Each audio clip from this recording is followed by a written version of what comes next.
About a century ago, the heavens opened and dungeons began to appear in the world. The monsters emerging from them could not be defeated with conventional weapons. The only ones who could fight them were people in whose bodies supernatural abilities awakened at the same time as the appearance of the dungeons. These people began to be called awakened. Thanks to them, the world regained stability. While monsters, mana, and a new civilization took root, some of the awakened ones became hunters whose job it was to destroy these creatures. However, decades later, after the discovery of terrifying dungeons, it became obvious that there were too many hunters. Once the secret mechanism was revealed, it became possible to artificially awaken people so anyone who had enough money for this could take advantage of it. The number of people wishing to become hunters naturally also increased, so the great era of hunters began to flourish. However, at the same time, such unforeseen changes in the order of the world led to obvious problems, so governments instituted a professional examination. Only those who passed it were allowed to become an active hunter. Of course, educational institutions appeared that prepared people for passing this exam. They provided all the necessary information and also trained students. Eventually, private institutions appeared that trained future professionals in their field. Such institutions began to be called hunter academies. Kim Seo-jun was the one who tried his best to adapt and succeed in this new world order. He is naturally awakened, and at birth he was given more power than ordinary people. However, in order to pay off the debts of his parents, who died in an accident shrouded in secrets, he has been transporting killed monsters for 9 years in a row. There is only one thing that helps him withstand such hard work, and the psychological pressure of debt. Naturally, we were talking about his youthful dream of becoming a professional hunter. Such a status would give him not just financial freedom, but also some influence. Naturally, his workmates, among whom there were no such young guys, were skeptical about his goals. When asked how he was doing with becoming a hunter, the guy calmly answered that he was looking for a good academy, but there weren't many inexpensive ones among them. The discussion between the two old men boiled down to a misunderstanding of why an awakened young man could not become a hunter simply because he had an innate talent. Of course, the fact was that attending the academy had been mandatory for becoming a hunter for 50 years. Most of the teachers at the academies are active hunters who share their experience and teach all sorts of cool tricks that you need to know before risking your life. Because of this, a huge gap has formed between the uneducated and the academy graduates. The time has come when, in order to become a hunter, you must study at the appropriate institution. Kim Seo-jun was sincerely happy about this day, because he finally waited for the moment when his account had collected a large enough amount, which would be enough for a year of study at the academy. His joy was hard to miss. He would like to go to a better establishment, but they are too expensive, so he was content with the place for which, after many years, he was able to save with such hard work. At the same moment, a recruitment advertisement for the Transcendence Academy suddenly arrived on his mobile phone. This was the first time he had heard about it, but the promo promised that we were talking about individual tasks for each student from teachers who were more than 10,000 years old. It all seemed like some kind of unfortunate joke, as well as the inserted interview of a student who was able to pass the 9th grade Swordmaster exam. Shocked by what he saw, Seo-jun could not believe something like this, and thought about what kind of crazy person created this advertisement. The Academy's website was the same as the other institutions, but the list of faculty names was more like names from history than a list of current outstanding hunters. The basics of using a staff and a spear were taught by a professor nicknamed the Great Sage. As it turned out, this sage was some kind of monkey, whose real name was Sun Wukong. For the guy watching this advertisement, it seemed that such classes looked very normal, given the concept of the teacher. However, just a moment later, Sun Wukong decided to demonstrate a deflection move, one of the basic skills of a spear master. Using a spin and grab, he struck with a sharp movement towards the mountain nearby. Seo-jun was shocked by what happened in the video because as soon as the monkey struck, the huge mountain disappeared. It seemed that this was nothing more than some kind of fake, because none of the famous hunters was capable of something like that. The guy rose to his feet screaming, saying that this was impossible even for S-class hunters. The advertisement ended and a window appeared on his phone asking if he wanted to sign up for this class. When he jokingly decided to accept the offer, it turned out that to do so he needed to create an account and pay for a subscription. He couldn't believe that they were demanding $40,000 for this, exactly the same amount he earned after many years of difficult work. Shouting that they were some kind of charlatans, the guy closed the advertising window. Returning to work, his older colleague, who noticed the good mood of the young comrade, asked whether the young man was really going to enter the Hunter Academy. As always smiling, Kim replied that we were talking about an academy called the Ark. He heard that the teachers there are quite good, although this institution is not considered advanced compared to the others. Being happy for the young man, his colleague asked not to forget about him when he became rich as a hunter. In response, the guy laughingly suggested that he deal with the captured monsters and promised that he would even get a real dragon. Having loaded his back with the remains of the destroyed monster, Kim So-jun promised that one day he would give his friend the opportunity to play football with the skulls of the rarest monsters. Someone once said that life seems like a comedy from afar, but a tragedy when you look closer. Actually, this proverb described what happened that day, because when Kim So-jun walked under the crane, the chain broke and a heavy load fell on him. To truly laugh, you need to accept your pain. Due to an accident, the young man was taken to the hospital, where doctors reported that his condition was very serious because the regeneration of the awakened only aggravated the process of restoring the body. In addition, when the boss heard about the request for compensation, he shouted that this would not happen. He feared that his reputation would be ruined if the world found out about what happened at their plant. The operation cost him $40,000, so he was left with nothing at all. He knew that he needed to be able to look far into the future, so he looked into it all the time while he endured hellish labor for 9 years. All his savings were spent on the operation, and all that was left was the $3,000 he received from Mr. Manchul. Deeply devastated, the guy wondered whether he could go through this difficult and long path again. Suddenly, a message from the same Transcendence Academy arrived on his mobile phone. It said that the past of all transcendental masters is insignificant and insignificant, so they have a special offer for new students in the form of a free pass. While in the hospital, he couldn't find their website a second time, but the academy found it on its own. To his surprise, the site reported that their registration fee had been calculated taking into account his situation. Now the registration membership fee was $3,000, and that was again all he had at his disposal. The worried guy wondered if this was a scam, because the mysterious academy was actually trying to take away all his funds for the second time.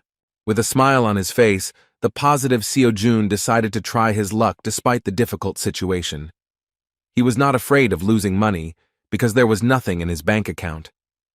But as soon as he signed the cash contribution, the bills from the envelope began to fly out the window. After that, he saw congratulations on his admission to the Transcendence Academy, and strange magic was released in front of him, and an unusual creature appeared. A small man came out of his phone and asked if the guy in front of him was the one who had become a new student at their academy. Seo-jun was shocked when he heard that this creature was his mentor, who was in charge of primary education at their academy. A strange kid with mysterious magic who continued to stand on the phone said that his name was Mentor. Confused, Seo-jun could not understand what was happening. The little creature again joyfully said that it was the mentor of their new student. Trying to dilute the tense situation with an absurd joke, Kim So-jun suggested that in front of him was none other than Mentor, who was the teacher of Odysseus, the hero of Greek mythology. In response, the proud little man said that in this case, ideas were unnecessary. The mentor said that Odysseus was the first student he mentored. He even added that a long time had passed since Odysseus became a transcendental master. Proposing to get down to business, Mentor said that the Academy of Transcendence trains those who want to go beyond the boundaries of their race. Suddenly, Seo-jun cried out in panic. Did he really sign up to study at the Academy for Transcendence and not for hunters? Sighing heavily, Mentor said that he did not understand how they could be compared at all because they were on a completely different level. The confused guy began to say something about S-class hunters, but Mentor did not listen to him and, interrupting his speech, replied that their instructors were able to deal with hunters with one finger. After that, he held out the phone towards the new student and asked him to fill out the Transcendental Aptitude Test. The first question asked about an area in which he would like to succeed. This way, their academy could see exactly what kind of master he wanted to become. The test also allowed them to determine his current level and inclinations. This was necessary to give him the best recommendations, so Mentor asked him to answer as honestly as possible. So Jun chose combat as his direction. However, when he saw the second question, he was faced with difficulty in choosing an answer. The question was about his skill level, but the answers were simply insane, asking whether he could clear an entire plane or split a mountain with a blow. The mentor admitted with a laugh that many doubt this issue, so it is worth choosing something that literally reflects his abilities. After that, he cheerfully asked if Seo Jun could clear the plane with his strongest blow. As with the previous question, he answered negatively to the question of whether he could split a mountain in two with one jerk. The mentor was sincerely upset, realizing that the young man could not even pull an entire mountain out of the ground. Realizing that he was a real incompetent, Mentor mentally wondered how he even managed to register in their outstanding academy. Winking at the young man, Mentor clarified that there was nothing wrong with this. The guy really didn't have to worry, because the Transcendence Academy does not exclude its students. Once a member of this institution remains a part of it forever. After some time, Kim Seo-jun, choosing the weakest possible options, finally finished the survey. He was seriously exhausted by this test and asked his mentor why the academy asked 108 questions to academy newcomers. While Seo-jun was trying to collect his thoughts, Mentor said that he would like to recommend some mandatory lectures for the new free pass holder. He offered to discuss this after they analyzed his profile. Based on the test results and information inside the academy base, Seo-jun's preferred method of fighting is using a spear. After thinking a little, Mentor said that to wield a spear instead of cultivating mana, it would be better to choose the Eastern Kai technique. The great celestial sage was best suited to learn the basics, but considering that the clumsy guy couldn't even lift a mountain, Mentor decided that it would be too difficult for him. In addition, he noticed that in addition to wounds, Seo-jun also has mental problems, which worsen his performance. Jumping onto the student's shoulder, the academy representative invited him to start with a lecture by instructor Siddhartha Gautama. Hearing this name, Seo-jun shouted in shock whether he was talking about the Buddha himself. The mentor replied that this was true, and although the instructor denies such a title, all students address him this way. Thanks to his lectures on psychology, he is one of the most famous instructors. His subject is required for the Transcendence exam. Usually, attending this lecture requires a huge amount of money, but Siddhartha Gautama is so insistent on saving poor souls that Kim Seo-jun received permission to study his teachings for free. The Academy's website said that upon completion of the lesson, he would receive an unshakable heart, an SSS-Rank skill. The mentor clarified that this is the reason why the instructor's lecture is considered necessary. An unwavering heart will help a guy succeed in almost any direction of transcendence. Winking positively, Mentor said that even if the young man thought he was going crazy, he should definitely watch the lecture to the end. Disappearing without answering all the questions, Mentor finally said that he would contact the student after he analyzed his profile in detail. The confused guy was left alone again. He realized that having lost all his money, he had no other option but to look at what he paid for. The instructor's first words were a question to the student about whether their world really exists. Seeing him for the first time, Seo-jun was surprised, realizing that this man really looked like a living golden statue of Buddha. Buddha himself answered his own question by saying that the word I did not exist, therefore he himself does not exist. The lecture turned out to be really difficult, because comparisons and reflections on existence on the part of the instructor were at the level of some kind of deep philosophy. Remembering the words of the mentor, Kim Seo-jun, continuing to study the lecture, only became convinced that the instructor's words could plunge him into shock and drive him crazy. After a few minutes of listening to this teaching, he was so exhausted that he could not continue. The lecture was less than 0.1% complete, and yet he had a lot of free time, so throughout the week the guy still studied the doctrine. The result was simply amazing. The doctor was confused when he saw the amazing speed of the young man's recovery. In his 30 years as a doctor, this was the first time he had seen something like this, even though he constantly worked with the awakened. During this time, Kim Seo-jun recovered significantly and became convinced that, thanks to the lesson of Siddhartha Gautama, his heart knew peace. which increased the speed of recovery of his body. Every time he listened to the lecture, it seemed as if his mind was leaving him. However, even though the lesson was only 1.5% complete, the effect was truly amazing. Reviewing the research results, the doctor hesitantly said that you never know what can happen, so Seo-jun will be in the hospital for at least another week. Seo-jun didn't mind. He just wondered what would happen when he finished listening to the lecture. He accepted the doctor's offer with a smile, thinking that the Transcendence Academy was not some kind of joke, as he had previously believed. Now he could move his body and thought about watching Chiron's lecture at the same time. The reward for studying this lecture was Class A Metamorphosis. Compared to Unshakable Heart, the rank of this skill was quite low, but even so, it was far from a low-level ability. Remembering Mentor's words that with an unwavering heart, most directions would become a piece of cake, he decided that that skill was simply too powerful. After turning on the video playback, Seo-jun saw the face of the instructor named Chiron. As it turns out, Chiron is a centaur, a creature with the torso of a human and the lower body of a horse. He was the teacher of almost every hero in Greek mythology, so the importance of this lecturer is incredible. First of all, the hero teacher said that the purpose of this lecture is to prepare students to the stage from which they can move to the early levels of transcendence.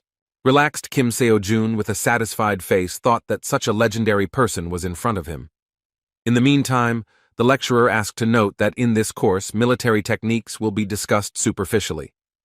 When Chiron spoke about the first step to becoming transcendental, he began to hold a strangely long pause. Within a moment, he furiously shouted to the student that the bastard should quickly get up and go to train. From such a terrifying scream, Seo-jun jumped out of his seat and the phone fell out of his hands.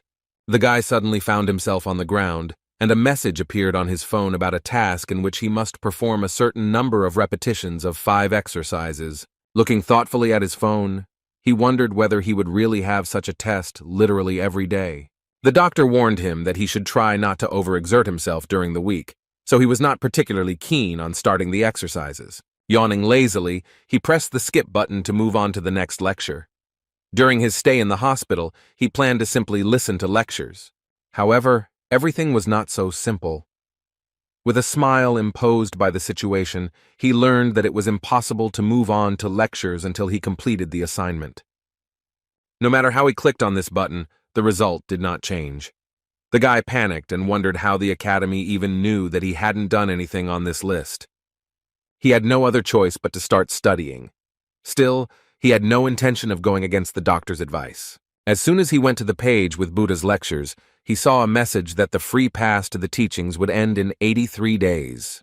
With tears in his eyes, he ran outside to begin completing his tasks. He could not waste time on rest, because the loss of knowledge due to limited time could play a bad joke on him. Initially, he was given 90 days, but only a week later he learned that there was such a framework. After all, this is an academy, and it is logical that not everything is free. Although Seo-jun did not know exactly how the academy worked, he assumed that in order to progress, he should absorb the knowledge until he understood it. Once he reached a certain level of understanding, he made no progress from listening until he realized something new. The Buddha's lecture turned out to be not so easy, so while doing Chiron's task, he doubted that he would be able to complete these free courses in just 83 days. To tell the truth, until that moment he had not seen the point in training at all, but fearing to lose this opportunity, the guy went to the training ground. For the sake of the opportunity to study at this academy, he carried monsters and killed hunters for 9 whole years. Now he couldn't afford to lose his chance to become a worthy hunter. The monsters he carried on his back weighed about 70 kilograms, so he had no need for additional exercise. Although he still does not know how to use magic, he was confident in his physical strength, since he is one of the awakened ones. Having completed all 300 push-ups in one go, the guy rose to his feet with a joyful face, and wiping sweat from his forehead, said that compared to years of grueling work, this was just a trifle. To keep up the pace, he glanced at his phone to see the next task. However, at that moment he was confused, because he saw that of these push-ups he was only credited with 81. Having difficulty repeating the exercise, he realized that only perfect push-ups counted. With a trembling body, he nevertheless completed this part of the training. The following tasks were no less difficult, including squats, abdominal exercises, and pull-ups on the horizontal bar. He was simply shocked, because it turned out that even running does not depend so much on the distance covered as on the quality of the movement itself. Towards evening, despite the people around him, he fell to the ground and shouted that he couldn't stand it any longer. And yet, the day's tasks were completed. So several days passed, the guy constantly left the hospital at a certain time and was already attracting the attention of some patients. One granny who was watching him said with surprise that the young man was getting prettier every day. He worked as hard as he could, making his grandmother feel proud of the younger generation. At that moment, they heard urgent news on TV that at 5 o'clock in the morning, a level 4 giant had been discovered in Seoul. According to the journalist, the Hunting Association claims that he was hibernating, which, as it turned out, the Monster Transport Service did not know. So the giant ended up in the center of the city, where he woke up from his sleep. Many could have died, but by pure chance, an awakened one was nearby and repelled the monster's attack. Kim Seo-jun watched this news carefully, because this incident could one day happen in the company where he worked previously. The awakened one who found himself in that place on time was a student of the Gown Academy. Jung-hyun Yoon-woo, an S-class hunter, was able to prevent the tragedy. After hearing the news, the granny said that the hunters had saved their lives again. With the words that the hunters are great people, she showed extraordinary observation, suggesting that the young man was also one of the awakened ones. Taking his hand, she suggested that he was a hunter, so he too would someday be shown on TV. The confused guy didn't even know what to answer. At that moment, a disgruntled man who was sitting nearby joined the conversation. He asked his grandmother if she really believed that the news showed just anyone. A man with a newspaper in his hand said nervously that it is very difficult to become a hunter now, because the chance is literally 1 in a million, while Kim Seo-jun stood behind him, confused and with a kind smile. The surprised granny said that everything had changed, because in her time, everything was a little different. Looking at the young man, the unpleasant man asked what he was trying to achieve. He said that if the guy is still not studying at the academy, it means that he is wasting his time training. He rudely stated that he would not become a hunter, so it was better to just give up. The stranger advised him not to waste his youth on unrealistic dreams, but Seo-jun disagreed with his words, because he could not give up the path to which he dedicated his life. Despite the stranger's arguments, Seo-jun resolutely said that he himself would decide what to do, while the man should take care of his life and not touch the dreams of others. The stranger fell silent in surprise, because he did not expect such words. And yet he jumped out of his seat and shouted that the young man turned out to be a rude man, that he did not know that he should listen to the advice of his elders. Kim Seo-jun did not intend to continue the dialogue and silently left. For him, words about an impossible dream were nothing more than the delirium of someone who had not achieved his goal. Now he could confidently think about being an academy student. In just a week, he felt the results and was confident that he could become a professional hunter. Going to the next training session, he promised himself that he would never leave the path and achieve his goal. In the evening of the same day, another event occurred when the monster ended up on the streets of Seoul. This time the incident was also avoided thanks to the work of the girl, who was a hunter using a sword. As it turned out, she had a very difficult time, but not in battle, but in her career. She was exhausted from working at her pointless academy, which had no students at all. A few days later, he finally returned home. His own bed was what he had been missing all this time. He stayed in the hospital for 2 whole weeks, so he really missed his small rented apartment. He had another year to prepare before the hunter exam. However, even admission to the exam cost money. At this moment, he had nothing at all. The next morning, he decided to check the academy's website because he was already finished with the assignment, but did not look at the progress of his lecture. He never had time to watch the lectures because the next day began after he finished his training. This time he was able to resume access to training and even received praise from his mentor. However, he was a little upset by Kiran's words that now he had learned to walk like a baby. Now he was invited to take his first steps towards the mastery of transcendence. The first step discussed was mastering your feelings. The next morning, Seo-jun returned to the construction site again. Everyone was surprised by his appearance, because they had previously heard that he needed some kind of serious operation. The boss even said that he was deprived of intelligence, since he decided to return to work for him. He warned that the guy would not get off easily if this happened again. Of course, Kim was not particularly eager to return. However, he had no other choice. In addition, he noticed that apparently the boss feels guilty, albeit just a little. We were talking about a situation where he refused to pay compensation because he was afraid of an outcry.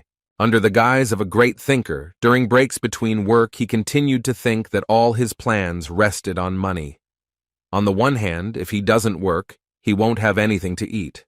However, if he works, then he will not have time to study. His thoughts became increasingly deeper and more restless, because if he did not complete his daily task, then he would not be able to listen to Chiron's lectures, which would slow down his progress. It seemed to him that it was worth starting to review past lessons that he still had not fully mastered, especially those related to mastering his own feelings. Chiron mentioned that the 5 human senses play a key role in combat.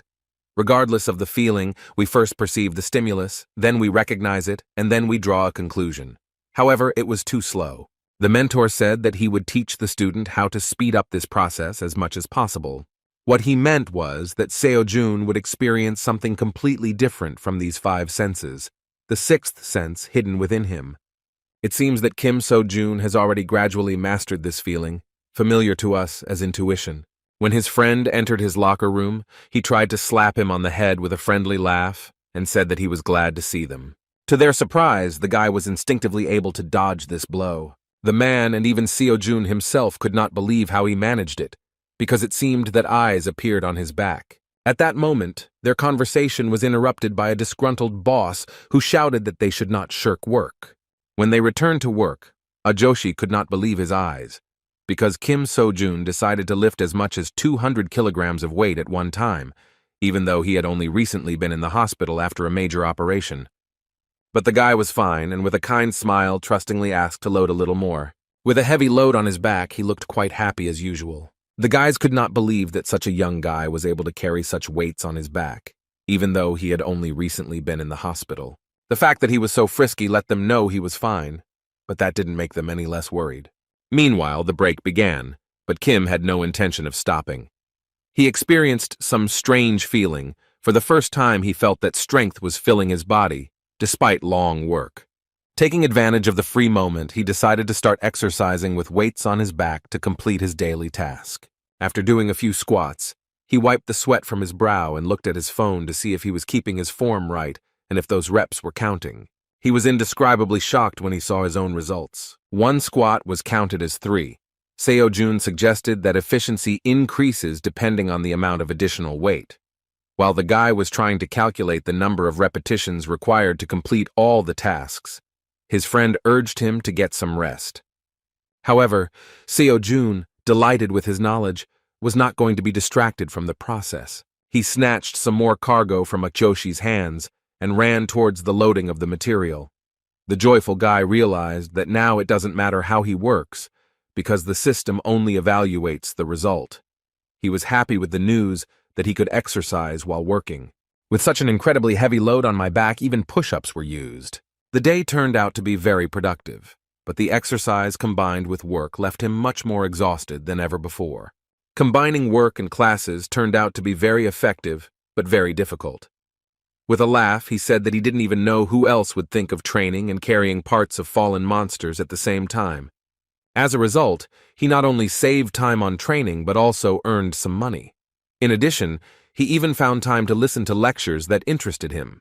He got it done so quickly that he began to feel like he was wasting his time. Repeatedly watching lectures no longer brought him progress, so he decided to enroll in another course. Among the free lectures, he took a closer look at the lecture of Professor Xiang Yu, who was nicknamed King Hegemon because he could even lift a mountain with his own hands. Hegemonic King Xiang Yu is the legendary ruler of Western Chu, known for his superhuman strength. When it comes to fighting against numerical superiority, they say that such daredevils are like him. As soon as Seo-jun signed up for this free course, he had access to the lecture.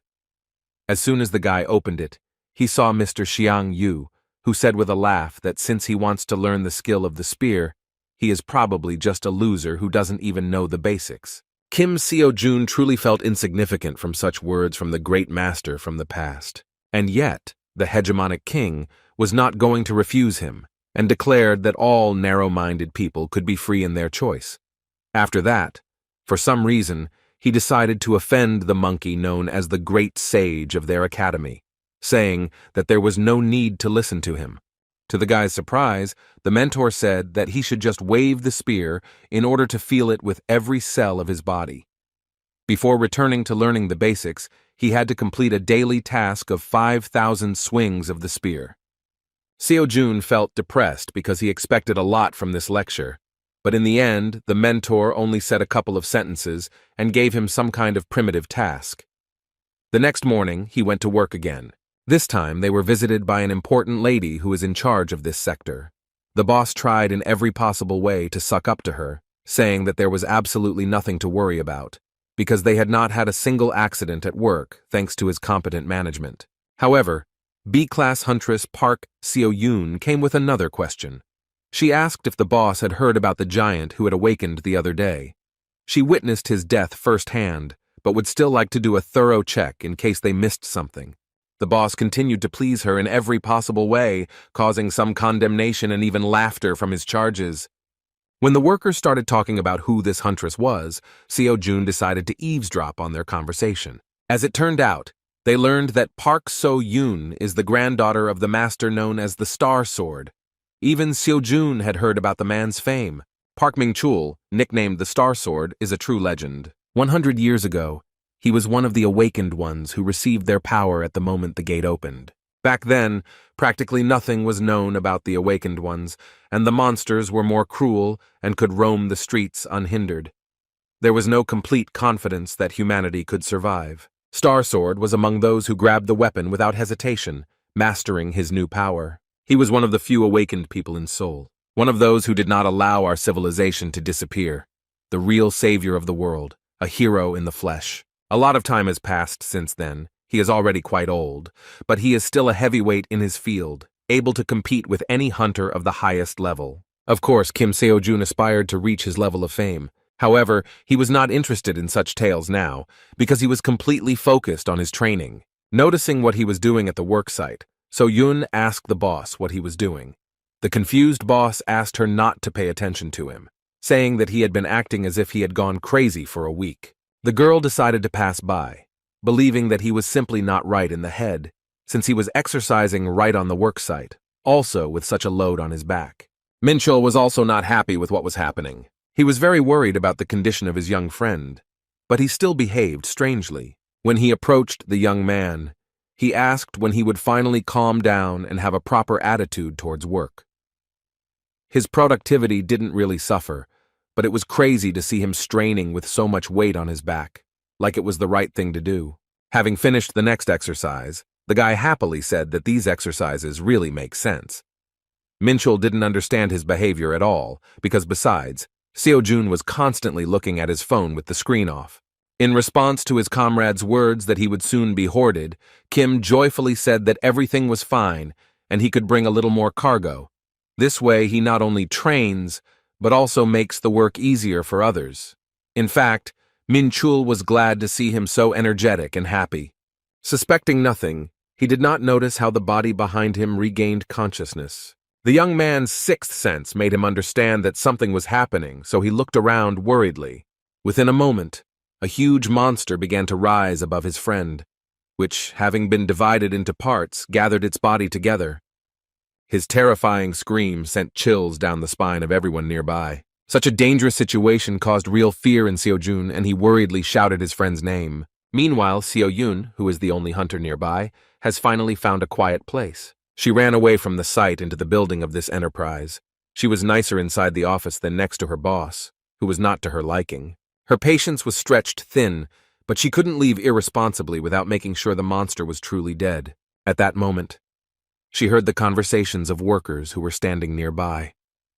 They tried to speak in a whisper so that she would not hear them, but her hearing was too acute. The guys were really surprised and thought it was a real shame that her being a Class B hunter didn't live up to her grandfather's fame. For many, the Star Sword is a true hero, but for her, this name was a real burden, a label that she could not get rid of. From the cradle, her grandfather taught her how to be a hunter, but the bar he set was too high. She just couldn't get over it. All her life she has been compared to her grandfather's hero, but she did not strive for this. Her real dream is to teach people. She repeatedly told her grandfather about this, but he was not going to listen to her. Each time he turned away from her request and asked her not to raise this topic again. Because she is the granddaughter of Star Sword, she has not been able to enjoy a normal life all this time. However, they came to a compromise, and she still founded the Hunter Academy.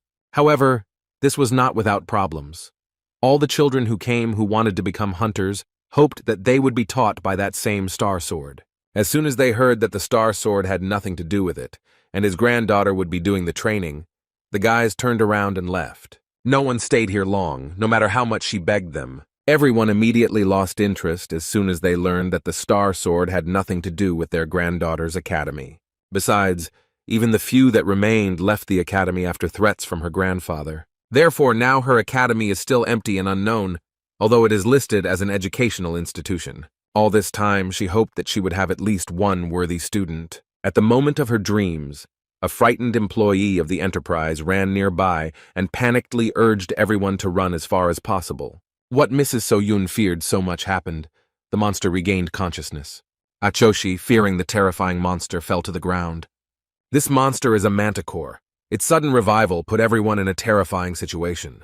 Addressing his young comrade, Minchul screamed and begged him to run as far away as possible. Seo-jun understood that if nothing was done, his friend would die at the hands of the monster. Adding tension to the situation was the well-known fact that an ordinary person will never defeat a monster, just like an awakened person who is unable to use magic. The manticore is a 4th-level monster, which even a professional will have a hard time dealing with.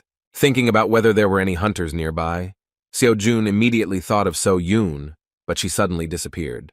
The guy understood that she would not have time to save his friend, and that in the end, the monster would bite him to death. Facing a terrifying monster, the guy saw no other option but to start acting at that moment. Someone had to do something quickly, otherwise there was no way to save him. It was a moment of determination. Seeing no other option, Seo-jun grabbed the metal pipe lying behind him.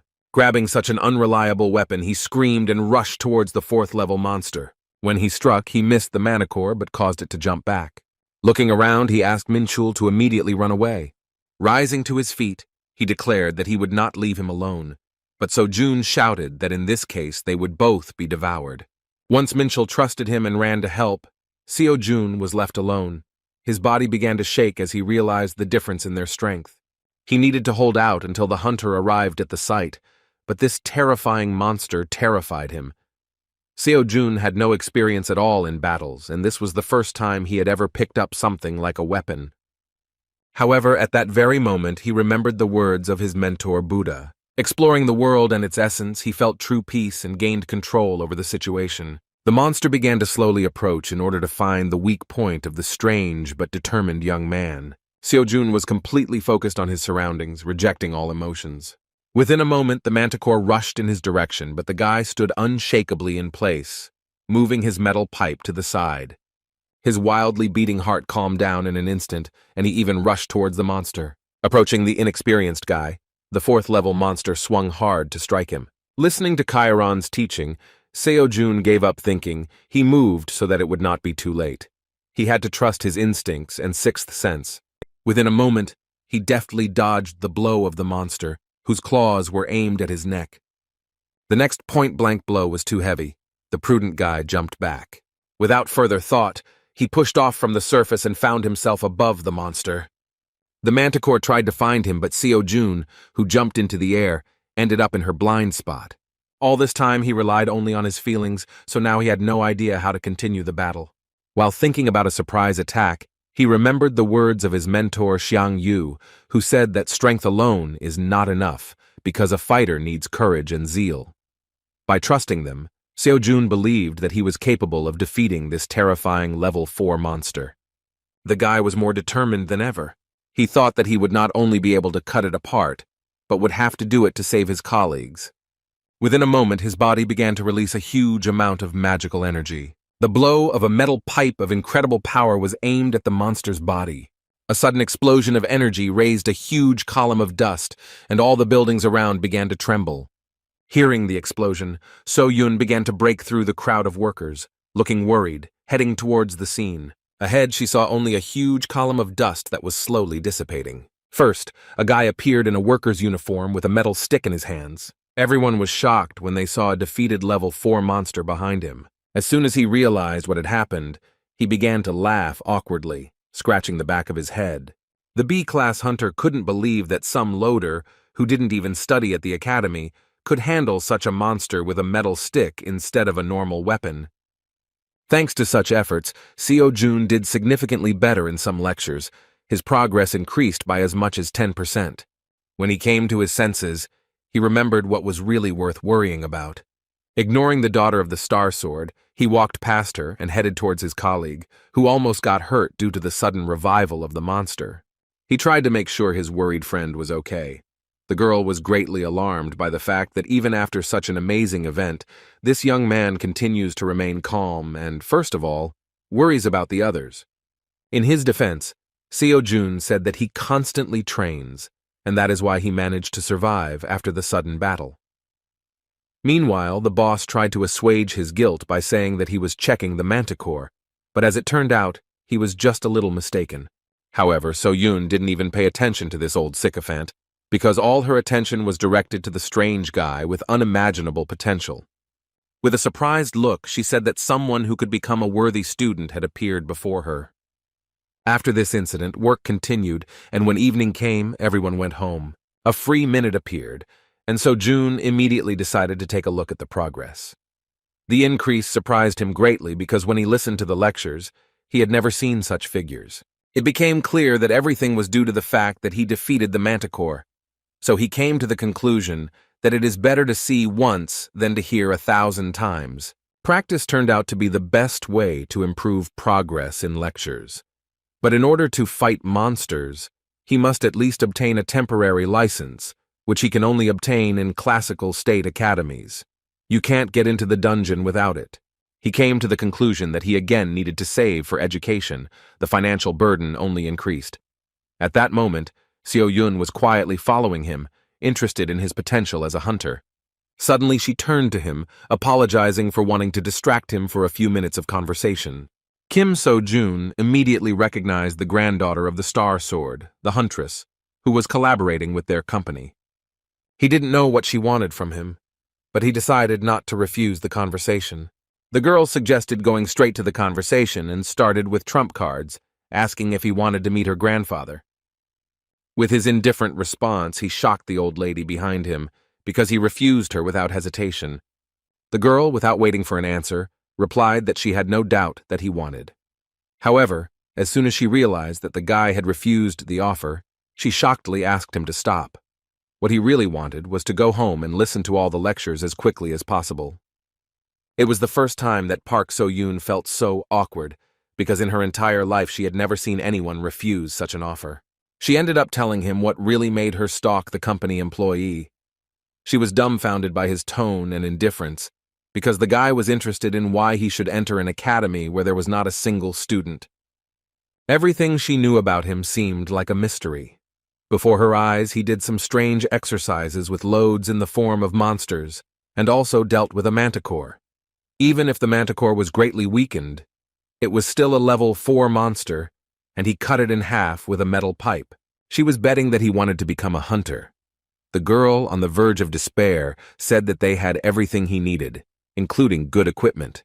She admitted that she was the only one among the teachers, but guaranteed that she would devote all her time to his training. However, he still refused. This was the first time in her life that it was so difficult for her to get a student. Her last compelling argument on the verge of breakdown was the offer to become her grandfather's student. However, even so, he still refused. So Yun was amazed, because all the hunters dream of learning from the Star Sword, while this strange guy was so easily going to miss such an opportunity. She couldn't just let him go, so she shouted that without membership in the academy, he wouldn't be able to pass the written part of the hunter exam. Even to this argument, Seo-Jun replied that he could somehow handle it himself. Continuing to follow him, she nervously shouted that he should think about the advantage in the form of dungeons, because he was already in such shape that he could go on a raid. But for this, he needed to be an academy student. She stated that he was just wasting his time now. In response, Seo-jun said with indifference that only government-approved academies have the right to issue licenses. Discouraged, So-yoon said that they had already been approved, and if he agreed, he would be able to get into the dungeon tomorrow. These words made the guy think, and he stopped. Seeing the doubts that appeared in the mind of the promising student, the girl decided that she could not retreat. She promised that if he really didn't need teachers, then she wouldn't interfere and would give him a place to train on his own. The most powerful argument that really worked in this situation was the phrase that she would not take a penny from him for training. At that moment, the guy turned around and asked whether he could really just join their academy. He didn't really believe in such a possibility, so he said that free cheese only comes in a mousetrap. He wanted to know what her real intentions were behind such an act. With her hand on her heart, So-yoon sincerely promised that until he became a hunter, he would only be required to represent their academy in competitions. She also wanted him to tell everyone that he was a member of her organization. In response, the guy asked why him. Seo-jun understood perfectly well that this was an extremely advantageous offer, because in this way he would solve all his problems at once, while practically nothing was required of him. When asked why she chose him, So-yoon stated that she saw great potential in him. With a kind smile, the shrill guy decided to trust her words. It was a mutually beneficial relationship, so he extended a kind look in her direction, saying his full name. In turn, Park So-yoon also introduced herself properly and happily shook his hand, showing that she was ready for their collaboration to begin. The next day, he received a sudden call from Mr. Manchul. His comrade was visibly agitated. He asked if Seo-jun was behind the fact that their boss was fired.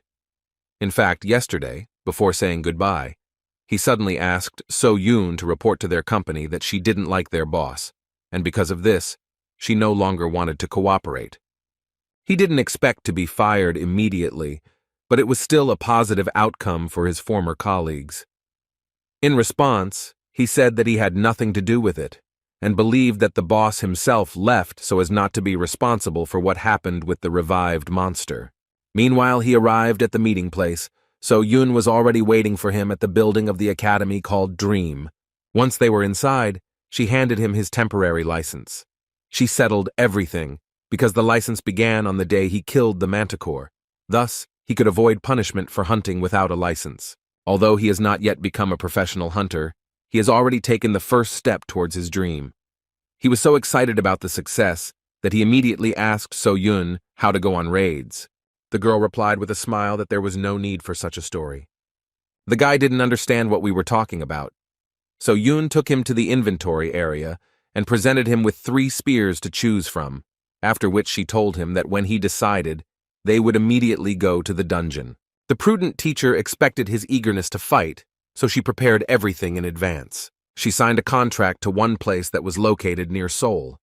A low-level dungeon has recently opened here, suitable for a beginner who does not yet have enough experience in fighting monsters. As expected, So-jun easily dealt with the local monsters, which looked like mutants of ordinary rats.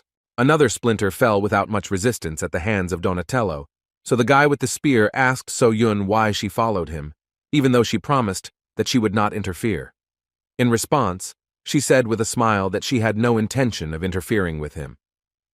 She believed that she could not leave the only student at her academy unattended. With a sly expression on her face, she suggested that he consider himself to have a private lesson, which was an opportunity only for the most capable students. Seo-jun considered it an honor. Moving forward, she assumed it was his first time in the dungeon. That's why she wanted to accompany him. Even though only kobolds lived here, she asked him not to let his guard down. Kobolds are second-level monsters that are ideal for training beginners without combat experience. Fortunately, he easily penetrated their magical armor, just like in the fight with the manticore.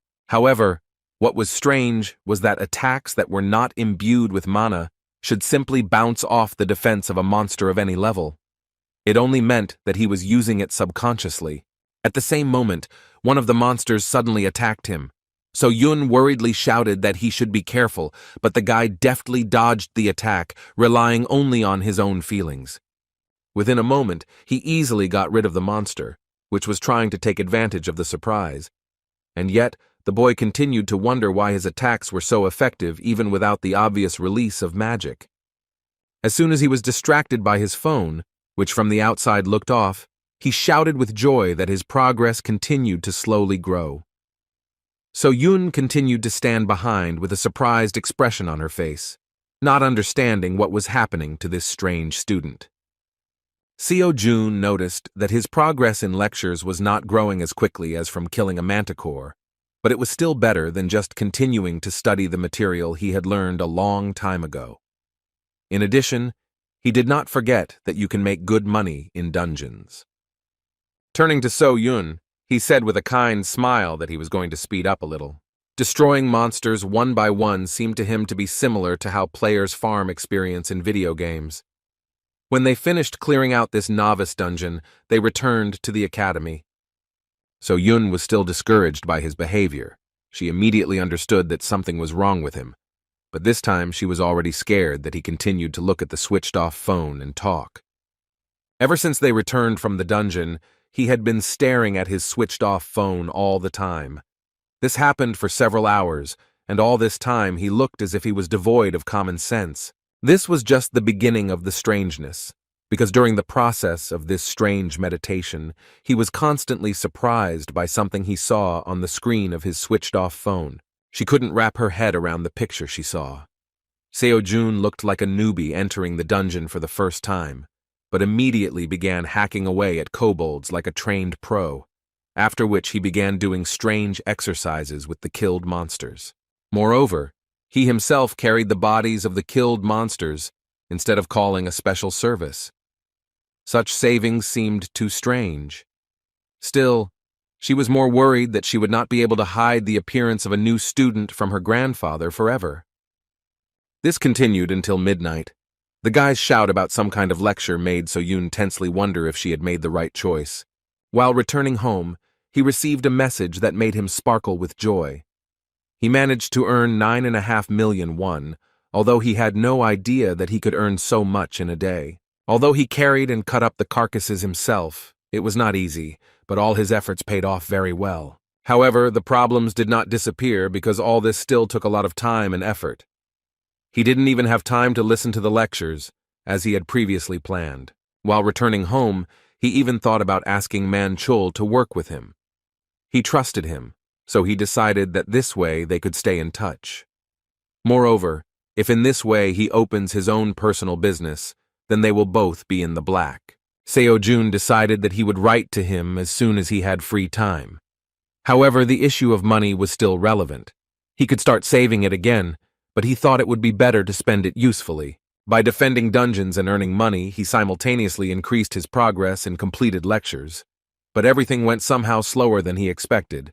They gave him nothing at all for the last kobold he killed. This made him wonder if there was a faster way to become stronger, to become as strong as the great celestial sage Sun Wukong.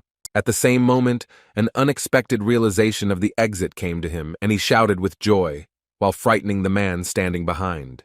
He didn't have a penny before, so he forgot about another lecture on the basics of fighting with a staff and a spear. But once he tried to join, he was shocked by the 27 billion won entry fee. Such a sum corresponded to the name of the academy and seemed simply transcendental. The guy was plunged into the abyss of despair because even an S-class hunter could not earn that much. Considering this terrible information, he decided to postpone studying this art until later, believing that he had something to do anyway. Still, he wondered what else was on sale at the academy. Realizing that there was no money for lectures, he decided to look at the equipment that could be obtained on the academy market. When he looked at the Transcendence market, he could not believe his eyes, because there were legendary items on display, including the shield of Zeus and the spear of Longinus, which is one of the weapons of passion. Even if these were replicas, these were still legendary things that cannot be found not only in Korea, but most likely throughout the world. The guy couldn't believe that the academy called such items training equipment. Even he, who did not understand weapons, understood that this was something incredible. This was equipment made by members of the academy, which meant that it was all made by true transcendent level masters. But as soon as he tried to get an individual price, he had to forget about his intentions and fall back into despair. The next morning he arrived at the academy early. So Yun, seeing him during another training session, noticed that he was training much harder than before. She assumed there was some reason for this that he had not yet revealed. In fact, he was just trying to take his mind off the shock. He knew that the spear would be expensive, and even assumed that even a copy could cost several million. Although aware of the risk, he still did not expect that they would ask for as much as 100 million won. Having finished the exercise, Sojun, rising to his feet, sadly and indistinctly said that everything again comes down to money. Even 100 million was a real robbery for the poor fellow, so he could not imagine that he would one day save 27 billion to listen to the lectures of the great sage. So Yoon distracted him by asking if he had heard about the academy tournament. Seojun had indeed heard about it, but didn't know the details. So Yoon explained that this is an event where different academies compete with each other, and each of them wants to prove that they are better than the rest. This tournament evaluates the level of the academy. Such competitions are very versatile. Currently, Dream Academy is at the 4th level, but if Seojun performs well, then they will move to the 3rd level. The higher the level, the better the academy is considered. Thanks to this, they will be able to receive greater support from the state. That's why all academies send their best students. Seojun understood perfectly well what she was driving at. And yet his teacher said that she wanted Seojun to represent their academy. In fact, it was quite tempting, since Kim was just wondering whether participation in the competition would affect his progress in lectures. Moreover, it was obvious that the tournament was also a martial arts practice. Without further thought, he nodded his head in response and admitted that this was a pretty good idea. So Yoon was surprised that he agreed to her proposal so quickly. In response, Seojun recalled that they had initially agreed on such mutual relations. After that, he asked to clarify how such tournaments are held. The director and at the same time teacher of the academy thoughtfully replied that everything was kept secret until the start of the competition. However, as far as everyone knows, the one who scores the most points for the raid and duel wins. Thoughtful, so Jun concluded that all his combat experience was limited to kobolds and manticores. He had no idea what it was like to fight people. At that moment, he wondered how he could give his best without such experience, and whether there would be someone who would agree to train with him in a duel. It didn't take long to look for the right person, because next to him was a real huntress. So June, turning to her, said that if she was not busy with anything, then it would be nice if she became his sparring partner. Although she wanted to refuse, she had no choice, because Seojun began to mock her, saying that she was just a coward. With the help of children's teasing, Seojun achieved his goal, but the real test was only ahead. This was a great opportunity to practice, but he shouldn't forget what level his opponent was.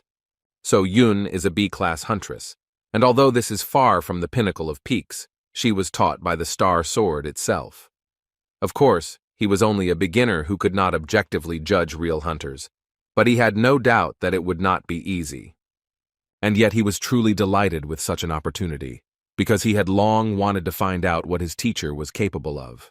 Before starting, So Yoon asked if he knew that she was an active B-class huntress. In response, the determined guy prepared for battle and said that in this case, she should give him a small head start. Sighing heavily, she invited him to attack as soon as he was ready. Such an offer could not be refused, and the guy rushed into the attack with great enthusiasm. Seeing his speed, Seo Yun was a little disappointed. Easily dodging his attacks, she thought that she expected something more from him. In fact, his movements were quite fast, but extremely careless, so they were very easy to read. Remembering his recent battles, she assumed that she had simply overestimated his abilities. With some sadness on her face, she thought that he was just an ordinary beginner. Swinging a blade overflowing with magic, she wondered how he had the confidence to fight her. Having lost interest in his abilities, she decided to end the battle with one light blow, which would be enough for a beginner. To her surprise, the outcome was not at all what she expected. Seo Jun somehow miraculously managed to block her wooden training sword, overflowing with magic. In fact, it was not at all easy for him, but the very fact that he withstood this pressure was amazing. Now So-Yun completely forgot about her recent thoughts that he was an ordinary average beginner, because it was difficult to understand how he even managed to block her blow with magic. In this situation, the weapon should have jumped out of his hands, and her sword should have been at her throat. Moreover, having withstood such pressure, he even began to resist and tried to strike. Still, Park So-Yun couldn't let him get away with it and threw him aside with one swing. Now she looked at his strength completely differently. The determined student was still full of energy and had no intention of backing down. Wiping the blood from his mouth, he said that he would also fight seriously. Now he was even faster. He rushed into battle and his movements changed noticeably, and his attacks became much clearer. This couldn't even be compared to what happened before. If Seo-Jun had fought like this from the very beginning, So-Yun would not even have thought to doubt whether he was worthy to become the representative of their academy. As it turned out, he simply listened to the words of his mentor Chiron, who said that the battle should begin with obvious attacks. All this time he followed the plan and has already begun to change the situation with the help of feints, in other words, diversionary attacks. Her opponent was very difficult, and by delivering countless ordinary and unremarkable blows, he made sure that she, assessing the situation, could change tactics depending on the level of threat. Without giving her the opportunity to move, he continued to strike, distracting her attention. In response to her blows, he used the same obvious blocks in order to relax her attention. However, as soon as his next blow was repelled, he rotated the spear back. He repeated this until So-Yun opened herself up to his real attack. As soon as this moment arrived, he prepared to put all his strength into the blow. Seo-Jun was more focused than ever to take advantage. Seeing his huge swing and really serious attitude towards battle, So-Yun felt danger from him for the first time. Within a moment, there was a powerful explosion from the collision of their blows. As expected, So-Yun not only blocked his blow but also threw it aside. Still, she couldn't believe that Seo-Jun was actually capable of something like that. However, when she saw that she had overdone it a little and threw him into the wall with great force, she screamed in panic. She hit with all her might, without even thinking, so she immediately rushed towards him to make sure that he was at least alive. Rising to his feet as if nothing had happened, Seo-Jun began awkwardly scratching the back of his head and laughingly admitted that he had indeed lost in the end. In response, Seo-Yun couldn't hide her surprised expression as she realized that all this time Seo-Jun had been hoping to defeat her, even though he knew he was fighting a B-class hunter. The girl did not know how to react to this, while Seo-Jun, continuing to scratch his ridiculous head, recognized the power of the huntress.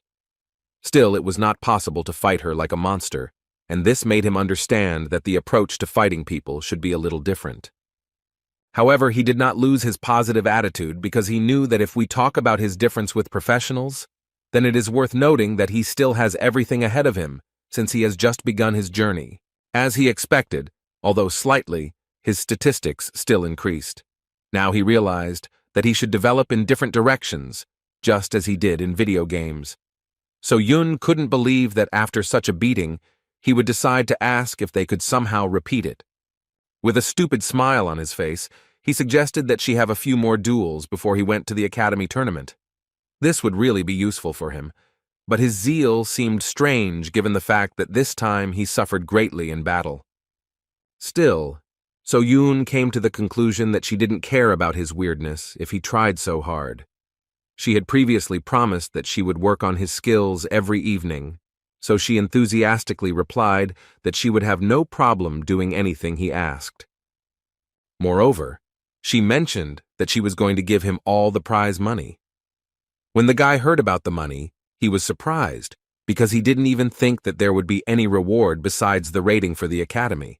After thinking a little, the girl tried to remember exactly what amount we were talking about. As soon as she remembered and said that the reward would be 100 million won. The guy is on the spot, realizing that this is exactly what he needs to buy a spear from the Transcendence store. Another coincidence indicated that he could not miss this opportunity. Suddenly, for the teacher, with incredible fervor, he asked when this tournament would take place. It was only 2 weeks away, so Seo Jun was determined to gain as much experience as possible before he could earn the much-needed 100 million won. With incredible fervor, He began training and began to bombard the teacher with a lot of questions about whether she had sandbags and whether it was possible to use improvised objects as waiting agents. As a result, he, without listening to Seo Yoon to the end, took a huge stone and began to squat to improve his progress in lectures. So Yoon still didn't understand what was going on in his head, but she didn't mind not asking herself unnecessary questions if Seo-jun really proved himself to be a worthy student. 2 weeks later, the day of the tournament finally arrived.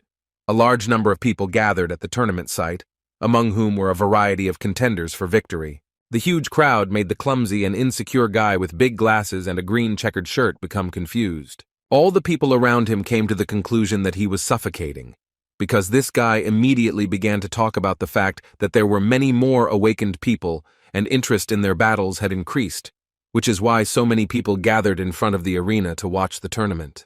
When he finally found the entrance, he began to hesitantly follow the directions and walked towards the room where the participants were. He was very nervous because he came alone, and he was also so scared that he could not move. This was not strange because compared to the insecure guy, all the other participants seemed like real warriors.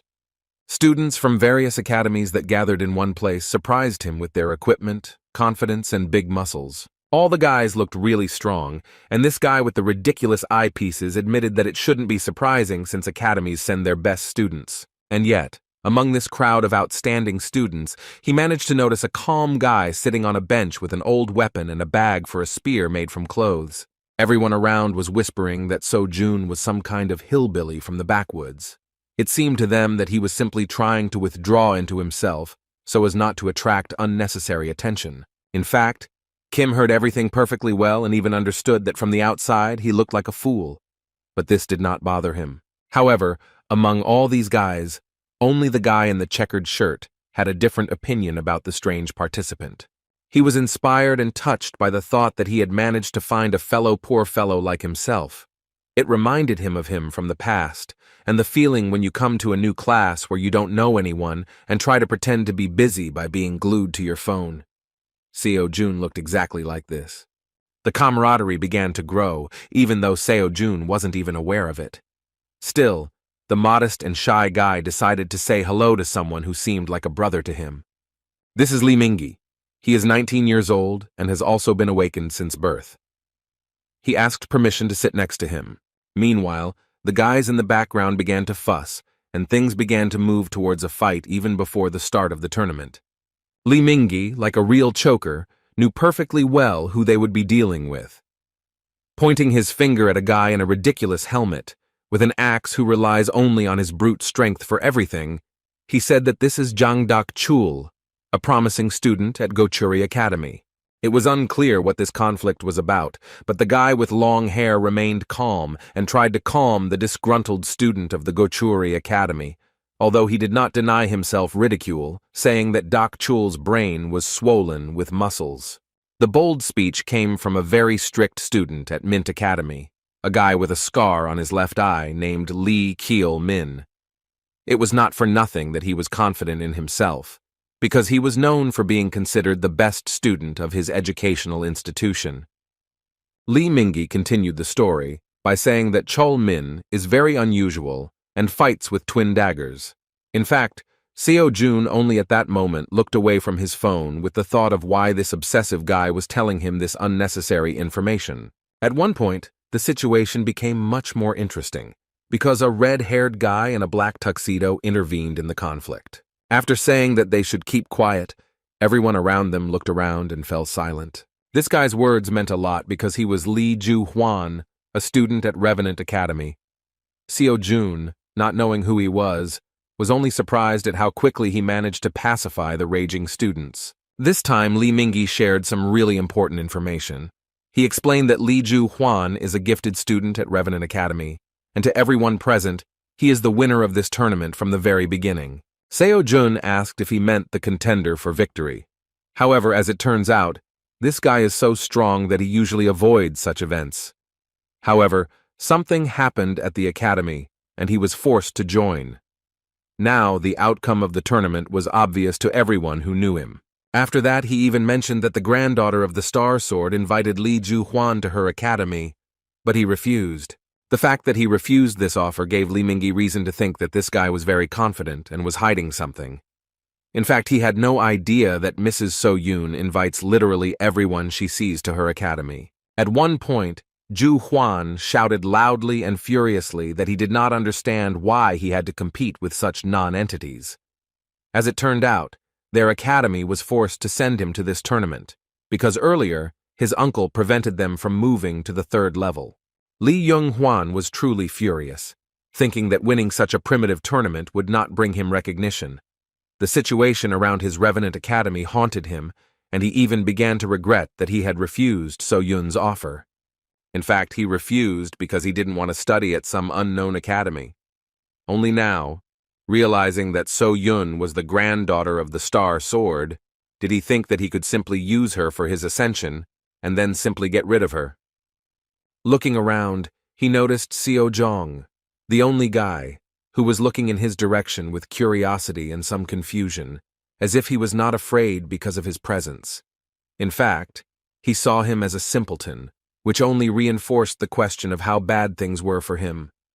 While Li Mingyi was excitedly asking his new friend how to avoid a conflict with Li Jun-hwan, Seo Jun was deep in thought about how much money he could get if he fought a man of such a reputation. Still, there was no time for dialogue, because the first stage of the Academy tournament had been announced. Over the past 2 weeks, Seo Jun has been trying to achieve 30% according to Qiron and Xiang Yu's lectures. However, he has not noticed any significant changes in strength or anything else. Previously, the difference in progress was more noticeable, but even so, he was still not afraid to move forward. Compared to the others, he lacked experience, and he understood this perfectly well. Still, he tried to make up for their gap by training with So Yun and fighting in the dungeons during those 2 weeks. Now it didn't matter to him who was in front of him, a man or a monster. Seo Jun was confident that he could get the 100 million one he needed so much. Meanwhile, the speaker said that it was time for the first test, which would be a maze with monsters. The audience was delighted, because they had never seen something like this before. Those who had not yet managed to take their seats were just rushing to the arena in order to be in time before the start of the test. One of these spectators, who was a little late, nervously barked at his friend for choosing seats in the corner. He was so enraged by the situation that he didn't even notice how he hit the girl standing next to him with his shoulder. Realizing that he had acted rudely, the man began to apologize in order to somehow make amends. The girl did not consider this to be excessive rudeness and said that everything was fine. When the man walked on and took a seat, his friend asked if he knew the girl he kept looking back at. He replied that he didn't know who she was, but for some reason he continued to think that she reminded him of someone. Having missed this moment, the guy with the camera told him that the first stage of the Academy tournament would be a race in the labyrinth. Participants must escape the maze without attacking other participants while eliminating monsters in order to gain some clues. Although this was a 4th-level competition, those present doubted that the organizers had created an ordinary maze that would be passed by the luckiest one. The 2 spectators believed that the judges wanted to test whether the contestants had all the necessary skills to raid the dungeon. Lost in thought, the man in the purple shirt said that this year all the students look pretty blue. At the same moment, his comrade with the camera excitedly shouted that he should pay attention to how the main contender for victory was fighting. Zhang Huan was simply incredible. He was already an excellent master of magic and could easily destroy level 4 monsters with just one attack. Such a test seemed like some kind of trifle against the background of his incredible brute strength and cold prudence. The audience was delighted, because this guy's level was undoubtedly higher than that of the other students. As soon as the talk turned to the fact that this guy was none other than Li Ju-hwan, So Yoon realized who they were talking about. She took off, realizing that he was someone who could one day become her student. So Yoon began to wonder what such a monster would forget at such a tournament. As soon as she took off, the man in the purple shirt looked around, again thinking that she reminded him of someone. In fact, So Yoon was trying to hide her identity, so she immediately turned away because she didn't want anyone to realize who she was. Meanwhile, Seo Jun hasn't made much progress through the labyrinth. However, after several blows with a spear, he came to the conclusion that it was simply impossible to break through the walls and thus get out. Now he came to the conclusion that he should take the test in the same way as others do. He even began to regret that he had not watched the lecture of Theseus, the hero of Roman and Greek myths, who is famous for defeating the Minotaur and getting out of the labyrinth. After a few tens of meters, he came to a fork where he had to choose the right path. Leaning against the wall, he decided that he would follow the main rule of movement in labyrinths. He should have just stuck to one side and eventually found a way out. However, the problem was how long it would take him to get through the entire maze in this way. The test result depended on the speed. In order not to hesitate, the guy headed to the left. However, after a few steps, he felt an indescribable feeling. He still didn't understand why, but it seemed to him that instead of sticking to the left, he should take a different path. He suggested that this was the sixth sense, the intuition that Chiron talked about.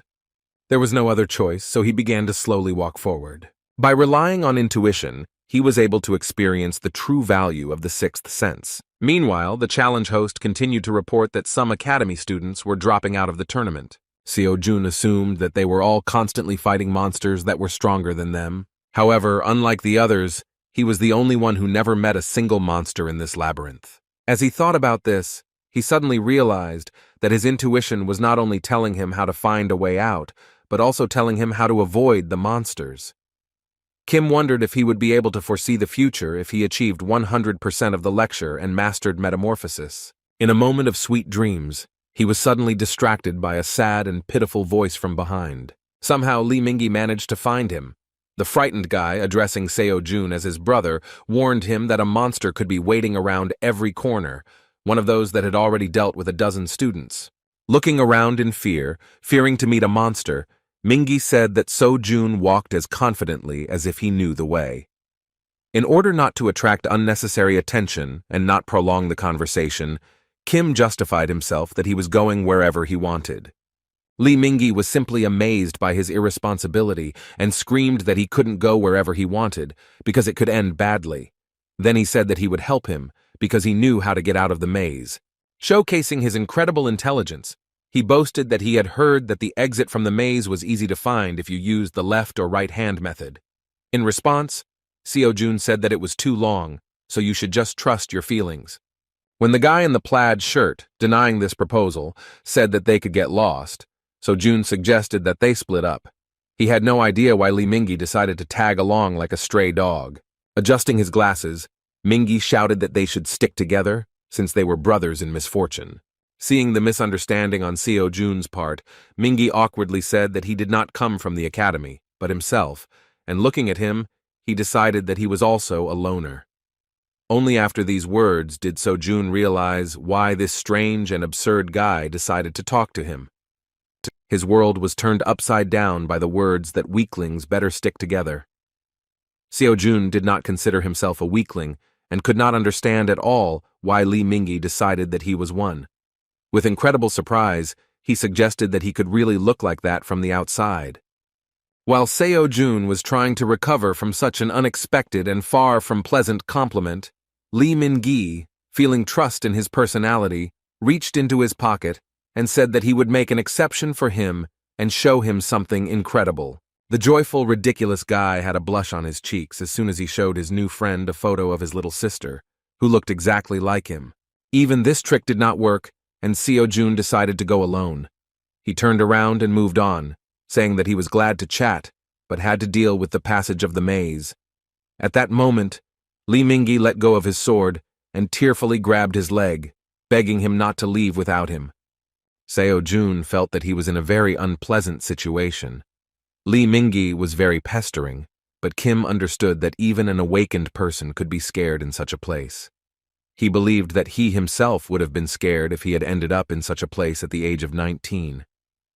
On the one hand, Lee Mingi talked a lot and it was irritating, but in the waiting room, he still said a lot of useful things. But even this was not enough. Seo-jun considered him a rival, because as much as 100 million won was at stake. Remembering his words about being alone, Seo-jun inquired about why his sister and parents did not come to the arena to support him during the tournament. Having lowered his eyes, Lee Mingi paused for a short time and sadly said that his parents died, so he has no one except his sister. These words brought understanding from Seo-jun. He was also lonely in life because his parents died in a car accident. Seeing that Seo-jun began to feel awkward about this matter, Lee Min-gi began to fuss on the spot and asked him not to worry about it since it was a long time ago. He just wanted to say that his sister was still little and could not come to support him. Suddenly, Lee Min-gi still found support from a very cold and indifferent participant. Seo-jun said that he was right when he said that they were brothers in misfortune. With a kind smile, the Dream Academy representative said that they could go further together and he would not mind. However, he did not forget to warn that this does not mean that they are now a team, because the prize for first place should go to him. After these words, Seo-jun rushed forward, and Lee Min-gi hovered in place, not understanding his friend's unexpected behavior. In a few minutes, they passed several more turns, Seo-jun moving so fast that his new friend could not keep up with his pace. Seo-jun recalled the words that he was not going to wait for him, and if Lee Min-gi did not want to become a burden for him, then he should speed up a little. The guy in the plaid shirt thought this behavior was very strange. He could not understand why Kim was so confident in his decisions and did not hesitate at all, despite the danger of the labyrinth. The friend leading ahead did not even think about choosing the path. It seemed that Seo-jun knew in advance where they should go. Indeed, during all this time, they never met a single monster. At one point, they reached a dead end. Seo-jun stared at the wall, while Lee Min-gi, tired of such a rush, said that they should move on before someone else finds a way out. However, Seo-jun was in no hurry. Leaning his hand against the wall, he said that they were already close. As it turned out, there was a hidden door in front of him that led to the exit from the labyrinth. Lee Min-gi couldn't believe his eyes, but in this way they actually ended this test.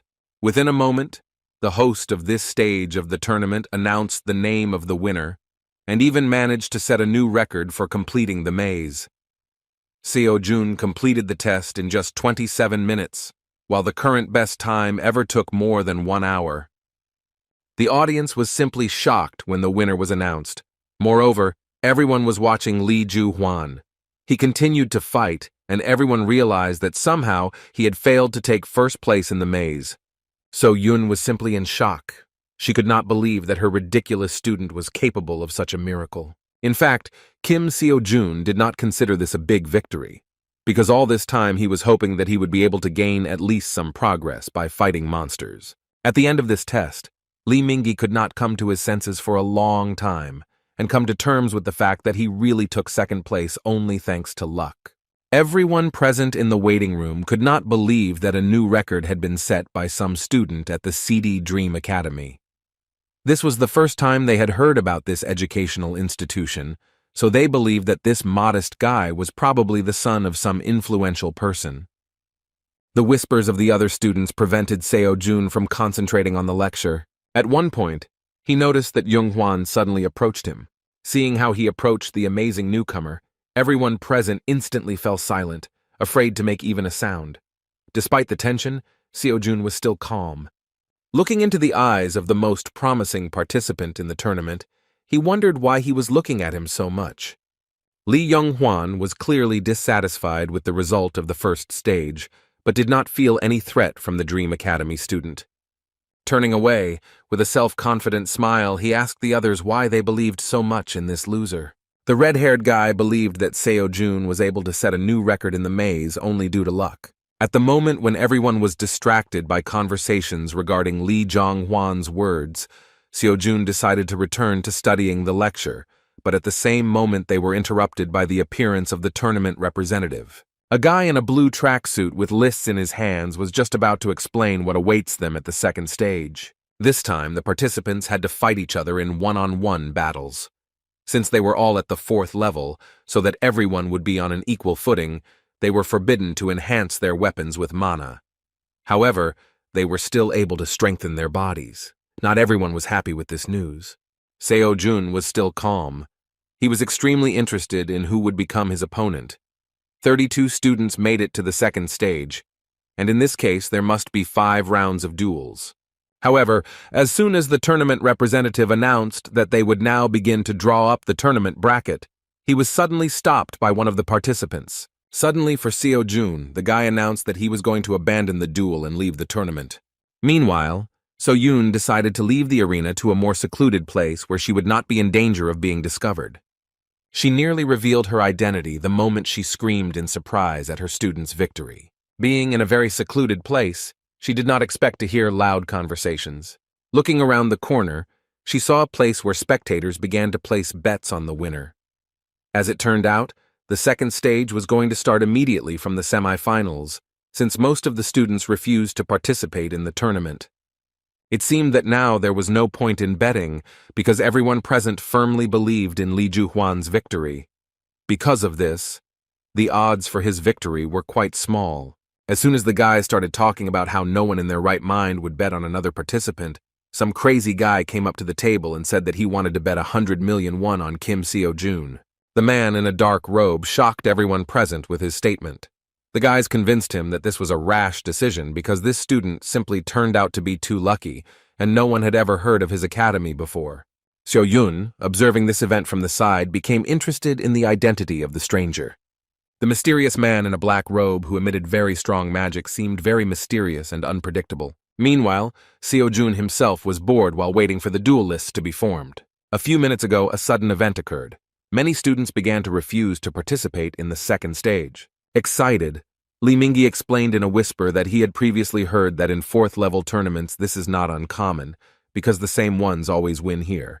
This behavior was due to the fact that everyone was afraid of Li Juhuan. Participants spread rumors that he didn't care about the rules at all, so after a battle with him you could remain crippled for the rest of your life. However, not only Juhuan, but also the guy with the helmet on his head, as well as the participant with the scar on his left eye, seemed to be very impressive opponents. Doubts spread with incredible speed. One by one, the participants left the waiting room. Li Mingyi would have run away himself, but he was so scared that he literally stuck to the bench, and so only 5 semi-finalists remained. An hour later, the lists of duel pairs were presented. In the first fight, Kim So-jun and Jang Dak-chul were supposed to fight. In the second fight, Li Juhuan and poor fellow Li Mingyi were going to fight. Since there were only 5 participants, Li Chul-min received an automatic win. Seo-jun began to think that if he won the first stage, then most likely, if he makes it to the finals, regardless of the result, he will become the winner of the tournament. At one point, he noticed his comrades' excitement. Li Mingyu was trembling with fear, and when Seo-jun noticed this, the guy in the checkered shirt whispered in panic that he couldn't believe that he was going to duel with Li Juhuan. Despite his incredible fear, he still had enough energy to shake his new friend. With a kind smile, Seo-jun said that Li Mingyi was acting stupid because he wrote himself down as a loser, even though his fight had not even started. Seeing his friend's condition, he suggested that he withdraw his candidacy, because with such an attitude, nothing would really happen for him. With his eyes downcast, Li Mingyi sadly said that he couldn't just leave the tournament. Meanwhile, a tournament official entered the room and announced that Kim Seo-jun and Jang Dak-chul should prepare to enter the arena. Getting up from the bench, So-jun gave friendly advice at the end and said that if Mingyi decided to fight, then he should fight to the very end. After all, who knows, maybe he will be lucky and even win. After these words, Li Mingyi grabbed his hand in surprise. He asked in confusion why So-jun was not worried before such a difficult battle. With a confident smile, Seo-jun replied that he only cares about how much experience he will be given for this fight. This answer naturally did not satisfy his friend's interest, but Seo-jun simply left, motivated by the opportunity to earn 100 million won. As soon as he entered the stage, the presenter announced the continuation of the tournament and the beginning of its second stage. The first to be presented was the new record holder of the race in the labyrinth, who was able to bypass all the monsters. Seo-jun was presented as a participant shrouded in mystery, because no one could say for sure whether he was talented or just plain lucky. At the moment of thunderous applause towards Seo-jun, he suddenly heard from his opponent that luck would not help him here. Jang Dak-chul was so self-confident that he didn't even hide it. Moreover, he was presented as one against whose crushing power any tricks were useless. With a loud laugh, an arrogant guy with a ridiculous helmet on his head said that student Kim spent all his luck on the first stage, where he managed to set a new tournament record. In response, Seo-jun said that it was too early to judge which of them was unlucky. These words seriously angered his opponent. As soon as the referee announced the start of the battle, Dak-chul furiously attacked, shouting that he would make Seo-jun regret his bold words. However, these threats did not bring any results, because the Dream Academy student was more determined than ever, because a prize of 100 million won was at stake. As soon as Li Mingyi heard that his friend's battle had already begun, he began to worry even more. Glancing at his opponent, who was standing to the side with an angry expression on his face, he decided that now was a bad time to worry about others. He had to face Li Juhuan, which seemed terrifying from the very beginning. Even though he was trembling with fear, Seo Jun's words were what kept him in control. But just as he thought that he and Seo Jun were no match for these guys, those in the waiting room screamed in surprise at the shocking news. None of those present could believe that the duel would end in the blink of an eye. The winner of the semi-final of the second stage of the tournament was Kim Seo-jun from Dream Academy. In response to the result of the first fight, the red-haired guy, who was previously considered the winner of the tournament, arrogantly said that the scum should have a place among the scum. Despite his words, Li Mingyi felt much better once he learned that his fellow sufferer was able to defeat his opponent. Looking at his future opponent, he said that he too would be a winner. As expected, the fight of the first couple began with an aggressive attack by an offended guy in a ridiculous helmet with horns. One could not expect anything less from Chan Dak-chul. His strength was truly crushing. However, Seo Jun also surprised everyone present, because instead of blocking the blow, he easily dodged it. Moreover, the Dream Academy student continued to maintain a frantic calmness, which caused self-doubt on the part of the enemy. Dak-chuk attacked without respite and even managed to run out of steam, while his morale was plummeting due to the fact that all this time Kim looked like he was not taking him seriously. Enraged by the situation, the opponent with the axe could not gain control of the situation at all, and wondering why his attacks were not working, continued to move forward. At one point, he seemed to go crazy, so he strengthened his body with an aura and rushed to the attack with a powerful swing of the axe and shouting that now the vile Seo Jun would not be able to dodge. However, at that very moment the games were over, because the student from the Dream Academy took the matter seriously and easily knocked the heavy axe out of the hands of his opponent. Dak-chul couldn't believe what happened. His body trembled with the realization that his axe was behind him for the first time in his life. It was simply incredible. No one expected this, and did not even think that the battle would end in the blink of an eye. The muscular fighter was in despair, as he could not accept that he had lost to someone he considered just a lucky fool. He turned out to be weaker, and the first winner of the second stage was Seo Jun, who did not even use a small part of his combat potential. As expected, he was very disappointed with this fight. His progress in lectures only increased slightly, since the actual battle never took place. Previously, he thought that by fighting with other students, he could easily reach a new level of understanding of the arts. In addition, there will be much fewer fights than expected, because most of the participants simply abandoned the second stage. The battle pass was already ending, and Seo Jun was afraid that he would not have time to master the basic knowledge in 50 days. He needed to tighten his belt to at least save up for a spear and renew his pass to the Transcendence Academy. He couldn't afford to lose in this tournament. When he returned to the waiting room, he couldn't understand why Mingyi was so nervous. As it turned out, his friend was simply delighted with the battle and continued to be surprised that Seo Jun was so strong. A long conversation never took place, because a few minutes later, a representative of the tournament entered the waiting room and said that the participants in the second fight should prepare to enter the arena. Li Juhuan went first and even roughly pushed his opponent out of the way. The already trembling Li Mingyi considered this insolence to be normal behavior, and instead of being indignant, decided to remember the moment when, together with Seo Jun, they managed to cope with the first stage. He admitted that as soon as he saw him, he felt a kindred spirit, and therefore when he defeated a formidable opponent, he was so happy as if he had won himself. He had a bit of jealousy at that moment, but more importantly, his friend's success gave him at least some motivation to fight. Pouring out his soul, Li Mingyi even mentioned that he is never lucky and does not have the talent or strength like Seo Jun. All that moved him forward was the unquenchable desire to please his little sister. He hoped that one day she would be proud of him. When he was asked to hurry up, he ran towards the exit, and Seo Jun asked him to give it his all. As soon as Li Mingyi entered the arena, He began to feel nervous due to the huge number of spectators who were eagerly awaiting the start of the battle. As soon as he began to support himself with words that he could handle it, Zhu Huan began to get angry. He despised his opponent, whom he considered an ordinary weakling, so he nervously asked him to shut up and stop mumbling under his breath. In this tournament, the red-haired arrogant guy was infuriated by absolutely everything. He even felt humiliated by the fact that he was forced to participate in such an event, where he was surrounded only by losers. Looking into his eyes, he wondered how he got to the point where his opponent would be such trash. To him, Li Mingyi was nothing more than prey, a useless nobody who lived only to be eaten. Considering his opponent his prey, Zhu Huan decided that in this fight, he just needed to remind the scum where he belonged. He was even more infuriated by the fact that he failed to take first place during the first stage.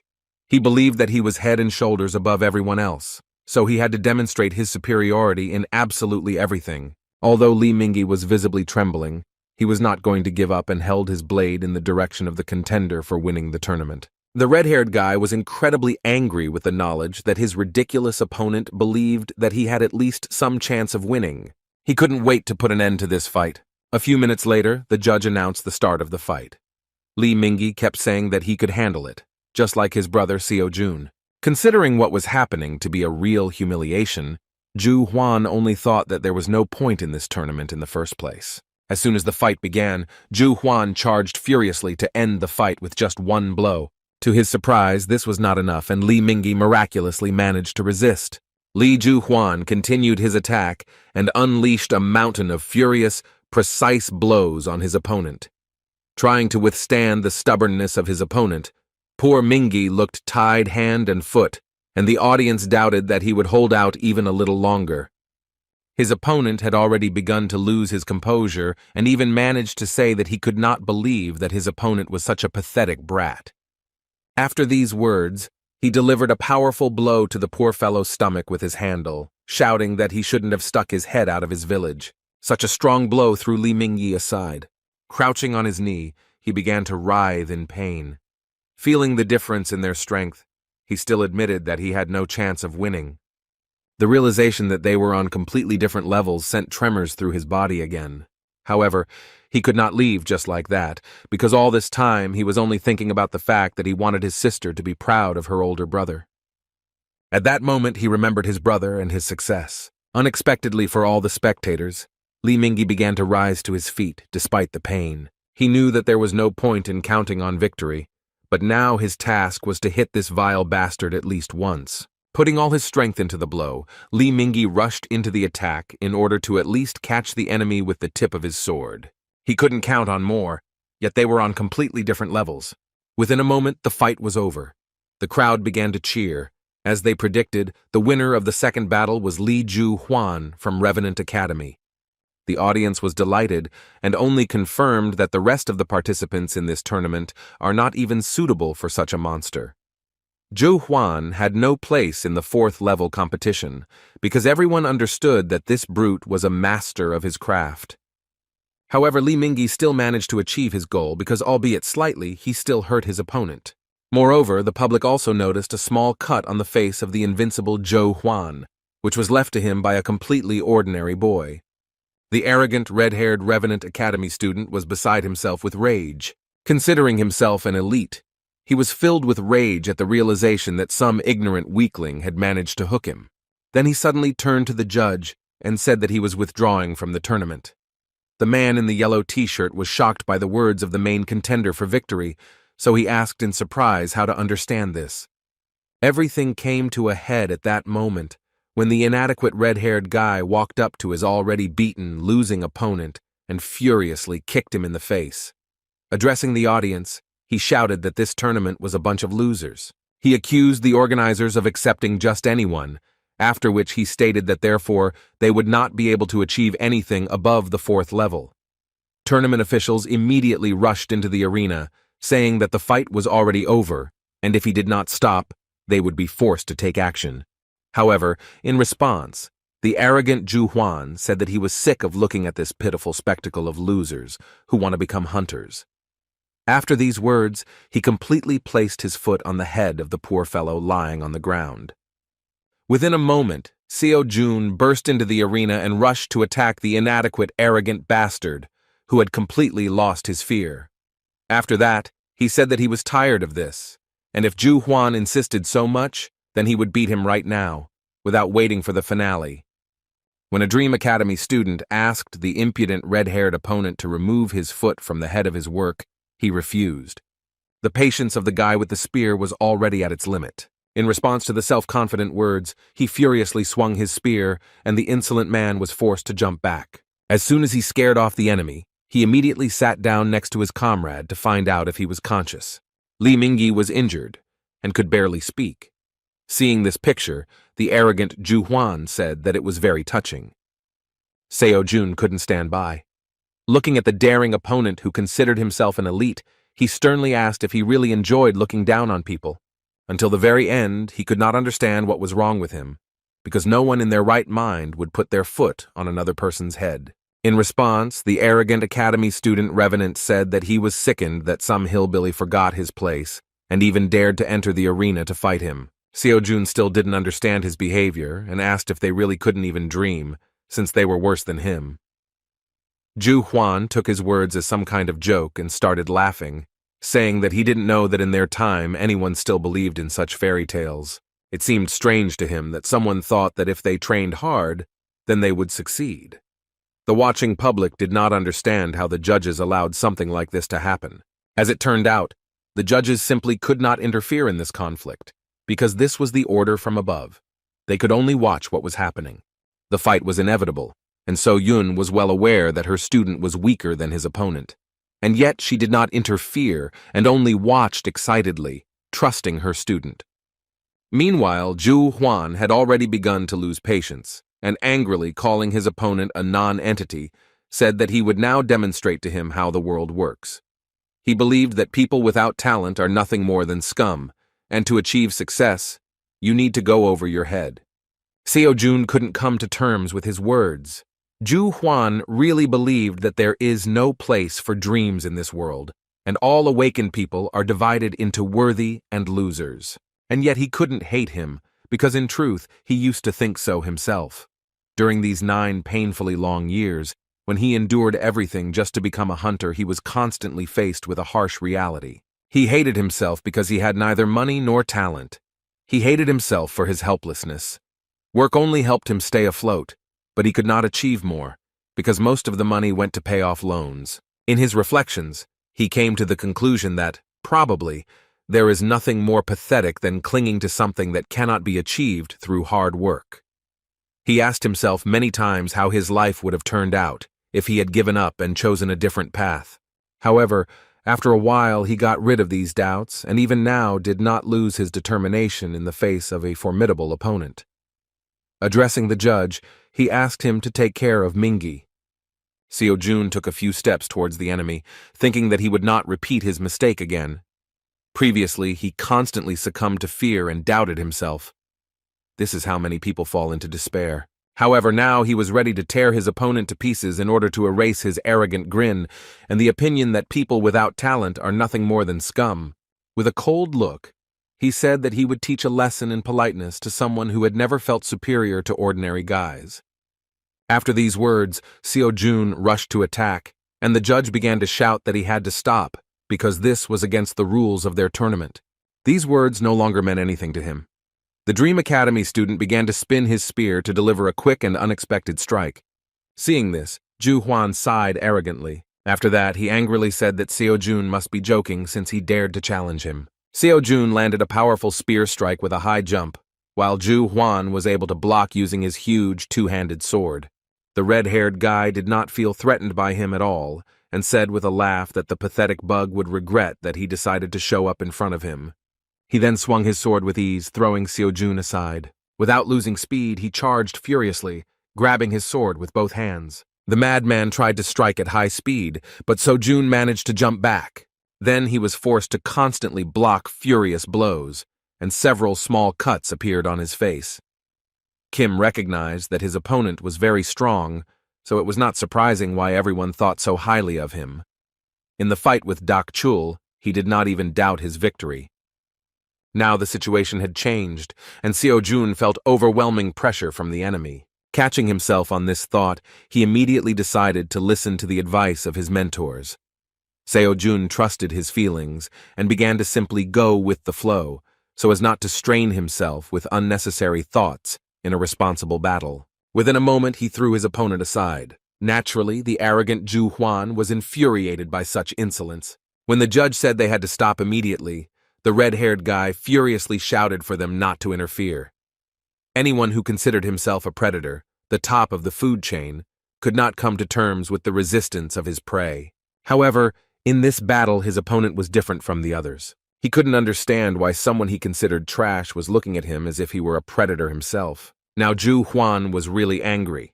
He mockingly said that dreaming is not harmful, but the pathetic non-entity should see for himself what will happen to his dreams when he is faced with cruel reality. Within a moment, he closed the distance with incredible speed. Then he launched a furious blow, which Seo-jun still managed to block. The impact was so strong that the surface of the arena began to collapse. Although Seo-jun began to tremble from such incredible pressure, the fact that he was able to block this blow only angered his opponent more. As Zhu Huan continued to throw punches, he noticed something strange. He realized that his pathetic opponent was becoming stronger with each blocked blow, like a monster growing right before his eyes. Within a moment, Seo-jun himself rushed to attack, and this time they exchanged blows. Zhu Huan was furious and began to lose his temper because he could not accept the fact that some brat managed to push him away. Just like Li Mingyi gave him a small cut, Seo-jun also did something that completely freaked out the red-haired guy. Enraged, Zhu Huan went mad and began to release mana against his weapon. Seo-jun did not expect that the opponent would break the rules of the tournament and start using aura. He himself did not yet know how to control his own mana, so he had nothing to oppose. The judges and other tournament workers began to panic and rushed into the arena screaming, realizing that the crazed red-haired guy was going to kill his opponent. Seo-jun himself understood perfectly well that running away was the best option. However, at that same moment, he began to have an internal dispute, as a result of which he realized that if he ran away, he would betray everything he had learned. At that moment, he began to remember the words of his teacher, and it seemed to him that he was nearby. One day, Xiang Yu, like his student, entered into a battle, the outcome of which was a foregone conclusion. He lost, and there was no changing that. Then, for the first time, he felt despair because he was afraid of defeat. However, he rushed into battle and fought, because this is the true spirit of a warrior. Xiang Yu taught him that even if everything points to his defeat, he must continue to fight like a beast and believe in his victory no matter what. Remembering the words of his mentor, Seo-jun resolutely clenched his spear, because he did not intend to show his back to the enemy. The force that tears mountains out of the ground will erase any barriers, and the spirit that can turn the whole world over will dominate it. As soon as Seo-jun charged, he unknowingly began to release his mana, and a blue aura surrounded his spear. Seeing how much his opponent had changed, the enraged Zhu Huan, who believed only in talent, shouted that he was the only predator here, while the rest of the students were just litter on which he would continue to wipe his feet. Tournament officials rushed to stop them, but it was too late. A moment later, two furious fighters attacked each other with a wild cry. There was a powerful explosion of energy, which raised a column of dust and made it difficult to see what the result of this collision was. But just as the heat began to dissipate, the public saw that the clash had emerged with a winner. An inexperienced fighter, who was considered an ordinary lucky newcomer, managed to win this battle. Zhu Huan lost consciousness and fell to the ground, while Seo-jun silently tried to stand, leaning his trembling body on a long spear. The audience was shocked by what happened and began chanting the name of the winner of this fierce battle. Seo-jun also couldn't contain her surprise. She was shocked, because she saw how rapidly her student developed. 2 weeks ago, he could barely block her mana-soaked blows, but now he was able to use the aura himself. It was simply amazing, and now she was thrilled to know that she had made the right decision when she decided to choose him as her student. Looking around, she again saw the mysterious man in a black robe. Previously, she found him very suspicious when she saw that he had bet on Seo-jun at an underground bookmaker. The stranger himself shouted in surprise. He was excited by what had happened because he couldn't believe that someone from the 4th level could so suddenly master the aura technique. So Yoon was also surprised, but still not as surprised as this stranger. It seemed that before his eyes, Kim So-jun violated the laws of the universe. At that moment, she just remembered an important detail, that the stranger had bet a large sum on Seo-jun's victory. However, when she looked around again, the mysterious guy had disappeared from sight. The tournament ended after Seo-jun's incredible triumph, but he returned home without a victorious mood. Unfortunately, the victory over the tyrant did not bring him anything more than applause and recognition from the public. Because he did not listen to the judges, he was disqualified. Tournament officials admitted that Lee Ju-hwan had behaved in an inappropriate manner, but at that time he withdrew from the tournament and Seo-jun intervened as a participant. The judge warned him of the consequences, but he did not listen and did his own thing. Seo-jun broke the rules of the tournament and couldn't even argue with it, but the fact that no one even tried to stop his opponent before he intervened himself remained in question. Although Lee Ju-hwan withdrew from the tournament at that time, he was also punished, because enhancing a sword with an aura was regarded as attempted murder. Despite this, he will not go to trial, but the Hunters Association will definitely prohibit him from taking the exam for the next 5 years. Lee Chul-min automatically became the winner, even though he never fought in the second stage. Second place went to Lee Mingi, and third place went to Jang Dak-chul.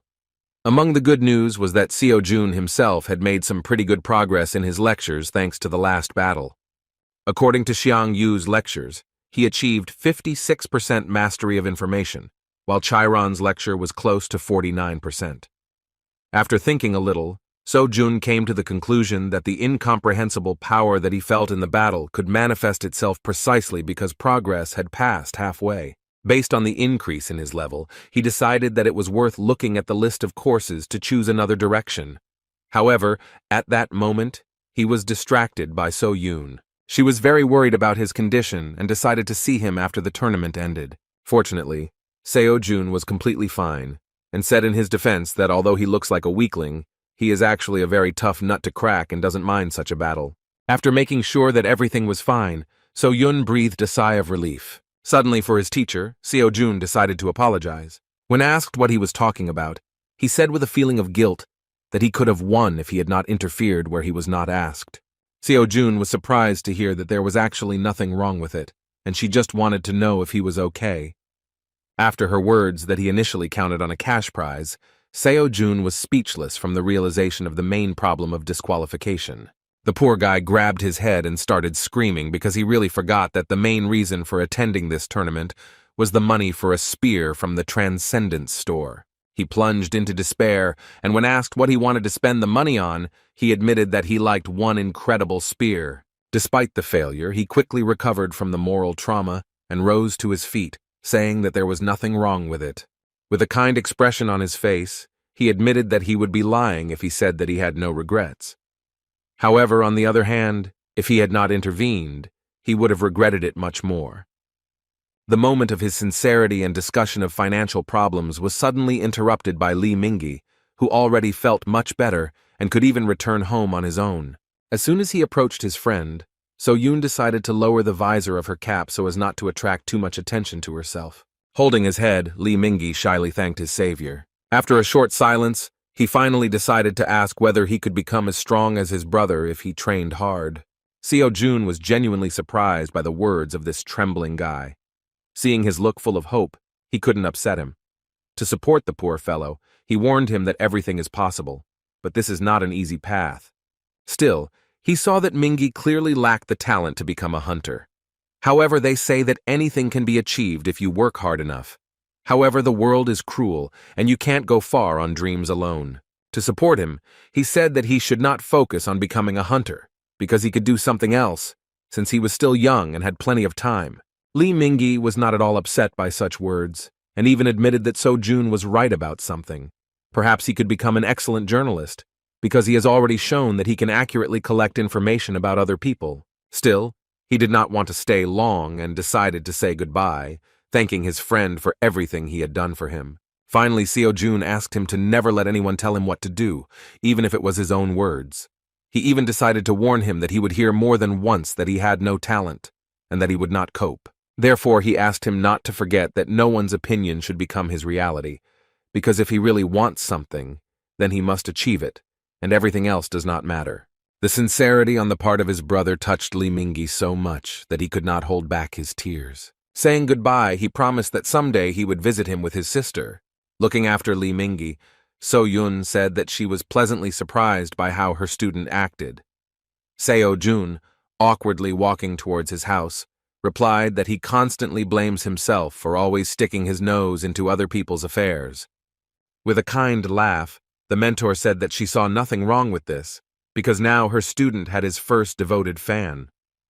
In response, Seo Jun surprised her by saying that it would be better if he became her second student and not just his fan. He believed that he should have seized the moment and invited him to their academy. So Yun really didn't expect such words from him. She felt happy thanks to his support, because now he said that this was their academy. Now she was definitely not alone. Overcome with joy, Seo Yun caught up with Seo Jun again and cheerfully said that since he had done a good job, she would buy him a new spear. When asked why she suddenly decided to do this, she asked him not to worry and consider it a scholarship. Meanwhile, one of his wards came to visit the master of the Star Sword. He was warned that the master was meditating, and at this moment he could not be disturbed, but the guest said that the matter did not require delay. So Moon Chul, a one-armed guy who is considered one of the most loyal subordinates of the Star Sword, still disturbed his master. In response to his sudden intrusion, the old man said threateningly that he thought he had made himself clear when he asked not to disturb him. Releasing his incredibly powerful aura, he asked his subordinate how dare he ignore his orders. The pressure from the master was simply monstrous, and even an experienced hunter could not move. He could barely muster the strength to report that Lady So Yun had participated in the academy tournament. These words greatly interested the old man, because he could not wait for this, knowing that So Yun had no students. Moon Chul, seeing the master's uncertainty, confirmed his words. They had actually gathered some information regarding what had happened at Dream Academy recently. No one expected that after all the unsuccessful attempts, So Yun would still decide to try the old business again. Realizing the importance of the matter, the old man rose to his feet and said that he would personally deal with this problem. With a thoughtful look, Star Sword Park Min Chul said that he personally should see what his granddaughter's new student is like. The next morning, Seo Jun again went to the Dream Academy, where he wasted no time in refining his spear skills. The next daily task regarding 5,000 swings of the spear was completed, but So Yun, as usual, did not understand what was going on. The strange behavior of the student all this time put her in an awkward position, but during all this time she never managed to find out anything. Noticing her intense gaze, Seo Jun asked why she was staring at him so dissatisfied, but the girl replied that he just imagined it. In fact, she still held a grudge against him because he was so eager to get money for a new spear, but when she offered him a lucrative gift, he was so meticulous in choosing it that he ended up leaving with nothing. In response, Seo Jun said that he was simply not worthy of the gift. Pointing a condemning finger at him, the girl demonstrated that she saw right through him and said with displeasure that he was a liar, because he was clearly not one of those who would simply refuse such things. She was willing to bet that the problem was something else. She was really right, but Seo Jun didn't know how to explain to her that since he saw the beautiful weapon from the Transcendent store, he couldn't even look at an ordinary spear. Things got even worse as the price had increased to 120 million won due to a recent recalculation. Money that was not earned through honest labor was not counted. So now, So Jun was completely afraid to do anything. Seo Yun, as expected, was infuriated by the situation regarding the fact that her student refused the offer, even though she said that she would pay for everything. Naturally, when the granddaughter of the greatest hunter gives you such an offer, it's a chance of a lifetime. And yet there was one more pressing issue that they did not have time to discuss. So Yun inquired about what mana enhancement technique her student used in the battle with Zhu Huan. Seo Jun had no idea what he was talking about. So Seo Yun explained that without the technique, he would not be able to use magic.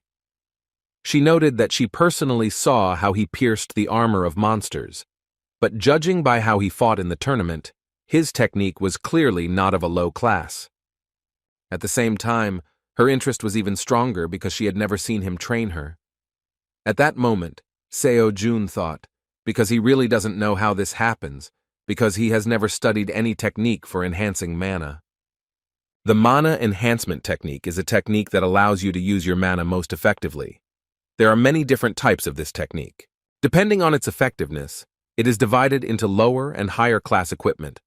Each hunter has his own mana enhancement technique. Some even patent it. In fact, Seo-jun wanted to get into the elite academy precisely in order to acquire effective high-level equipment.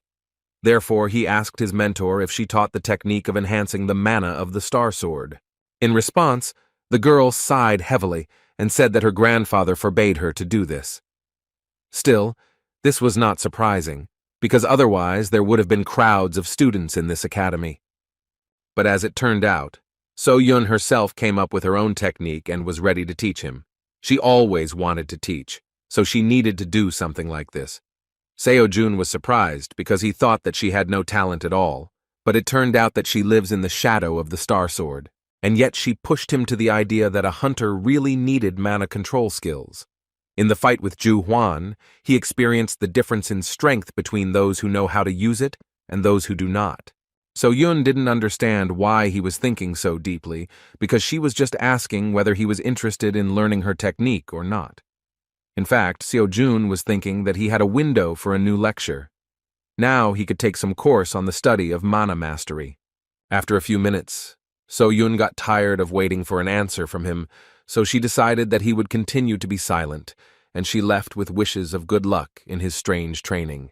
When asked where she was going, the girl replied that she had her own business. When Seo-jun started laughing at how busy she was, Seo-yun replied that if he leaves before she returns, then he should close the door to the academy. In fact, she simply could no longer be in the same room with him. She really had nothing to do and just wanted to escape, so she was surprised that she really looked like she had nothing else to do besides the academy. As soon as she left, Seo-jun chose the mana course. Speaking about what mana is, the teacher said that it is something that is located in a world that is subject to the law of cause and effect, but is capable of destroying the laws of this universe. Of course, such words turned out to be difficult to understand, and so Jun became convinced that the Archmage Merlin was someone similar to the Buddha himself in terms of the complexity of teaching his skill. It seemed that these words were only the beginning of the lecture, but after a moment the old man said that with this, he had said everything he wanted. Seo-jun felt like he was going crazy again because of his studies. The training time was over, and the Archmage suggested taking up practice. Seo-jun received a daily task in the form of creating 1,000 mana spheres. Without wasting any time, the guy started trying to make at least one sphere. Now he could say that sensing and controlling mana was not that difficult, and it was all thanks to Kiran's lectures. However, it was still not easy, because although he felt mana, he could not give it a form. The Archmage mentioned that he should use mana to connect his mind with the outside world, transfer the fruit of his imagination into reality, deceiving and convincing it that everything happens according to the laws of nature. At one point, the student concentrated so much that he began to feel how he could give shape to his energy. In the most striking example of how to do this, the Archmage Merlin described a force that truly does not exist anywhere in nature. It was about the mana aura that Seo-jun had already used once. A few minutes later, the guy saw a small accumulation of energy in his palms, which really left his imagination and ended up in the real world. The crumb between his palms actually turned out to be a sphere of mana. He was surprised that all his efforts gave him such an insignificant result, because the Archmage was unlikely to count this as a correctly performed exercise. Despite this, he was proud of himself because this was a real achievement. He understood that over time he would do better. He just needed to constantly hone his skills. At that moment, Park Min-chul suddenly entered the academy and addressed the stranger with a dissatisfied tone. Seo-jun, holding a small sphere in his hands, was surprised by the appearance of a gentleman whom he had previously only seen on television screens. Mr. Min-chul really came to the academy to see who became his granddaughter's student. He did not expect to see something like this, because he felt that there was a clot of mana in the guy's hand. What was suspicious was that something like this was not easy to create. This meant that this guy was talented. However, this only deepened his understanding of the situation. The old man began to suspect something was wrong, thinking that there was only one reason why such a gifted guy came to So-Yun Academy. He feared that Seo-Jun was one of those who wanted to take advantage of his granddaughter. Releasing his terrifying energy, he sternly repeated his question, and, shocked by the situation, Seo-Jun was forced to dutifully introduce himself. The guy really felt afraid because he didn't expect Grandpa Starsword to visit So-Yun Academy so suddenly. Addressing him without any formality, Seo-Jun mentioned that he had only seen him online, so it was amazing to him that he was finally able to meet the greatest hunter in person.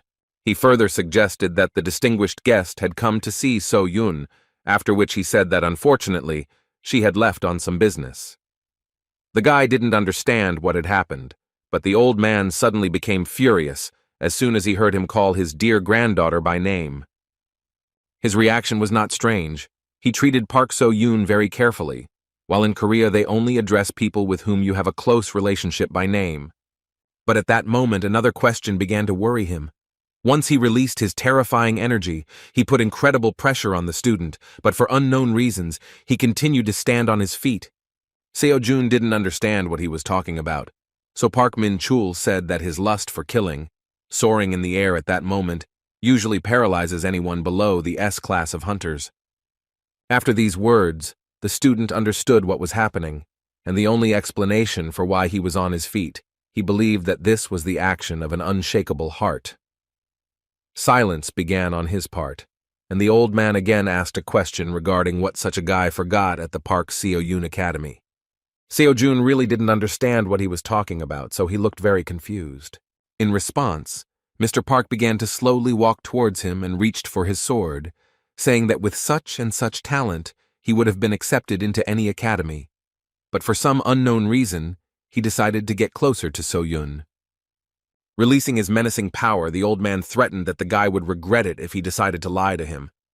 Sensing danger, Seo-Jun began to panically ask him to stop and shouted that it seemed to him that they had misunderstood each other. However, Mr. Park was not going to listen to him to the end and said sternly that he did not think that he would receive an honest answer so easily. Within a moment, he swung his sword and Kim, sensing terrible danger, was forced to fall to the ground to avoid being hit. He only miraculously managed to avoid being seriously wounded, which greatly surprised the old man. As it turns out, Seo-Yun was going to visit her grandfather when she decided to leave on business. When she came to his house, she found out that he was not there. The lady who worked here said that she should ask the chairman about what Mr. Starsword is doing now. In fact, she just wanted to tell her grandfather about her new student. At the moment when she wondered where her grandfather might have gone, Seo-Jun was in a mortally dangerous situation. The old man continued to apply incredible pressure and repeatedly asked the question of what goal he was pursuing. So-Yun had no idea what was happening at that moment. However, she understood that something was wrong here. She wanted to keep everything a secret for as long as possible. But after participating in the tournament, it was no longer possible to hide Seo-Jun. That is why she decided to deal with the problem by revealing the truth to her grandfather. At that moment, the chairman approached her. The chairman was a one-armed man who was very trusted by the Star Sword. He greeted the young lady with a sincere smile, saying that he was glad to meet them. So-Yun admitted that he was just in time because she was looking for him. As soon as she told her that she had come to her grandfather, she was shocked by the truth that Mr. Park had just gone to her academy for a visit. At the same moment, she hurriedly ran back, realizing that during this time something terrible could have happened.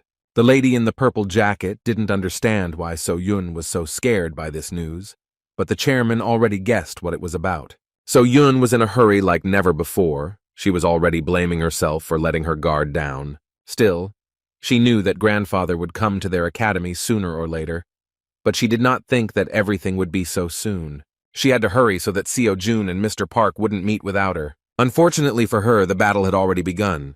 This was the first time Seo-Jun had been in such danger, even though Master Starsword had not even drawn his sword from its sheath.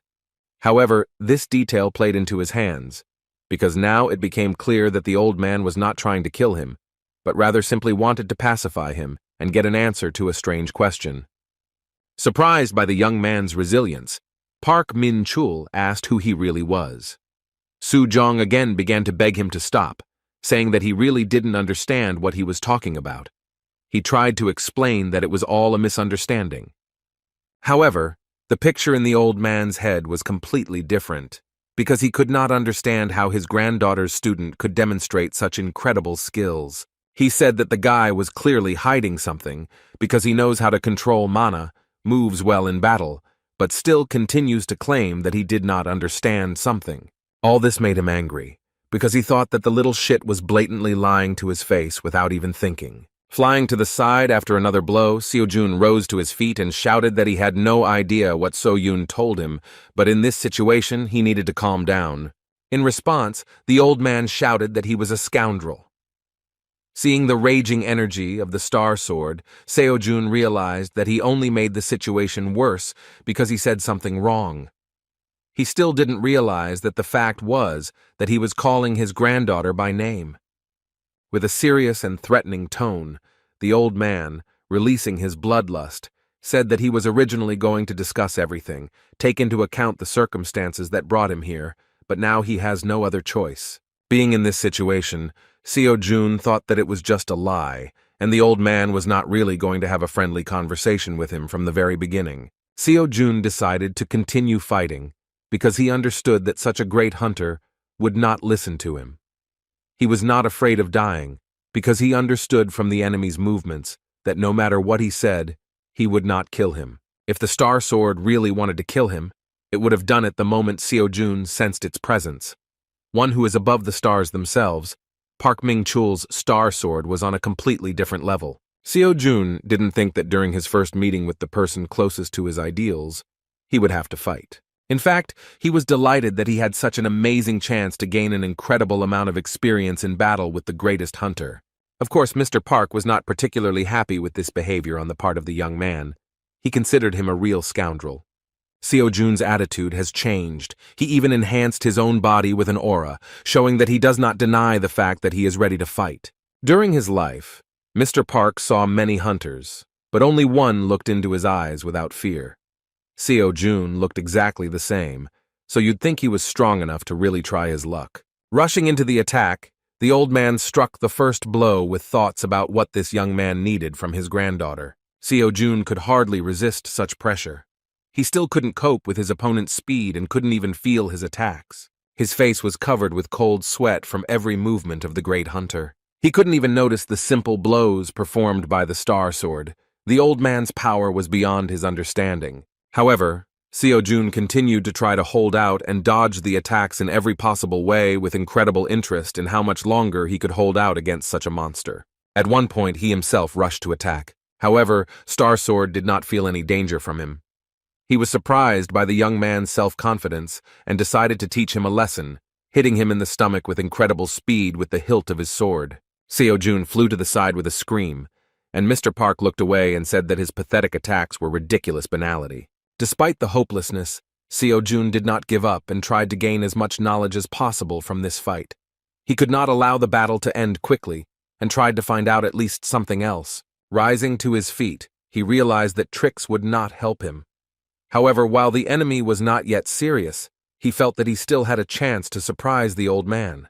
Park Ming-chul did not want to waste much time on this issue, so he rushed to the attack again. Seo-jun felt like he needed to impress him, but he didn't know how to do it. However, as soon as he stopped thinking about it, he trusted his feelings and surprisingly managed to evade his opponent's sword. He then desperately swung his spear to strike at close range. Subduing the mana to his will, he forced it to fill the spear, strengthening the counterattack.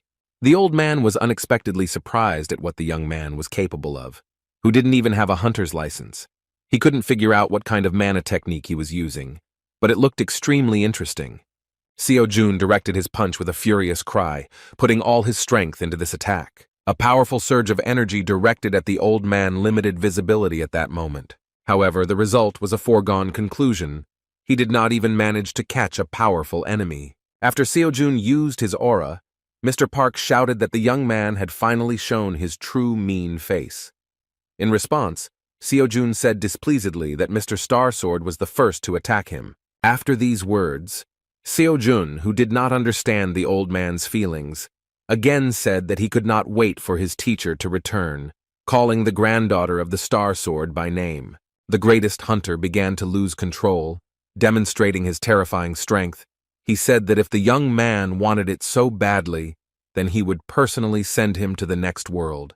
Just as Kim was beginning to say goodbye to life, fortunately for him, So-Yoon burst inside the training room and shouted that it was enough. The fighting stopped, and So-Yoon started screaming that she wanted to know what was going on here. She was incredibly angry at her grandfather for starting to scare the crap out of her students again. Looking at Seo-Jun, she began to get angry at her grandfather and accuse him of beating the poor fellow until he had bruises all over his body. Kim tried to smooth the situation over, saying that he had no serious injuries, although he was already in pain. Turning his gaze away, the old man said that such a mattress should not dare call himself a man. In response, Seo-Jun allowed himself the impudence of telling the Star Sword that it doesn't matter whether you are a man or a woman, anyone would be hurt if they were beaten by a great hunter. As soon as he said that he wouldn't be surprised if Mr. Park didn't care who he beat, the old man immediately jumped out of his seat and shouted that the young man would soon regret his words. Seo-Jun, taking advantage of the situation, cleverly hid behind the granddaughter of the Star Sword, asking if he would continue to beat him. So-Yoon didn't understand what was happening at all. She had never before seen simpletons who would allow themselves to talk to her grandfather like that. Continuing to communicate with the great hunter as if they were some kind of relatives, the dissatisfied Seo-Jun asked if it was possible to find out why the Star Sword met him in such an unfriendly way. So-Yoon understood that sooner or later her grandfather would run out of patience, so she asked everyone to keep quiet. Then she awkwardly apologized to her only student for what happened, but So-Jun did not hold a grudge against her and said that she was not to blame for anything, and he himself escaped with only bruises. Despite his words, Miss Park again respectfully apologized, saying that she was very sorry, but she could explain the situation a little later. Now Seo-Jun began to understand what was going on. Seo-Yoon really needed a frank conversation with her grandfather, who, apparently, treated her very carefully and controlled her in everything she did. At such a moment, it was necessary to leave them alone, so the guy said that it wouldn't hurt him to drop by the emergency room. After these words, he left the academy building, and So-Yoon peered after him, smilingly thinking that she was lucky that he treated this with understanding. After that, she looked towards her grandfather with a stern look. They had to have a very serious dialogue about what had happened. Although she had decided in advance that she would tell him everything, at the moment when she had to speak, it was difficult for her to even utter a word. Grandpa himself started the conversation by saying that Seo-Jun seemed suspicious, so she should stay away from him. So-Yoon began to get nervous and answered hesitantly that he was not suspicious at all. She asked how he even knew what Seo-Jun really was like. All her life, her grandfather completely ignored her opinion. The academy turned out to be a compromise among all her decisions, but even her grandfather constantly interfered with her activities. He gave every new student a dressing down, and so they all left, unable to withstand such pressure. Still, she understood why grandfather behaved this way. Previously, students actually came to her academy because of her big name, so she couldn't stop them when they wanted to leave after learning that grandpa didn't teach here. Not wanting to discuss this, Park Min-chul said that So-Yoon should throw this guy out of her academy. He didn't even expect that So-Yoon would dare to contradict his words. Refusing his instructions, she said that Seo-Jun is not at all the way he sees him. When her grandfather asked her to repeat these words in a stern tone, So-Yoon shouted that she would not do this, and that she should not always listen to him. Not wanting to put up with her grandfather's next intervention, she shouted to remind him that this was her academy, and only she could decide what to do with her students. She had almost nothing to remember during the time she communicated with her student, but when she looks at him, she feels something strange.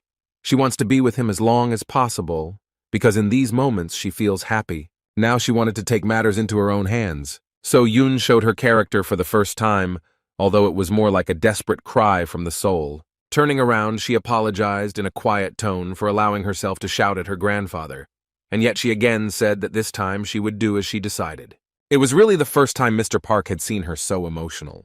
A few years later, a tragedy occurred that shook his life and turned it upside down. That day, he heard about an incident with the appearance of a monster on the streets of Seoul, but was busy with his own affairs, leaving it to the young hunters. However, At one point, he was interrupted by the chairman with the terrifying news that his only son had died in that incident. When he lost his son and looked at So-yoon, who had no one left, he decided that he had to teach her how to stand up for herself. The little girl's life had changed greatly, and she could no longer enjoy the things that children her age usually enjoyed. The old man could not do otherwise, because he had to protect her. That's why he was so strict with her.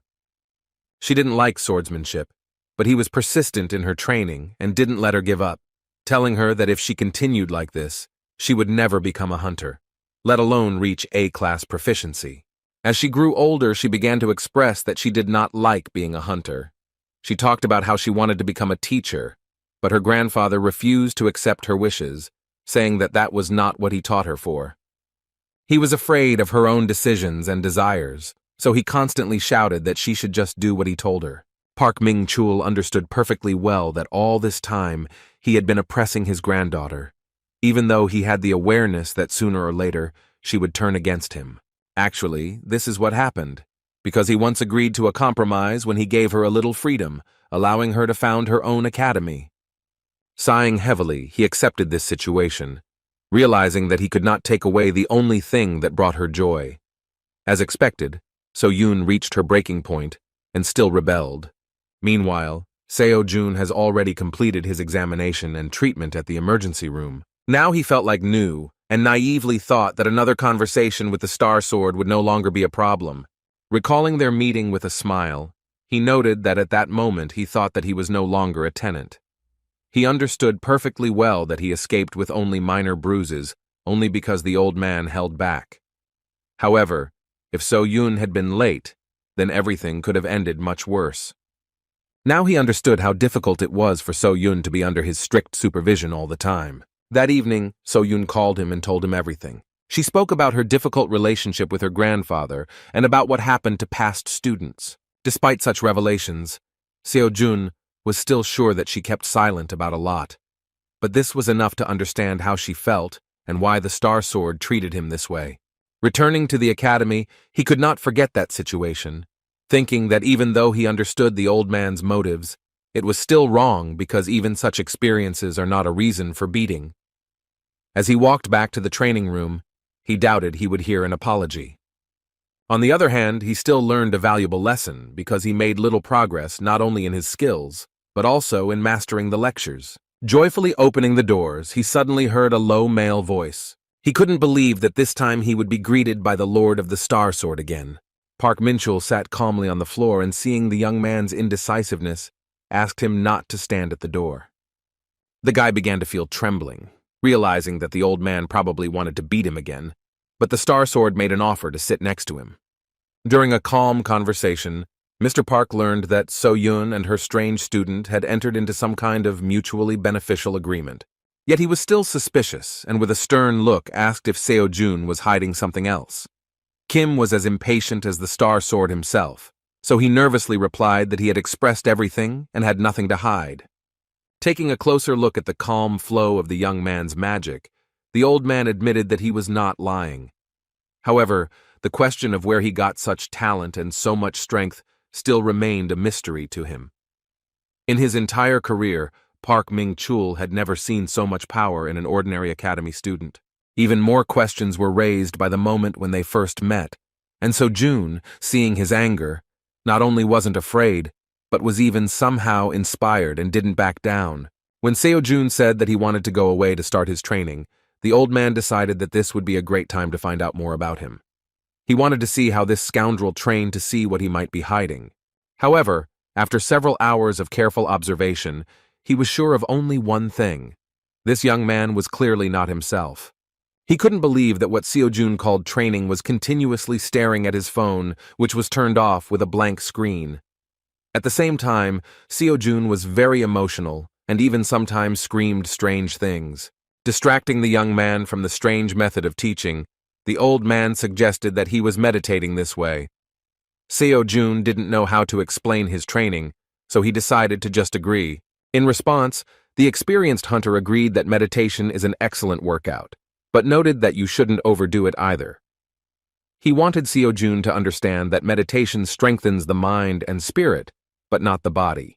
Seo-jun simply agreed with him and continued to look at the phone, so Mr. Park was surprised that he was not at all interested in his words.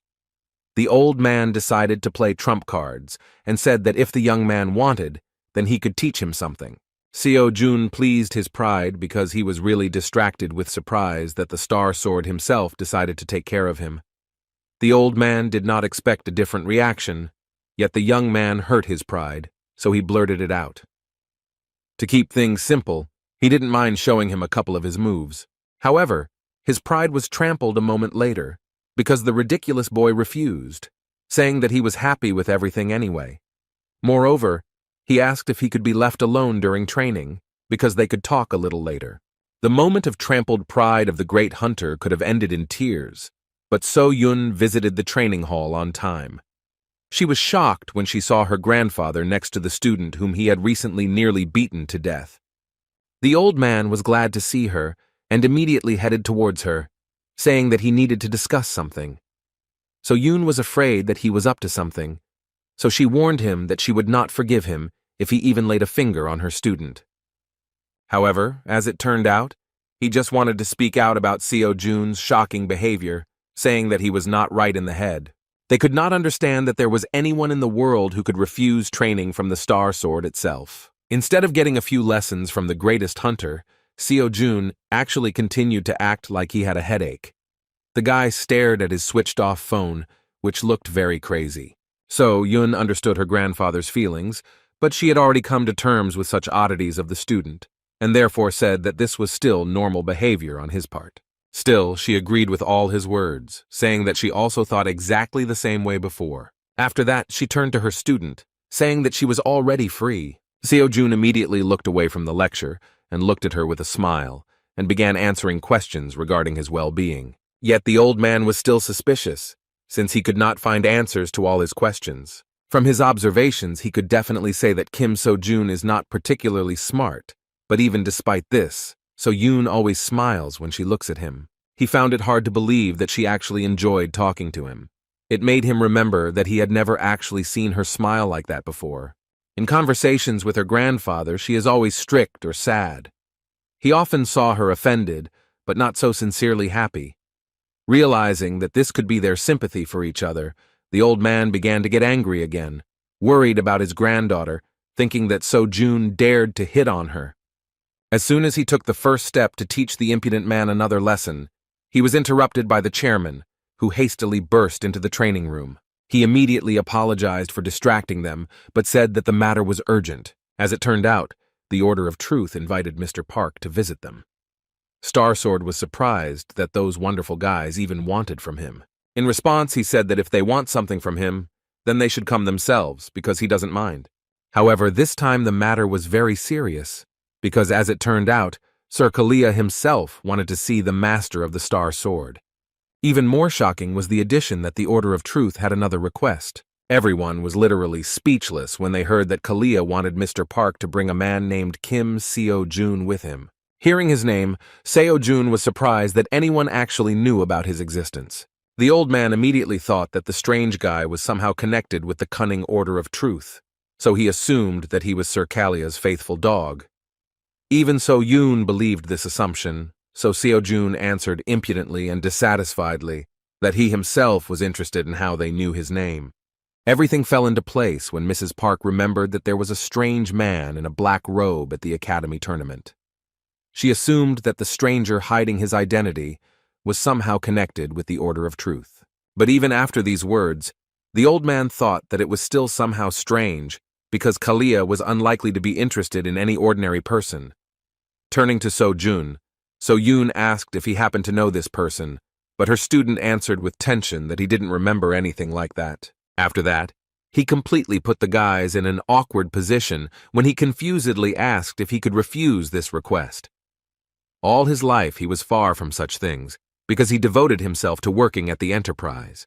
So-yun said that the Order of Truth is an organization that includes 7 apostles who are on a par with the heads of major states, so it is unreasonable to refuse their request. Sir Kalia is the successor of the Apostle of Chastity, and usually people like him do not schedule personal meetings. Even after hearing this, Seo-jun did not cease to amaze and said that he had nothing to do with this, because for him it was just some unfamiliar foreigner. He was more interested in continuing to train. In response to these words, Mr. Park's chairman said that he now fully understood why everyone thought so highly of Sir Kalia. When Starsword asked to clarify what he was talking about, Seo Moon Chol replied that Sir Kalia knew in advance that Kim So-jun would refuse his offer. The young academy student froze in place when he heard that the foreigner asked to convey, in such a case, that if Seo-jun agreed to come, then he would give him 100 million won. The mere mention of such a large sum caused neural activation in the monkey's brain, and Seo-jun immediately smiled reflexively, agreeing to the offer. Moreover, he wondered how the stranger knew that he needed exactly that amount. The Order of Truth is a religious organization, but it does not serve human gods, because their god is truth. That mysterious man in a robe is the Great Voice, and the organization is headed by 7 apostles. They convey the will of God, that is, the truths of humility, diligence, gratitude, mercy, patience. A century ago, the Order of Truth was considered a simple cult, one among many. But when the cataclysm happened, they joined forces with the forces of the heroes. Largely thanks to them, peace reigned on Earth again, and so the number of followers of the Order increased significantly. But more importantly, the berserker giant monster was destroyed thanks to their power. When everyone thought that the trouble was over, Berserker suddenly appeared. He was so strong that even all the heroes combined could not cope with him. The situation was so desperate that it was called the Second Cataclysm. Only the Great Voice and the 7 apostles were able to cope with it, thanks to which the Earth was saved. These days, one of them made a surprise visit to Seoul and settled into a hotel on the outskirts of the city. The place seemed too nondescript for a representative of a world religion. When Mr. Park and Seo-jun arrived at the place, the old man told the cult member that he had come personally to Kalia, after which he began to introduce the guy next to him, calling him a fraud.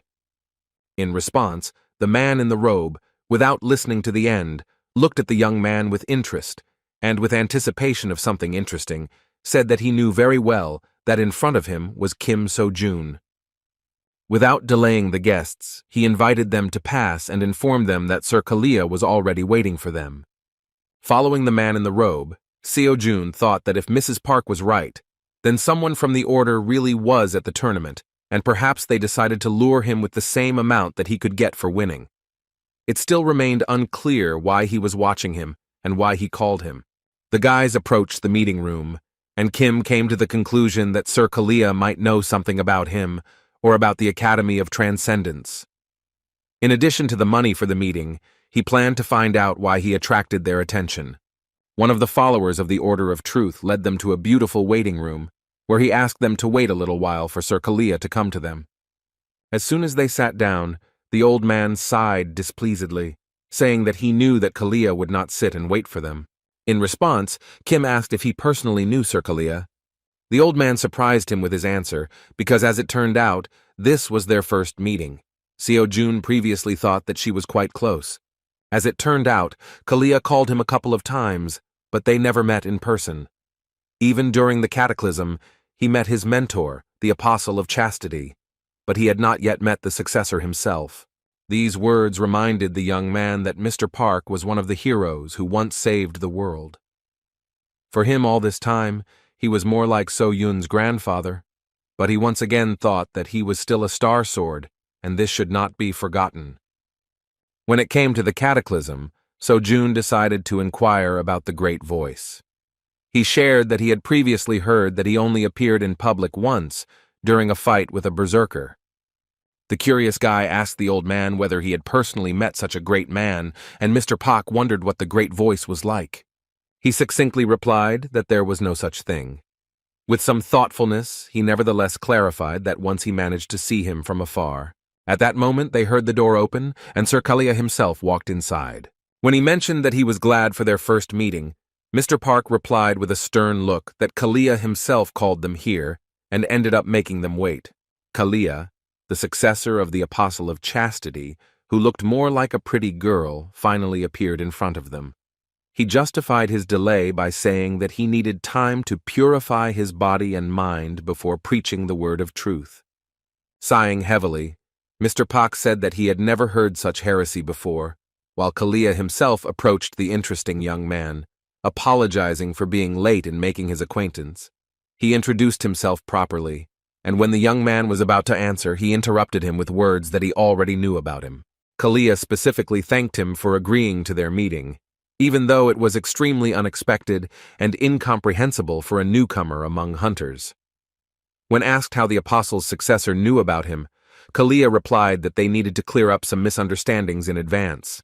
He said that when Sojun participated in academic competitions, he was then watched by one of their believers. He praised the promising hunter so much that he himself wanted to personally find out how strong and amazing he was. In response, Seo-jun asked shrilly and incredulously if this was really the whole reason why such a great and busy man decided to take the time to make such an acquaintance. He supposed it was unlikely that he would want to see him for that simple reason. In response, Kalia said with a restrained smile that he just wanted to talk about this, but first, he should ask permission to sit down with them. As it turned out, we were talking about dungeon exploration. That is why the busy heir of one of the apostles decided to gather them for a conversation. He sincerely hoped to cooperate with Mr. Starsword in dungeon exploration. The old man, dissatisfied and impatiently, asked why he should do this. In response, Kalia said with restraint that he knew better than anyone that this was far from the end.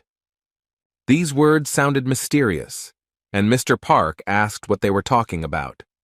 Kalia reported that he had a report of corruption in one of the dungeons in Korea. He decided to meet with the Star Sword, believing that he was the best person to know about that incident. The old man did not want to talk about this, because he believed that this was a common coincidence, but the heir of the apostles said that this was the decision of the Order of Truth, so they must definitely check the condition of that dungeon. Now Mr. Park could confidently assume that this was why Kalia flew to Korea. A piercing observation was also the words that in this way the young master of the Order of Truth would be able to consolidate his position. With a sincere laugh, Kalia admitted that he could not be fooled and was truly shrill, as always.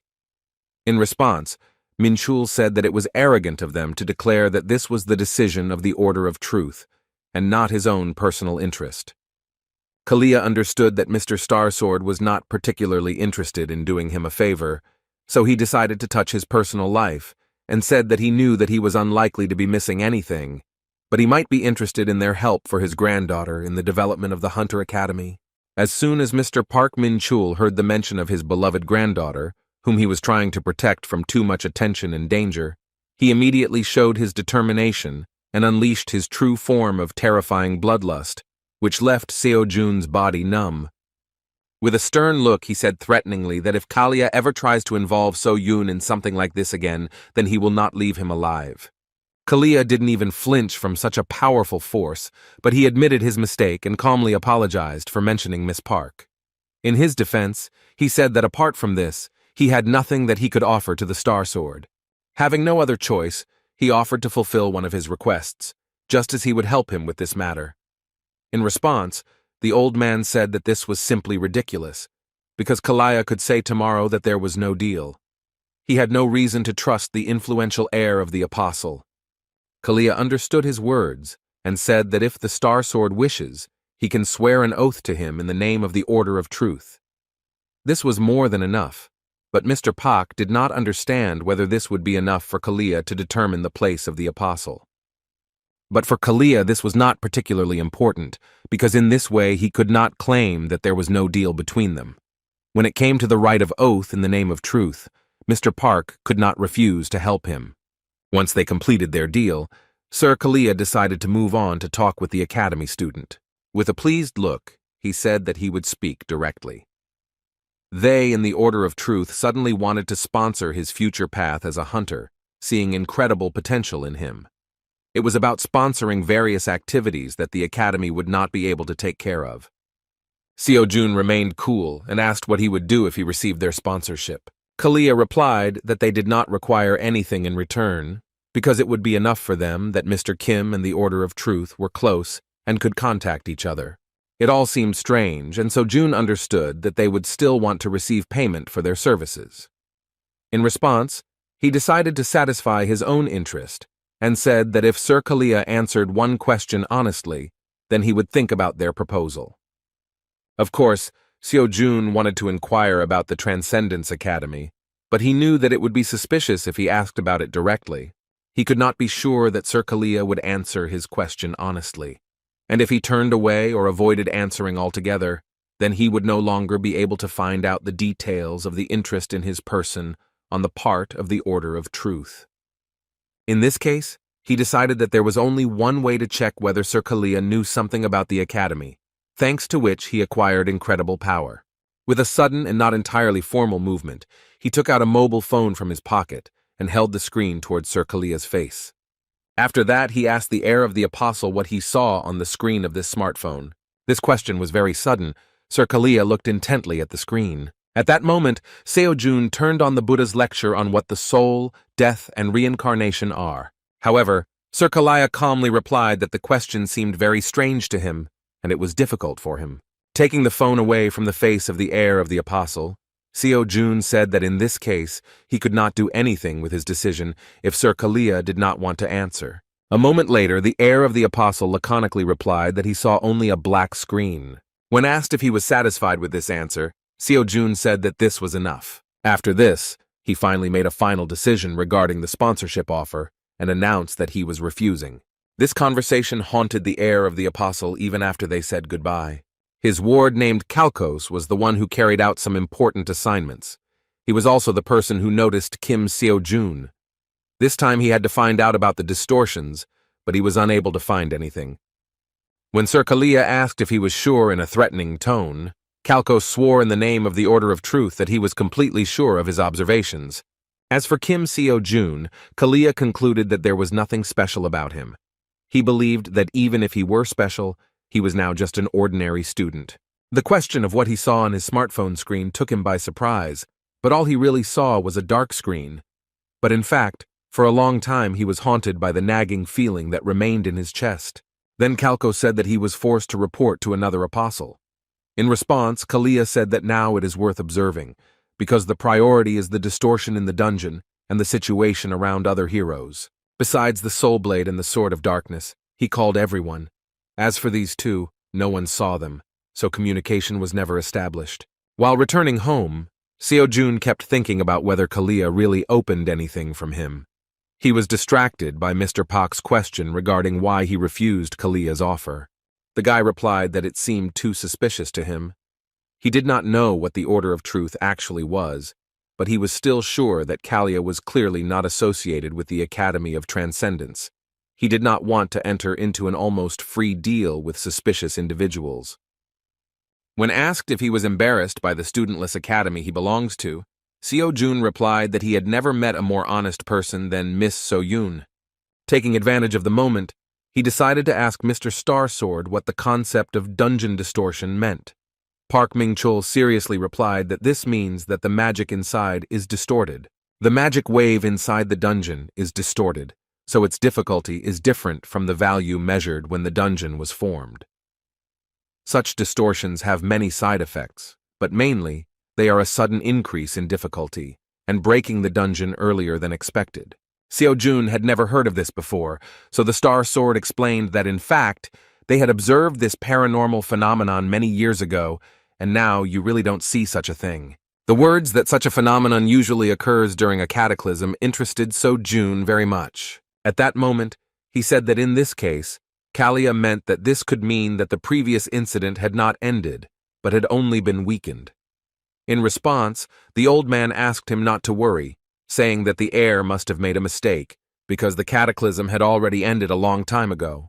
They were heading to So-yun's academy, but the old man suddenly turned around and left, saying that Seo-jun had no need to know about his affairs. Finally, he sternly warned that if the young man tries to do some strange things with So-yun, then he will not live. In response, the insolent boy said that this meant that the Star Sword recognized him, but the old man displeasedly explained that he meant that he continued to follow him. With an absurd laugh, So-jun again crossed the line of what was permitted, and asking the old man to be honest, suggested that it was precisely because of this that So-yun was moving away from him. Seeing the anger and bloodlust on the part of the great hunter, the ridiculous guy said that he did not want to be beaten again, after which he hastily left, heading towards the Dream Academy. Returning to the academy, Seo-jun came to the conclusion that it would not hurt him to become stronger as quickly as possible, so as not to be afraid that one day the Star Sword would decide to beat him to death. When he walked inside, Seo-jun wondered why he was alone. The student explained that she and her grandfather were heading to the academy, but he suddenly changed his mind and went in the opposite direction. When asked by the worried Seo-jun about what was being discussed, he replied that nothing terrible had happened, and she needn't worry. Fearing that another unpleasant dialogue could occur between them, Seo-jun said that Grandpa has a bad character, for which she sincerely apologizes, because she should have said this earlier. In response, Seo-jun said with a kind smile that the way the Star Sword expresses itself is, of course, wrong, but there is nothing wrong with it. With an awkward laugh, he said that the old man could change even now. Still, he admitted that he would still take a few hard hits if he did something terrible. After these words, he began to apologize for speaking some kind of nonsense, but at that moment a blush appeared on Seo-jun's face and a sparkle in his eyes. After a little awkwardness due to genuine emotions, she decided to change the subject and reminded him that he needed money and was trying in every possible way to earn as much as possible. He could not deny this, because all the 100 million received from Kalia went to pay off debts. While Seo-jun was immersed in his problems and financial shortcomings, Seo-jun took up the task of rectifying the situation and, looking at the phone, said that while he was away, she found a task that was ideal for him. As it turned out, she was very interested in dungeon clearing competitions. When Seo-jun saw that the first-place prize was a whopping 300 million won, he screamed with joy, making Seo-jun happy with his reaction. The girl clarified that this competition is like a kind of dungeon raiding competition that no one can handle. As it turned out, these were the dungeons that hunters didn't really want to go through due to their low profitability. Seo-jun remembered that it was true that while those awakened during the cataclysm had a sense of responsibility, now hunters only strive for profit. In turn, Seo-jun clarified that unprofitable and abandoned dungeons are mostly low-rated and more difficult to attack. However, if the dungeons are not cleared quickly, then after a while they explode, releasing monsters, so no matter how low-ranking the monsters are, they still pose a threat to society.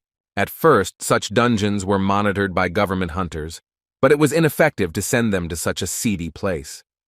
And in the end, the state solved this problem in a different way. That is why the so-called dungeon clearing competitions were created. The dungeons are just the right level for even the average student to tackle. The strength of the students now is more than enough to deal with them, and they also said that the results will be reflected in the ranking of the hunter academies. Upon learning of this, Seo-jun admitted that only a real genius could have come up with this. Seo-jun was sure that he could handle it, so she asked what his answer would be. The prize of 300 million and the opportunity to increase the progress of lectures as the raid progressed did not give him a reason to refuse. With cheerful smiles, they agreed to participate, and Seo-jun said that she would then submit an application in the near future. Seo-jun had no idea how much she worked to satisfy his needs. He assumed that most likely she was looking for information on how to raise the academy's rating and came across something similar. As for the competition, he already guessed that, taking into account the experience of the last game, it would not be easy. However, this time he promised himself that he would not make mistakes and would definitely get his money. After that, he decided to clarify exactly how the competition was held. As it turns out, it lasts 1 week, and when it starts, a list of dungeons will be sent to participants from the government. Participants can then check the list and book the dungeon they want to clear through the app. To prevent monopoly, dungeons are given 10 hours to complete, and you can only book one at a time. In extreme cases, the reservation will be automatically canceled. In this case, speed is life, so the one who clears the most dungeons the fastest will win. In response, Seo-jun suddenly said that it was difficult. As it turned out, he meant that after the raid it was necessary to get rid of the corpses. Seo-jun grabbed her head and said that there is no need to do this, because they won't give a lot of money for it. She was shocked when she realized that he wanted to do this again. The winnings were unimaginably larger and more important, but Seo-jun stood his ground, saying that if you collect all the corpses, you will get a very impressive amount. That's why he said it would be difficult. Seo-jun continued to shake her head to the sides, demonstrating that she did not agree to such madness. Lost in thought, he remembered that he had previously pondered tactics for quickly clearing dungeons. After that, he immediately energetically reached for the phone. He wanted to clarify the competition rules to see if the trick he had in mind could be used. A few days later, competition day began. Seo Jun had downloaded the dungeon tracking app in advance, so it seemed like they were ready. However, they were actually waiting for one more person whom Seo Jun had called as his assistant. Seo Jun happily said that the person in question would soon find them, because if finding the road were an ability, then even the Star Sword would not be able to compare with him. Within a moment, Mr. Ajusi came to them. With a kind laugh, Seo Jun said that this time there would be no penalty for being late. Ajusi Minchul was the assistant that Seo Jun decided to take with him on raids. A few days ago, he suddenly pulled him away from work with an offer to work in the same team. He invited him to carry the corpses of monsters left after the competition and also to be his driver. The guy promised that he would pay him well, because no one else could do such delicate work, in which every second was important. The job of cutting up monsters requires quite a bit of skill, and when it came to his uncle's skills, Seo Jun could vouch for him. A few minutes after the meeting, they received a message that the dungeon clearing competition had begun. Mr. Ajushi and Seo Jun began the task and quickly got into the truck they were going to use to transport the monsters from the dungeons. Just in case, Seo Jun again reminded them of their strategy, saying that the one who clears the most dungeons wins. Victory was directly dependent on speed, so in this competition they needed two things. The first is the high speed of clearing dungeons, and the second is fast movement between locations. Basically, all dungeons were first or second level. Depending on the level, the raid time will also differ, but Seo Jun was ready for any dungeon. All Minchul needed was to get from one location to another as quickly as possible. After that, he handed him the phone with the application. It had a list of dungeons and their locations. Seo Jun hoped that Mr. Anjosi could plan a route that would minimize travel time between these dungeons as much as possible. The old man was confused, but Seo Jun cheerfully praised him, saying that he was much faster and more accurate than any navigation system. Without wasting time, they accelerated and drove to the first point. At the dungeon site they were heading to, Inspector Go Soo-jin was in charge. She had never heard of Dream Academy before, so she didn't expect anything special from them. She assumed that since Kim Seo Jun was from some unknown academy, then he was probably a weak student who would need at least an hour to clean up. When she saw Minchul, she initially thought that Dream Academy was going to cheat, but the gentleman in the white t-shirt remained waiting outside, so she was no longer worried. After that, she assumed that he was just an ordinary driver who, for unknown reasons, was using a truck. At one point, she saw that the dungeon began to make a strange noise. The gate suddenly opened and a student appeared from it, turning to his friend and saying that he had already finished, after which he asked him to get ready. Anjosi was surprised because he didn't even have time to drink coffee. Madame Gu didn't understand what was happening, so she hurriedly said that according to the rules, outsiders were prohibited from interfering with the dungeon raid. Seo Jun did not understand the reason for her excitement and calmly replied that he knew about it, but the raid had already been completed. As expected, the nervous inspector couldn't believe it, so she hurriedly went inside the dungeon. What she saw simply shocked him. A student from some unknown academy actually completed the dungeon in less than 5 minutes. While she was trying to realize that this was true, Seo Jun got down to business. The confused girl asked what he was doing. In response, the guy she thought was crazy began carrying the monsters outside while doing exercises. Mr. Anjosi, who was just preparing the table for cutting up the monsters, was also amazed that the joyful youth continued to engage in madness in the form of exercises with monsters on his shoulders. To keep things simple, Seo Jun replied that in addition to his main quest, he also has side goals in the form of exercise and selling dungeon monsters. When asked how much time they would need for this, Mr. Anjosi said that since these are low-level monsters, they have few profitable parts, so cutting one goblin will take no more than 15 seconds. While Mr. Anjosi was preparing for the cutting, Seo Jun was going to move the rest of the monsters to the place of work. The inspector was simply shocked when she saw such a picture before her eyes. Despite her dissatisfaction, she could not utter a word regarding this, because the rules did not exclude the possibility of butchering destroyed monsters. There were no complaints, so the guys got to work. As soon as they finished, they immediately clarified what their next route would be. As a result, Mrs. Gu, who saw something crazy, was freed from her work in just about 10 minutes. The inspector of the next dungeon was having a nice time in nature after another hard day at work at the computer, when suddenly a truck flew past him, blowing away the butterfly that was sitting on his hand.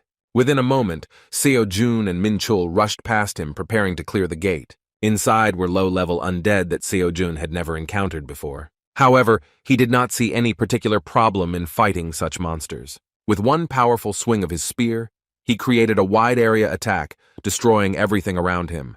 Another batch of bones completed the work of Mr. Anjosi. In front of the confused inspector, he began to extract all the bone marrow, which was the only valuable thing of this undead. In just 5 minutes, the guys finished and hastily left this dungeon. Mr. Inspector found himself alone with nature again, realizing that his great time was over so quickly that he was forced to return to work in the office.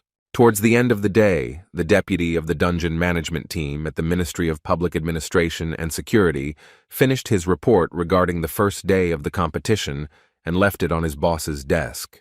The head of the office began to look through the quite expected results, and first of all came across the statistics of the East Academy and its representative Lee So-yeon, which was able to once again surprise him with the incredible statistics of 16 cleared dungeons. He expected her to get first place, but was surprised when he noticed that she was currently in second.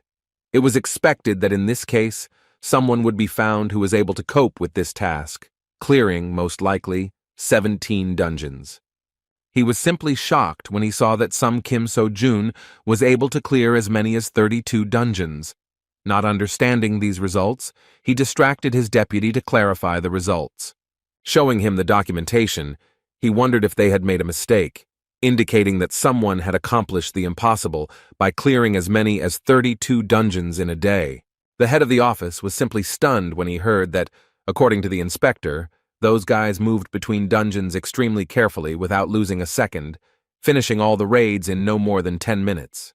The entire office couldn't believe it, but as it turned out, after a thorough investigation, it turned out that Kim Seo-jun did not violate any rules for participating in the competition.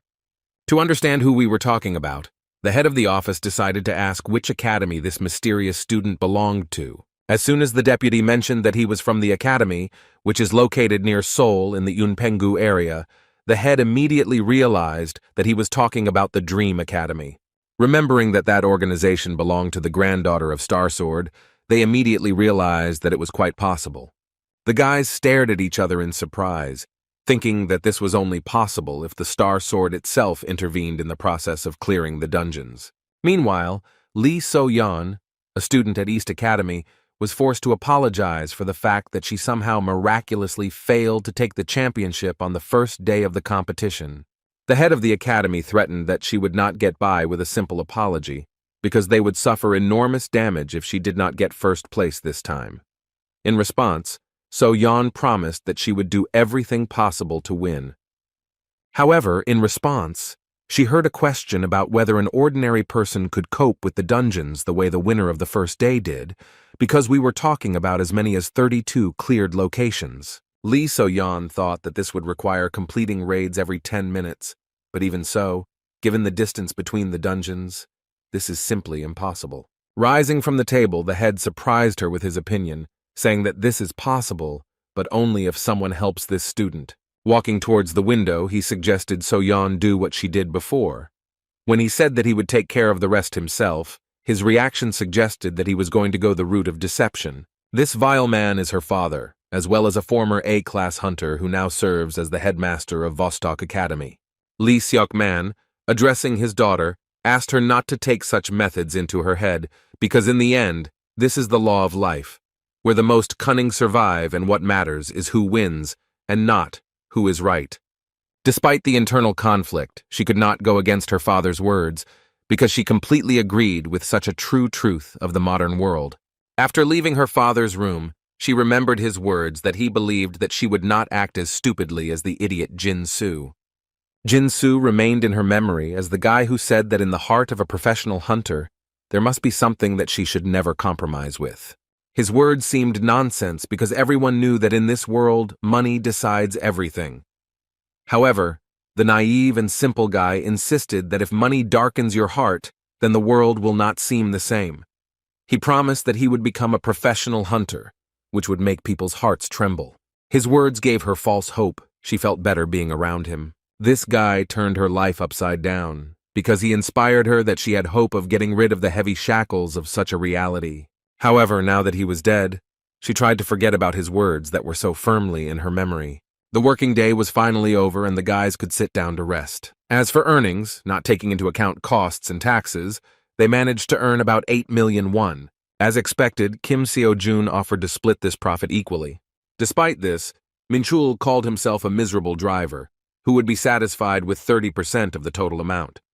After lengthy bargaining, Seo-jun, although he did not want it, still agreed to such an agreement. Uncle was no longer able to carry on a long conversation, so he didn't even mind that the little bastard still added a little money before his reward.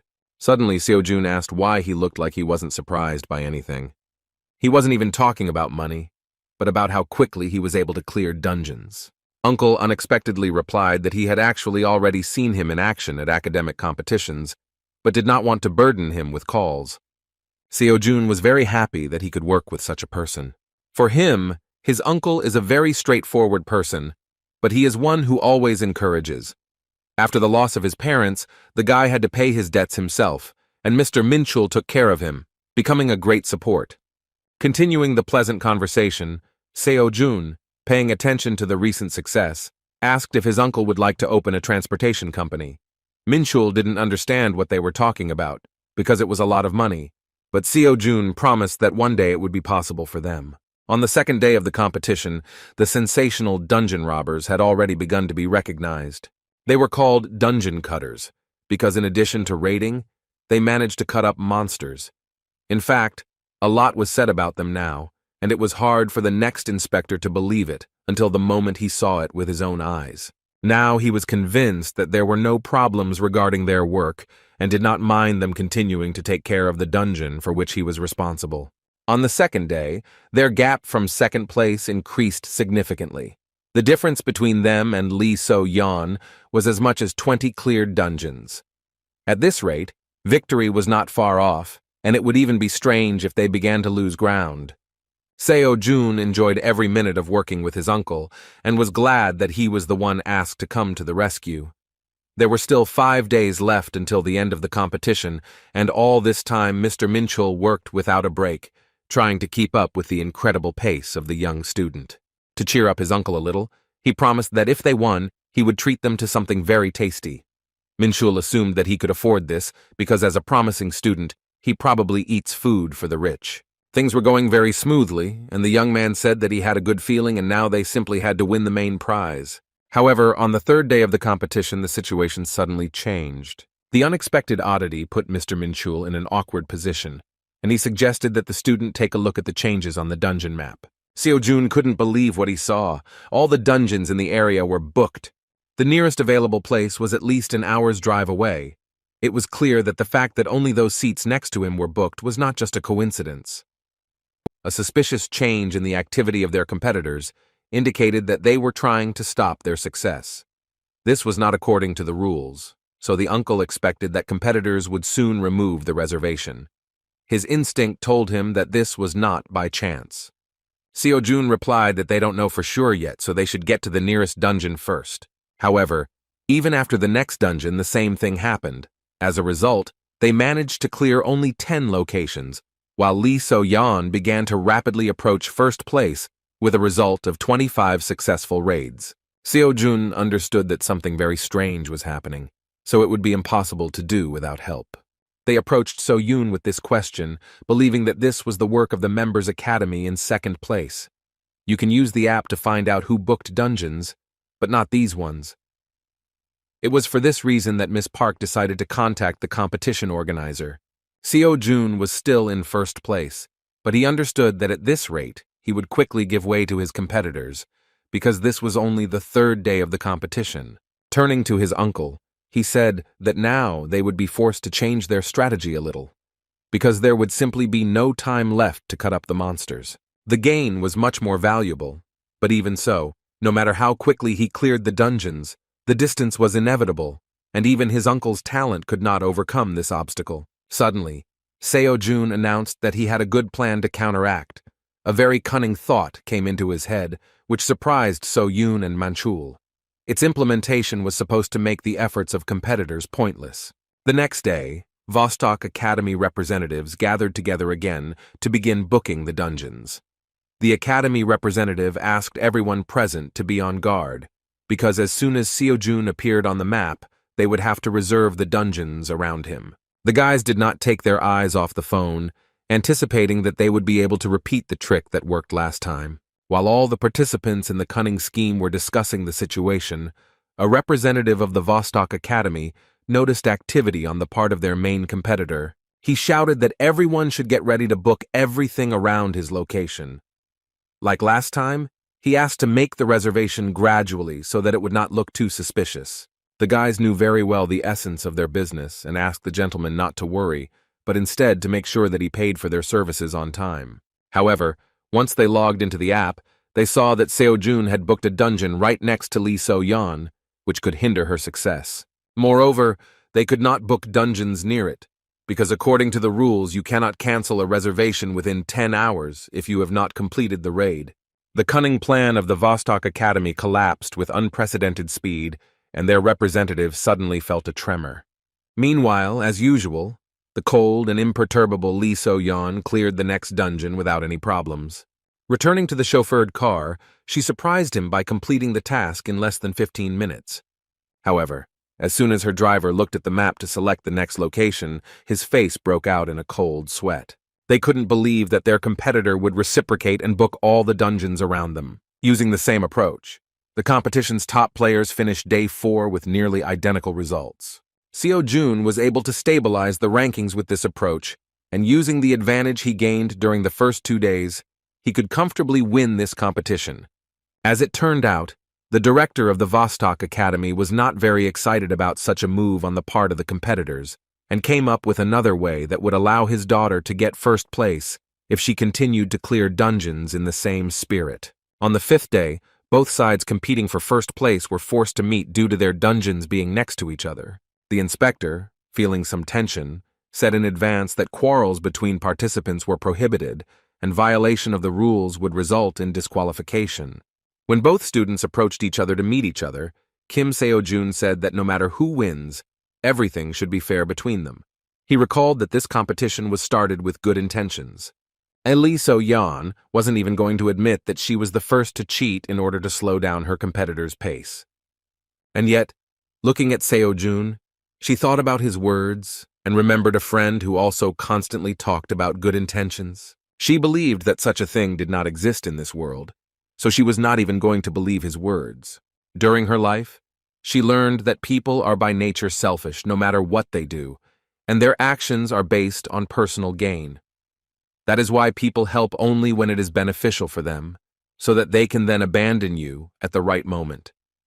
In this cycle, she saw no room for good intentions, so she, with a once again cool mind, continued to exterminate the monsters in the dungeon. As soon as she left the gate, she saw the surprised inspector who could not believe that the rumors about Seo-jun's madness were true. At that moment, something unimaginable was happening that even attracted the attention of Lee So-yeon. The madmen separated the monsters right before her eyes and then loaded them into their truck. The girl was surprised, while Seo-jun, with the dead monster on his shoulder, noticed that she finished the raid even faster than he expected. He then caught her off guard by asking if he could also take the monsters from the dungeon she had just cleared. Seo-jun couldn't miss the chance of such profit, while Lee So-yeon didn't mind. Still, she felt a little awkward at the way this strange student, who was her main competitor, behaved. Having grabbed the monsters from her dungeon, he began to cheerfully walk towards his uncle, while doing exercises. Noticing Lee So-yeon's attention, he explained that he was just doing exercises so as not to waste time. As for the monsters, he explained that they also bring in a lot of money, so he would not want to leave them in dungeons that would soon close themselves. In fact, Lee So-yeon quickly regained her former sanity, saying that it was a waste of time. She has not changed her opinion that there is no place for good intentions in this world, because Seo-jun only does it for the money. Her brother, who tried to force such an idea on her, once said that he would reach the level of a professional hunter, which would make people's hearts tremble. However, in a time when anyone can become a professional hunter, she saw it as nothing more than an ordinary profession, which is also practiced by selfish people.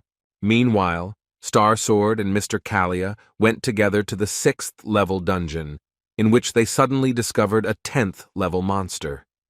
Mr. Star Sword dealt with it without much difficulty, but the reason why the dragon was here remained a mystery. Lady Kalia mentioned that when measured, this dungeon was definitely level 6. She assumed that the fool appeared here due to a possible distortion.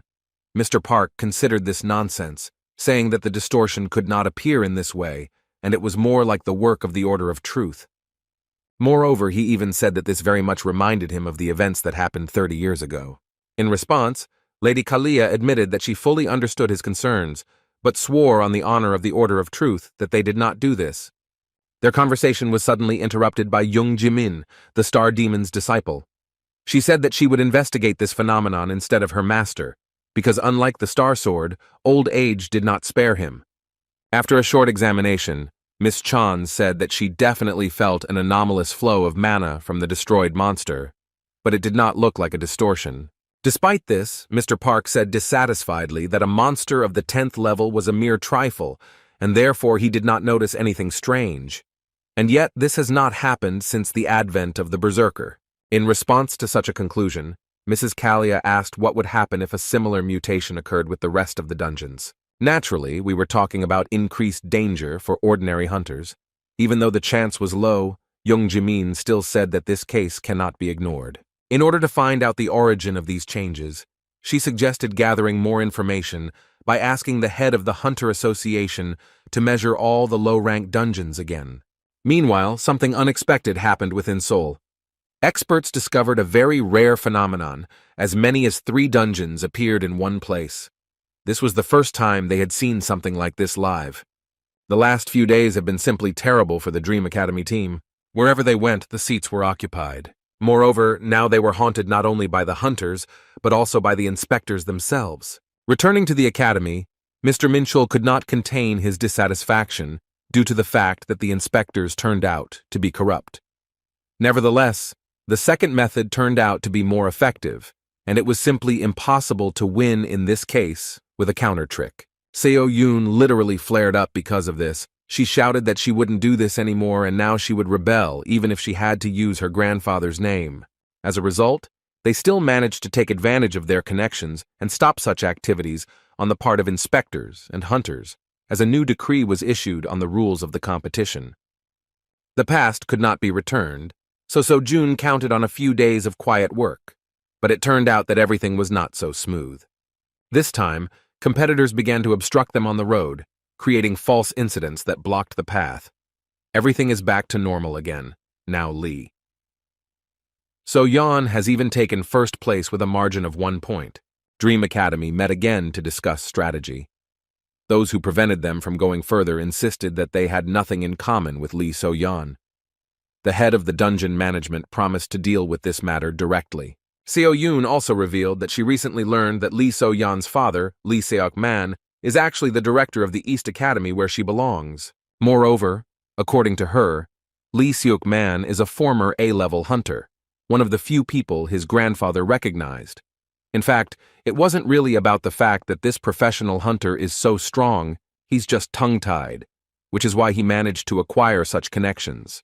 Because of these details, the director of Dream Academy was afraid that they would not be able to conduct an investigation, because even if they found out his involvement in the case, it would be too late. The tension from the hopeless situation took over and plunged the guys into a kind of temporary despair. So-yeon, sighing heavily, apologized to the student for the fact that this was all she could do to help him. In response, the confused guy asked her not to blame herself, because all this time she had been helping them, supporting them, and giving them a chance to continue this competition. Mr. Minchul, in turn, supported his nephew's words, saying that So-yoon really did everything she could. The rest depended only on themselves. Noticing that Seo-jun had fallen silent, Mr. Minchul angrily asked him to say everything that was on his mind, so that So-yoon would stop worrying. Judging by his sly smile, he really was up to something crazy. The impudent Seo-jun again caused trouble for the Vostok Academy, because he managed to overtake them again.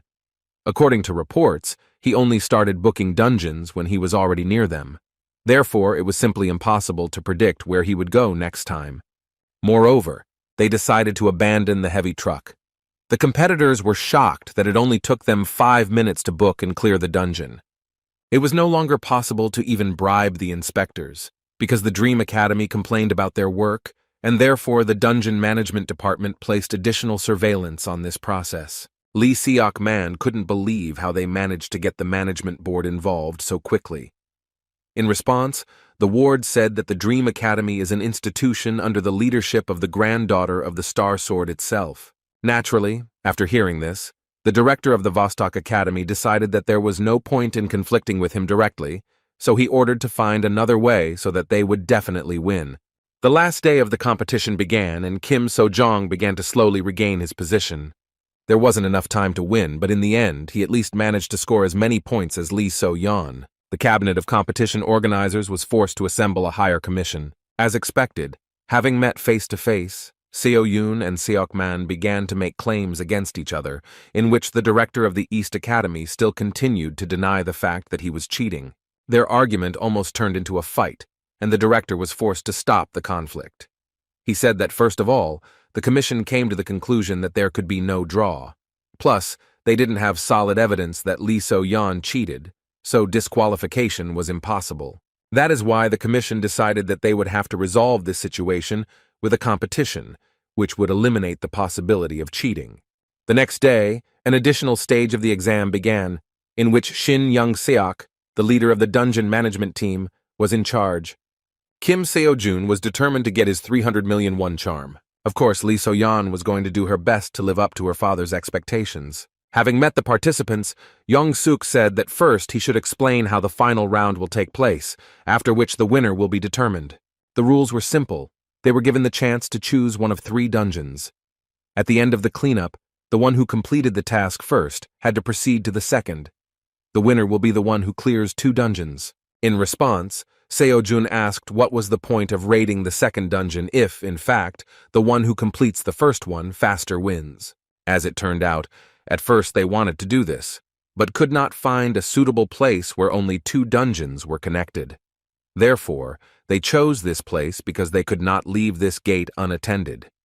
In addition, the winner must have more dungeons cleared. He also said that all 3 dungeons have 2-star difficulty, so they can discuss which dungeon and who will go. Seo-jun doubted that they had set something up this time, but just in case, he decided to choose first. Lee So-yeon didn't mind. As a result, Kim So-jun chose the right gate, while Lee So-yeon went to the left. Having chosen the dungeons, the guys prepared to begin the test. Before Mr. Yeon-seok announced the start, Lee So-yeon addressed her opponent and coldly said that after the end, they should not show their tears due to losing. Seo-jun was surprised by her speech, because he didn't think that she was so unfriendly towards their academy. As soon as Yeon-seok announced the start, both students rushed inside their dungeons. Seo-jun walked inside and began to move forward at an accelerated pace. He still continued to think about So-yeon's words, not understanding what she meant. Still, victory was much more important than her brutality, so he put those thoughts aside for later and concentrated on the presence of monsters. Initially, he thought that he would meet ordinary kobolds, but not to mention them. He did not even hear a single sigh from the monsters, even though 5 minutes had passed since the start of the test. This dungeon seemed a little suspicious to him, because it seemed that the monsters were simply hiding from him, and yet he did not even think that this could be another trick of their competitors. However, within a moment he froze in place, feeling the monster's terrifying thirst for blood. The terrible scream spoke of one thing. This was not the monster we were talking about. Within a moment, a 4th-level monster, Manticore, with which he had already fought once, furiously rushed at him, but then she was extremely weakened. Seeing such an opponent, he could only assume that there was an error in measuring the dungeon. However, there was no time to think, so Seo-jun rushed forward with incredible speed and dealt a fatal blow to this monster. The Manticore was easily destroyed. Although he completed it in a matter of seconds, completing this dungeon took too much time, so Seo-jun rushed towards the gate, believing that Lee So-yeon had most likely already completed the raid. Within a moment he was outside, expecting that his rival had already taken the second gate. Turning to the inspector, he nervously shouted that he had met a Manticore, Pointing his finger at the gate, he asked the inspector to make sure that this could not be a second-level dungeon. As expected, Yeon Seok was surprised that this guy could handle such a monster alone. So June, considering this unfair, demanded revenge. Still, the inspector fully understood his request, but there was one nuance. It was difficult for them to cancel the competition at this point.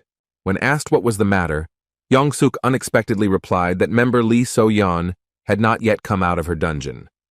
The girl who entered the ominous gate, in which there should be nothing worse than kobolds, had been there for more than 10 minutes.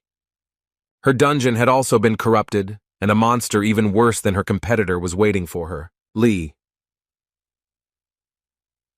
So-yeon, although she was a strict older sister, always took care of her brother. Still, she did not understand his kind soul in such behavior, so she was wondering why he did not listen to his father. Jin-soo was not stupid, but he seemed naive, saying that he did not want to cheat for his own gain, even if he had to go against his father's words. He always idealized the work of a hunter and insisted that if you are a professional, then there must be something in your heart that you should never compromise on. His sister could not come to terms with his gentle nature and constantly reminded him that his people called him a reckless fool. She believed that all the problems in this world only come from kindness, and therefore those who cannot take care of themselves should not try to jump over their heads. But no matter how much she scolded him about the fact that the era of the heroes he was talking about had already passed, he still looked at her with kind eyes, full of hope and sincerity. Despite all his sister's attempts, Jin-soo did not agree with such a true world. With a kind smile, he continued to repeat that there are as many heroes as there are conscientious and incorruptible politicians. One day, on a cold, rainy evening, a terrifying event occurred. What Lee So-yeon feared most happened. Jin-soo died while protecting some stranger. The tragedy that shocked the girl did not bother their father much, who raised them cold-blooded, ready for the realities of this world. Lee. So-yeon promised that she is not like her reckless brother. She believed that he died trying to help others, not knowing his place. The news that the competitor had still not come out of her dungeon haunted So-jun. Based on this, Mr. Yeon Seok stated that the Dream Academy student won even under such circumstances, so he should not demand revenge. They had no right to refuse, but the offer still remained strange. Lost in thought, the guy realized that something was clearly wrong here. He was sure that the dungeon measurement error was not just an accident, but most likely another trick from Lee So-yeon. However, it has now become clear that she also got into similar troubles. The deputy head of the dungeon management, who arrived to remeasure, suddenly reported that his device began to produce some strange results, and suddenly showed the 4th level of difficulty of the dungeon that Seo-jun had cleared. At that moment, Seo-jun was lost in thought, remembering the conversation with the Star Sword about distortions. The conversation between Mr. Yong-seok and Deputy Kim only confirmed his terrifying guesses because during the 20 years of their joint career, the device for measuring the level of danger had never failed. The situation was quite dangerous, so they decided that they should call professional hunters to investigate the incident. But at the moment when Mr. Yong-seok wanted to inform Seo-jun that they had identified an error due to which the competition would have to be postponed, the guy disappeared from sight. Meanwhile, Lee So-yeon was already seriously wounded and lost her left arm in the battle. She couldn't believe that there was such a terrifying monster in this dungeon. On the verge of death, she asked her brother if this was the same poetic justice that he always told her about. Her level was not enough to survive the battle with the Nurker monster of 6 danger stars. Within a moment, Nurkura shouted furiously and rushed to the attack. Lee So-yeon couldn't even move from her place. All she thought about was that this terrible world has no place for justice, because this only happens in fairy tales. When the monster rushed towards her, she had already said goodbye to life and closed her eyes. With a smile on her face, she said that at least she would not die such a stupid death as her reckless brother. However, within a moment, she heard a sudden whistle and repeated scream of this terrifying monster. Opening her eyes, she could not utter a word. A student who was her main competitor suddenly appeared in front of her. Seo-jun struggled to hold on to the heavy paw of the monster that was trying to kill Lee So-yeon. Holding Nurkur tremblingly, Seo-jun asked in a weakened voice if she could move. While the shocked girl could not utter a word, he shouted that time was running out and she should hurry up. His strength was running out, but with such a monster it was impossible to relax for a minute. Throwing the monster forward, he only became convinced that it was much more powerful than Manticore. In this case, he decided that he should attack him without stopping, so as not to give him the opportunity to strike back. Rushing towards the monster, he tried to distract it in order to take it away from the wounded Soyeon. This trick worked perfectly and the monster switched to him. Within a moment, Mercura closed the distance and delivered a heavy blow, which Seojun could hardly block. The guy understood that if he ever made a mistake, the missed blow would be fatal. Still, the monster's movement seemed somewhat familiar to him, so he hoped that if he continued to cause damage to him, then in time, he would defeat him. However, within a moment, the monster pierced him with its horn with incredible speed. Seojun was shocked at such speed because he did not even have time to notice this attack. With a wave of its head, the monster threw the wounded Seojun aside. Seojun fell next to Lee So-yeon. His body began to tremble in pain, but he could not give up. Meanwhile, Mercura began to rage, spreading a huge amount of terrifying magic. Rising to his feet, Seojun, remaining calm, said that the monster was more agile than he thought. Keeping his spirit up, he suggested that the fight would not end soon, so So-yeon should hurry up.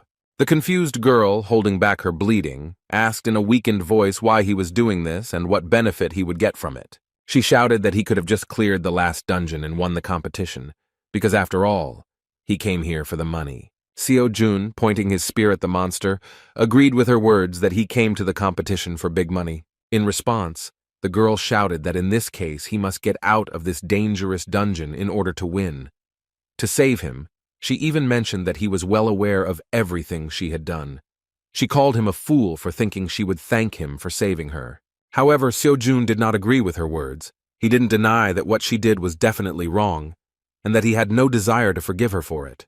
Like her dead brother, he said that even so, this is not a reason why he should allow her death. So-yeon remembered Jin-soo's words, that one day the day would definitely come when they could meet again. It seemed to her that the guy in front of her was the embodiment of the ideals that her brother pursued. Seojun didn't think that So-yeon's dishonesty was the reason why he shouldn't help her. Looking at the stupid girl, he shouted displeasedly that there is no reward in the world more valuable than saving a person. While they were talking, Mercura became much more serious and rushed to the attack again. Seojun was not going to run away to protect So-yeon. He again concentrated on fighting the monster. At that moment, Chiron's words about intuition as being part of the mind suddenly came to his mind. He said that most students do not quite understand the meaning of his words because the part of the mind means assessing what is happening. He once said that assessing what is happening is a waste of time, and he did not deny this, because if you assess the situation, you will have no time to make a decision. However, most perceived the words incorrectly and began to refuse to evaluate and think. At that moment, he said that he had been saying from the very beginning that intuition should be part of the mind of the transcendent. As soon as Seojun concentrated on the monster with this thought, he subconsciously connected his mind with his feelings. The true form of intuition he awakened gave him a clearer view of the situation. Even before the monster struck, it reflexively began to move backwards. Mercura's claws almost touched him, but he managed to dodge. Having dodged the fatal blow, he escaped with only a small scratch on his face, realizing that he now clearly saw what was happening. The terrifying monster's subsequent attack was blocked by the spear. Now Seojun could even notice every muscle movement of the monster, immediately understanding what attack he was going to deliver. Jumping up, he managed to avoid the long horns of the monster, which once pierced his body through. At this rate, he could hold out until the professional hunters arrived, because the inspector, most likely, had already called them, so they should soon come to the rescue. But on the other hand, time was running out because So-yeon was seriously wounded and her strength was running out. Seojun didn't know how long she could hold out, so he had to hurry. There was no time left for inaction, so Seojun, pushing off the nearest wall, rushed to the attack. Attacking was the only right decision, and he, releasing an aura of mana, aimed at the terrifying monster. The monster did not have time to move, but its mana armor was at a completely different level, so it did not yet feel the danger. Approaching the monster, which used even more magic to strengthen itself, Seojun began to instinctively sense its advantage. Even though his whole body was screaming that he would not win, he still had no intention of retreating. By spreading the aura onto his spear, he strengthened his weapon many times over. With a furious cry, without changing his trajectory, he delivered a powerful blow to the 6th-level monster. Looking up, Lee So-yeon couldn't believe how much effort Seo-jun put in. While in front of her, he received another serious wound, but continued to stand, leaning on his spear. The girl could not believe that this terrifying monster of the 6th level was defeated by the forces of a student. Seo-jun managed to do it and exceeded his limits. Thanks to this intense battle, in which he initially had no chance, he managed to significantly improve the progress of Chiron's lecture. Taking the wounded So-yeon by the arm, he hesitantly said that he didn't know if he would die of embarrassment trying to help her.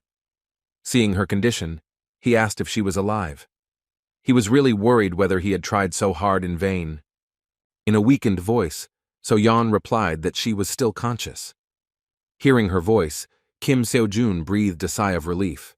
While So-yeon looked around at the defeated monster, Seo-jun asked her to concentrate on her well-being, because they no longer have time to delay with her condition. As soon as they left the dungeon, Mr. Soyek immediately called an ambulance, horrified by the condition of the students.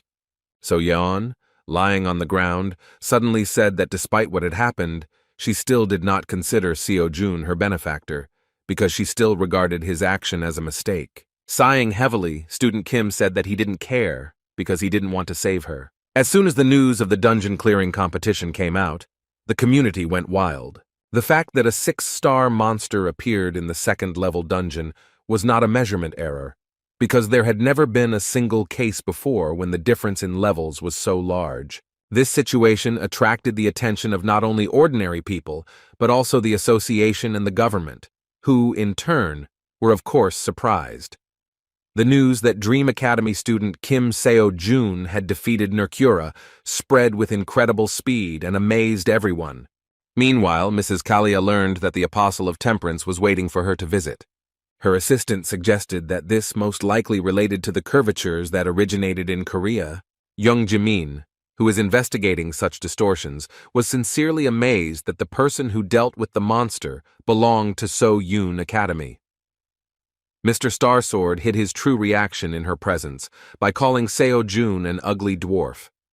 After some time, Seo-jun came to his senses and guests began to come to him. But all this time he continued to whine about lost earnings.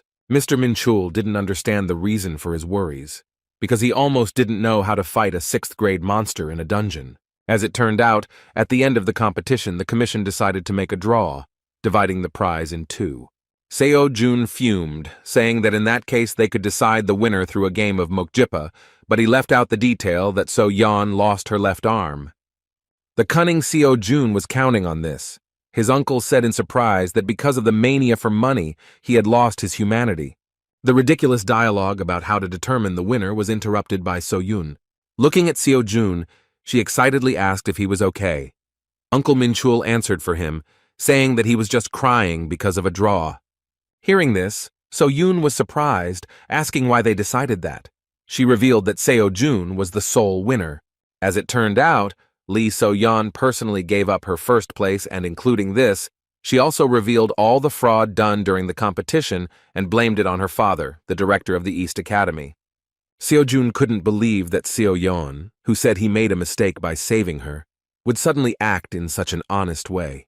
As it turned out, So-yeon had already visited her competitor, who even conveyed her words to them. She still believed that Kim Seo-jun had done wrong when he saved her by breaking into her dungeon. But as it turned out, she now admitted that this was her personal mistake. To So-yeon, these words seemed like a mystery, but it was a message directly to her student, who wondered if she had suddenly changed her mind. With a joyful expression on her face, Seo-yeon concluded that their academy now has every right to receive 300 million won for first place in the competition. In addition, the government took responsibility for that unforeseen incident, so it offered him benefits, and, if we talk about only the most important ones, it is Seo-jun's tax exemption for prize money and 100 million won as a bonus. Seo-jun shouted with joy, because he did not even expect that in addition to the main prize, he would suddenly have another large sum. So-yeon noted that this is only a bonus in words, but in fact it is compensation for damages for their oversight. While Seo-jun was trying to calculate his total balance, which was already over 400 million won, the director of Dream Academy said that there was more to come. Thanks to winning the competition, their academy was finally promoted to 3rd grade. Thanks to Seo Jun's winnings, they have met the evaluation criteria and now have several privileges available to them. What's most important for Seo Jun is that you can now clear level 4 dungeons. Seo Jun could not hide his sincere joy, because in previous competitions he was worried about being promoted to the 3rd class of the academy level and rewarded for 1st place, but now he received a decent payment for his efforts. Things suddenly picked up and this hard week was completely worth it. With a kind smile, Seo Jun said that now they can slowly recruit other students for themselves. Distracting his joyful nephew, Minchul admitted that the young man's affairs were rapidly going uphill. In response, Seo Jun, who now had money, finally regained his humanity and offered them a lavish dinner at his own expense. The opportunity not to deny himself anything turned out to be temporary because Seo Jun remembered why he needed such an unimaginably huge amount. When he entered the Transcendence store again, he saw that the price of the spear had risen to 400 million won. Only recently the spear of Longinus was worth only 100 million. The problem is that he did not know how the cost calculation works and how he could wait for the moment when the price would be the most favorable. He wondered if there was a way to calculate it, or if the price would continue to skyrocket. Such thoughts made him worry that if the price continued to rise, then not only would he not save money, but he would also lose a lot of money. He didn't want to be left without a penny again, so he had to make a decision. In this case, he decided to look at other options, and first of all he liked the Aphrodite belt, which could attract the opposite sex, as well as Gleipnir, a chain that helped defeat the dragon Fenrir.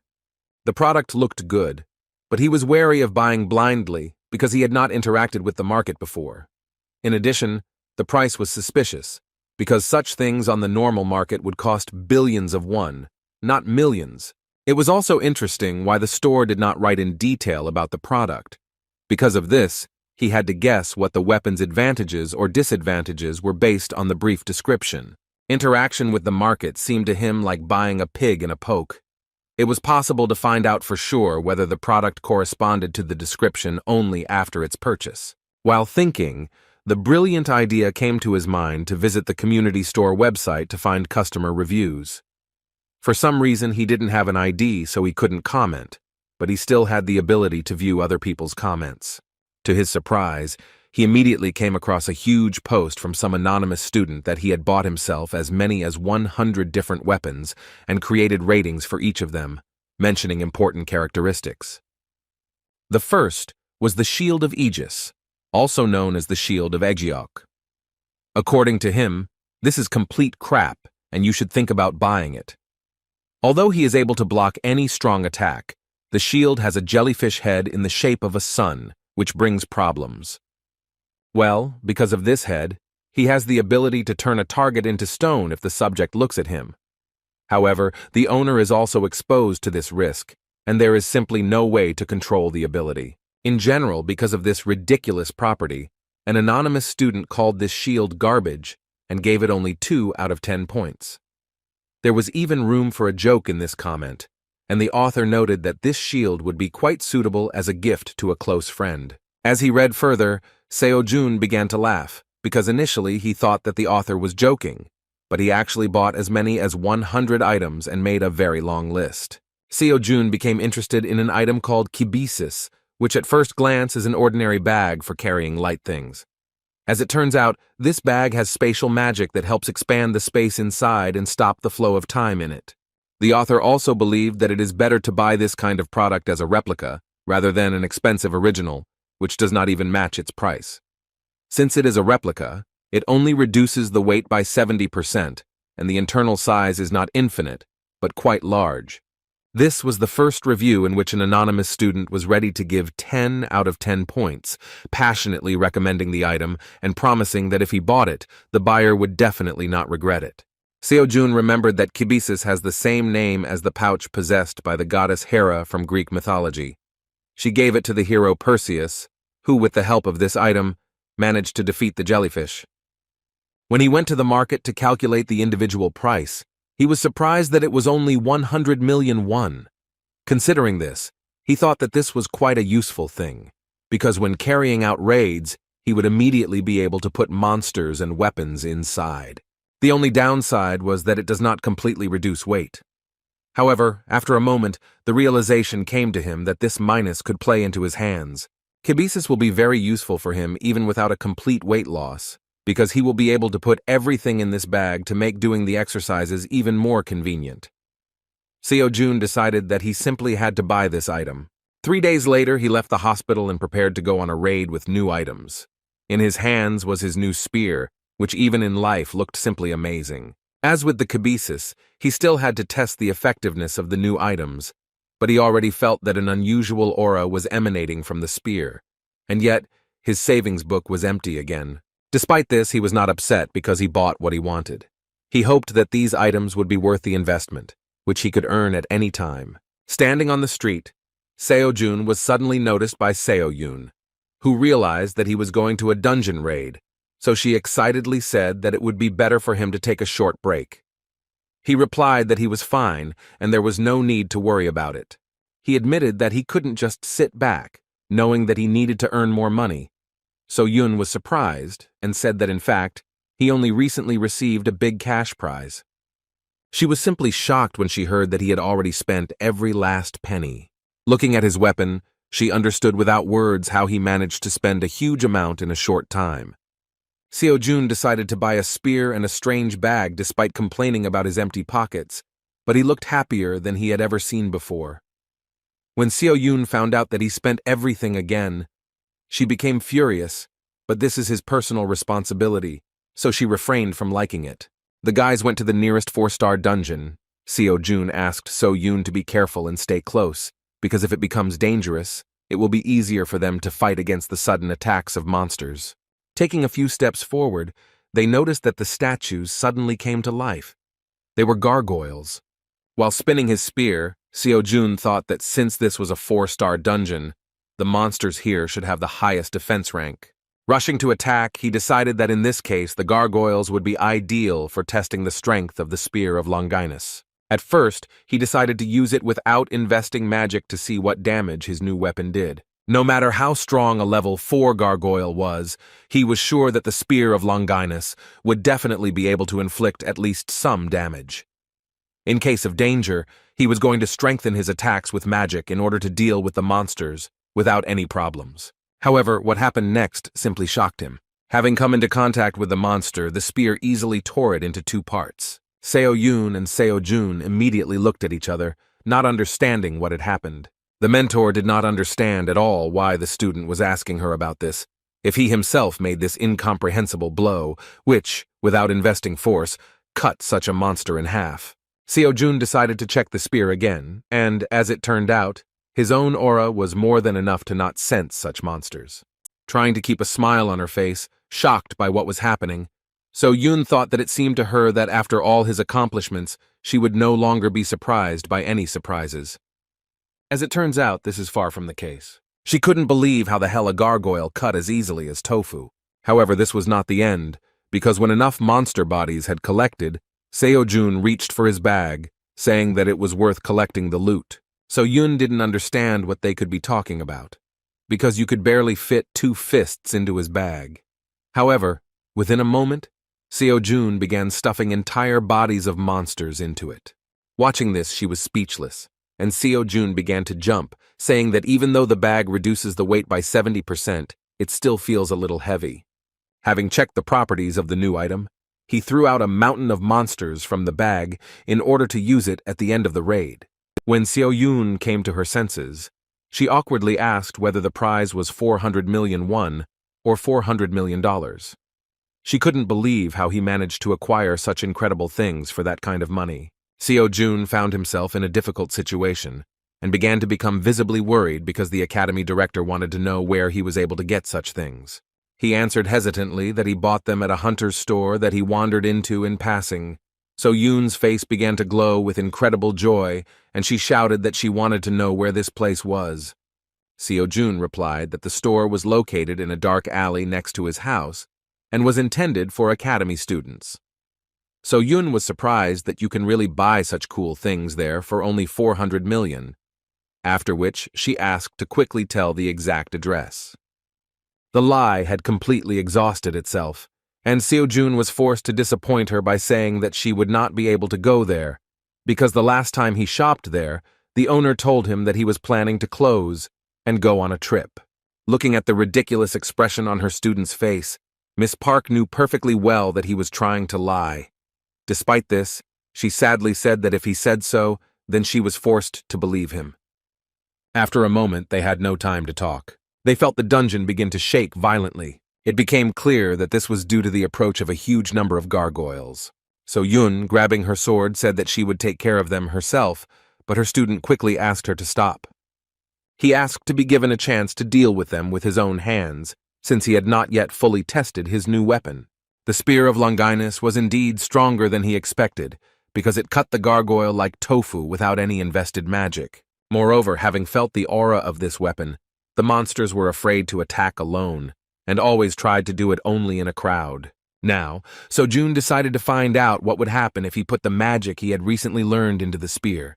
When a whole crowd of monsters appeared in front of him, he decided to put into practice the teachings of Chiron, the enormous power that rips mountains out of the ground, erases all obstacles on the way, and dominates enemies. Concentrating on his spear, he poured his magic into it. After this, he began to use complete destruction. A huge sphere like an aura of magic formed around him. Seo-jun sensed the powerful power that she first saw her student use. The terrifying power that the magic-embedded spear possessed gave her goosebumps. The monsters that were already several meters away, sensing the incredible power, wanted to run back. But it was already too late. Seo-jun had already swung his spear, releasing terrifying energy towards them. A moment after that blow, they disappeared in the blinding blue glow of his magic. The area in front of them was destroyed, and part of the dungeon began to collapse. There was no trace left of the monsters, so Yun couldn't believe her eyes and couldn't even utter a word. Such incredible power shocked even the owner of the spear, because he did not even think that he would overdo it, and the gargoyles would simply disappear without a trace. Still, this is the holy spear with which, according to myths, Jesus was pierced while hanging on the cross.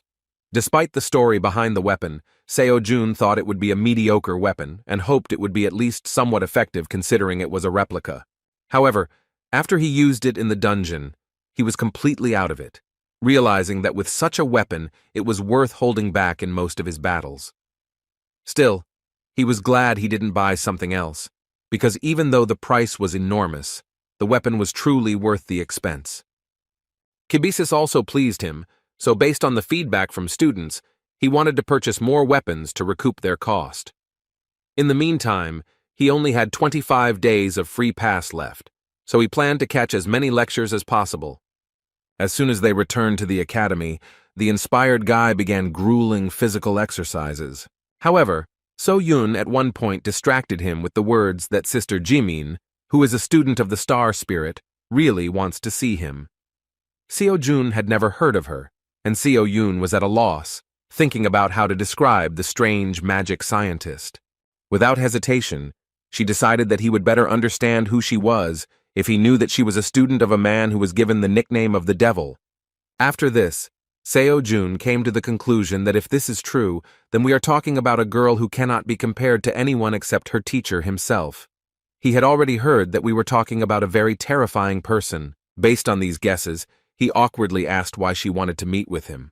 Seo-yun explained the obvious, saying that she wanted to ask him about the penultimate dungeon conquest that had made headlines throughout Korea. Jimin was interested in how he dealt with the 6th-level monster in the distorted dungeon. So-yun warned that he still has the right to refuse, and she herself will not allow her sister to press him too much, so she can easily refuse her, citing his poor health. Hearing that she might be difficult to communicate with, Seo-jun fearfully suggested that she might act like her grandfather. Seo-yun immediately explained that everything is not that bad, and her sister is not even close to the Star Sword, so he needn't worry about their meeting. After these words, So-jun saw no reason to refuse, so the joyful So-yun decided to write to her sister so that she would tell them the time and date for the meeting. When the academy director went outside and sent a message to her sister, a glow of powerful energy suddenly appeared next to her. She was simply shocked that Jimin's sister responded to her message so quickly. Looking at Sister Jin, A confused Seo Yun assumed that she was still planning to show up regardless of her student's answer. Calling her darling, Jimin replied that she actually just predicted that Seo Jun would not refuse such a meeting. After that, with an interested smile, she asked where the boy was, whom Grandfather Starsword praised so much. As soon as she saw Seo Jun, she couldn't contain her emotions. She was amazed that the person in front of her was actually a high school student. When Seo Jun asked who she was, the girl, without listening to his words, asked admiringly where he managed to get such incredible things. Pointing her finger, she shouted her question again. Seo Jun was taken by surprise and said displeasedly that she should first clarify what subject she was asking about. With her hands folded importantly in front of her, Jimin asked him not to play dumb because he perfectly understands what we are talking about. Seeing her sister's rage, Seo Yun tried to restrain her, saying that her student really didn't understand what she was talking about. However, Jimin could not stand still and, trying to break free, shouted that she simply had to find out where he got such an incredible magical thing from. Only at that moment did Seo Jun realize that in front of him was Jimin's sister, with whom he had not even managed to arrange a meeting yet. As a result, Seo Yun sat her sister on a chair in the corner of the room and explained that she usually does not behave this way. But when she is very interested in something, she begins to talk like a tank until she finds out the answer to her question. Looking at his sister Jimin again, Seo Jun asked why she looked so young then. He had previously heard that she was already over 40 years old. Seo Yun explained that she really is around 40. She just uses some kind of magic on her appearance to look forever young. Seo Jun was surprised that something like this was possible. Of course, Sister Jimin overheard their conversation and explained that this was thanks to the magic of imprinting, so he can, based on the memories she has, constantly maintain the appearance of his body in a youthful form. From the outside, it might seem like a fairly easy technique, but in reality, it was not easy for her to master magic of this level. Still, the results were worth it, and even at 40, she looked incredible. Having shouted that she answered the young man's question, Jimin again impatiently asked where he could get such a magic bag, after which he pointed his finger at Kibisis. As soon as Seo Jun picked up this magical artifact, Jimin rushed towards him with shining eyes to take a closer look at it. She wondered how it was even possible to create such a miracle and how it contained such a large space. Seeing Jimin's behavior like this, Seo Jun awkwardly asked the director what else she had managed to tell her. As it turned out, Seo Yun did not mention his incredible artifacts at all. She herself, as an incredible magician, was able to easily notice such things. When Seo Jun said sickeningly that he himself did not see anything in Kibisis that could delight her, the devil's disciple nervously shouted that he must have fallen from the oak tree, because this is the coolest thing that she could previously only dream of. Calling this item an incredibly rare treasure, Sister Jimin began to talk so much about its amazing properties that Seo Jun's ears began to droop, and he was afraid to think about what would happen if some blacksmith saw his spear of Longinus. Within a moment, Jimin began screaming that she wanted to buy it. At first she said that she was ready to pay as much as 500 million won for it, but after that she completely doubled the amount to 1 billion. Seo Jun and Seo Yun were simply shocked. The student wondered if this was too high a price. In a calmer tone, Sister Jimin said that considering the value of the bag, it was worth it. Especially since if she had seen something similar in the store, she would have paid many times more and would not have been able to return the money in installments. When she began to rush Seo Jun to make a decision, he thought that if she had found out that he bought it for only 300 million, because it was just a replica, she would hardly have offered such a thing. He understood that she really had a similar amount, and it would be very useful to him because with 1 billion won, he could solve the problems with buying a lecture. Despite this, he was forced to answer with a downcast face that this bag was not for sale. So Yun was surprised, because just recently he had said that he desperately needed money. After hearing her proposal rejected, Sister Jimin couldn't stand still and wanted to know the reason.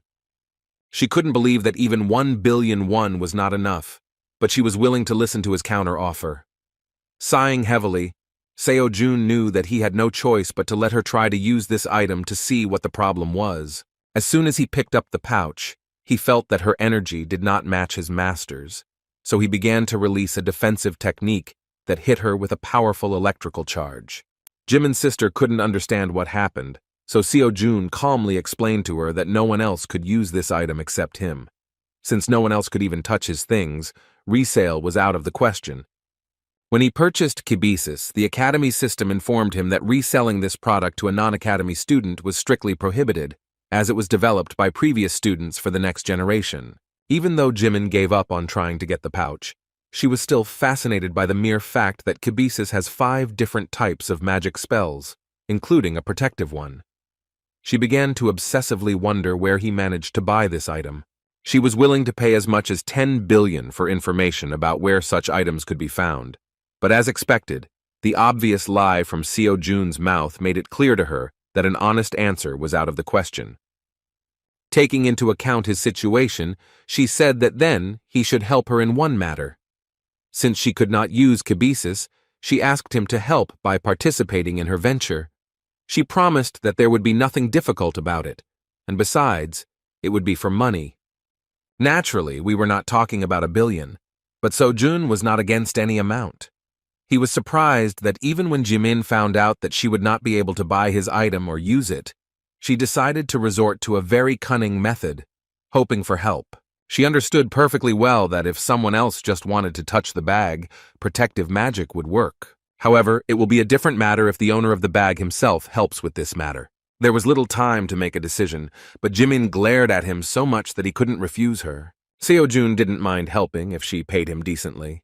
The joyful sister jumped up, anticipating an incredible exploration. He immediately said that sometimes he is very busy, so it is better to notify him in advance about when to start. Jimin replied that it would be a little later, and she would inform the date and time in advance, and then they would go to the laboratory together. After that, she finally remembered the reason for her visit. Seo-jun immediately assumed that she was interested in the penultimate conquest of the dungeon. Jimin was ready to listen to a detailed account of what happened that day. Over a cup of coffee, she learned that Nerkura somehow ended up in the dungeon, but the magic cast there could not detect him. It seemed strange to her that the academy student was able to defeat her, but Seo-jun, without looking away, said that he was just lucky. Jimin could not accept this answer because we are talking about a 6-star monster, and even a high-class professional, when fighting him, was raked and carried away quite a few times. Still, any person would have suspected something was wrong, because even a professional could not defeat him. He was unstable only to the magic he used. So Seo-jun understood that it would be scary to imagine what the outcome would have been without Merlin's training. Remembering Merlin, he wondered if it could be that the theory discussed in the lecture could be applied in their world and in this particular situation. Jimin was already looking at him with suspicion, but Seo-jun, not wanting to talk about the battle with the monster, asked if he could express one theory that was firmly lodged in his head. Jimin was surprised, but was still ready to listen to the strange young man. In response, he mentioned that everyone knows that magic and aura are directly dependent on mana. He wanted to touch on the topic of how mana is used and how it relates to their world. He warned in advance that this might sound absurd, but perhaps there would be some truth in his words. After these words, he suddenly assumed that the deformation of the dungeons was somehow related to the influence of mana. Hearing this, Jimin jumped up and asked him to tell him more about his theory, not missing a single detail. Seo-jun began with the assumption that magic and aura still tend to be distorted. He wondered whether the deformation would be related to these distortions. Merlin often mentioned in his lectures that after using one or another magic, one could even distort the space of their world, so the student considered that based on this, the assumption was valid. Applying the knowledge gained in the lecture, he still suggested that the deformation of the dungeons could be caused specifically by someone's will, and all because the deformation is not a natural phenomenon, which could mean that it could only be the result of outside interference. Seeing how Chinmin suddenly fell silent, Seo-jun began to get nervous, thinking that he had in vain raised such a stupid topic in front of the brilliant magician that he would most likely simply laugh at his words. To relax the situation, he began to awkwardly scratch the back of his head and said that this was just a theory, which most likely sounded too absurd, so you shouldn't pay attention to his words. However, as it turned out, Jimin was simply shocked by his assumption and even thought that he was also a magician. Seo-jun was confused and replied that he was just an ordinary beginner hunter. In response, Jimin impatiently shouted that she didn't understand how he could come up with this theory. She even suspected that he did not want to reveal the truth to them because one would not think of such a thing without being good at magic. After these words, she suddenly held her head, looking closely at the magical object on the student's belt. Pointing her finger at Seo-jun, she asked incredulously if he created this thing with his own hands. Then she began to blame him for the fact that he decided not to attract too much attention to himself as a brilliant magician, so he decided to hide behind the title of a novice monster hunter. Confused, Seo-jun didn't know how to answer. He didn't understand how their conversation suddenly went in such a direction. Jimin decided to arrange a real interrogation, and with an amazed look, asked how he came up with this. Seo-jun made a thoughtful face, because he could not say that he only took the knowledge received from Merlin as a basis and supplemented it with his own thoughts. He didn't think that this would cause such a strong reaction from his sister. With a confused face, he apologized, saying he didn't know how to explain it and just wanted to get back to his training. However, Jimin decided to move on to the next question, which concerned the origins of mana and aura. Seo-jun didn't expect anything different because the lecture said that their knowledge was beyond the ordinary. Be that as it may, he is an ordinary student who dreams of becoming a professional hunter, who has no knowledge of magical sciences at all. This superficial knowledge should have been enough to avert suspicion, but in such an environment, it seemed to him that he was behaving like a teacher. However, at the same moment, a brilliant idea came into his head regarding the fact that if knowledge is considered a commodity, then one can charge a fee for teaching people. Jimin's brainstorming continued, and she glared at him, expecting interesting answers, but Seo-jun remained silent as a fish. He thought that even though he promised to lend kibisis, knowledge could be traded. He considered some of the knowledge to be wisdom, which he acquired through his own efforts, as opposed to equipment from the store. Based on this, it was logical that he himself decides how to apply it. True, to teach others, he lacked the talent for his own interpretation of understandings. Besides, he wasn't sure what he would find who would be willing to learn from someone as suspicious as him. Sighing heavily, Jimin nevertheless relaxed the situation by saying that she saw that Seo-jun was not at all familiar with the concepts of magical teachings. The guy felt relieved because he felt insecure due to the fact that his progress in the magic course was only 18%. Taking off from her seat, Jimin nevertheless stated that she never expected to hear such incredible opinions from him, which he talked about at the beginning. She couldn't wait to study his theory in detail. So Yun, returning with a snack, didn't understand where Jimin was going. She began to say goodbye, saying that she had done everything she had planned. As a result, only the two of them lost the Pokemon buns. When they were alone, Seo-jun said admiringly that Sister Jimin is an unusual person, which is different from the image dictated in the media. So Yun agreed. She noticed that she was even beginning to doubt that Jimin was really the next devil of the magical world. Seo-jun was sincerely glad to have the opportunity to meet such people, because if he had not gotten into this academy, he would hardly have had the opportunity to see Lady Kalia, the Star Sword and heiress of the Star Spirit. While enjoying the fresh pastries, he even assumed that, at this rate, one day he would have to meet the Great Voice. After a snack, he returned to training, but after only an hour of watching lectures, he noticed that his progress was too slow. Thanks to increased efficiency with the help of kibisis, he began to quickly deal with individual course assignments. And yet, there was too little time to complete them within the allotted time. He hoped that he could take at least one course before his free admission expired. All that remained was either to earn money for a free pass or to greatly increase the progress of the course over these days. He decided to enter So-yun's office to clarify a question, but saw that she was completely concentrated on her thoughts. The atmosphere here was overwhelming, and the principal was thinking out loud that she alone could not cope with teaching new students, so she needed to hire a professor. She couldn't invite just anyone and couldn't even imagine how much money she would have to spend to hire someone. When Seo-jun came closer and spoke to her, she was so scared that she almost tore the piece of paper in her hand. The student, who did not understand what was happening, immediately asked what she was thinking about, that she even heard him calling her. So Yoon admitted that she was going to recruit new students, but some difficulties arose. This meant that even she, as a director, was having a hard time right now, and yet he turned to her with his question. Seo-jun wanted to know if there was any competition going on soon, like the previous academic competitions or the recent dungeon clearing competition. He was most interested in the next 20 days. So Yoon, looking at the schedule for the next month, sadly said that there are no such events. Seo-jun was upset that at the end of the lecture trial period, he still wouldn't have the opportunity to get some good practice on his skills. The next interesting event will be the Hunter Training Exam, but it will take place only in a month. As the name says, this is not a real exam, but a preliminary exam. Since the exam for a professional hunter is held only once a year, if you fail, you will have to wait until next year, which is why the pressure on the exam is enormous.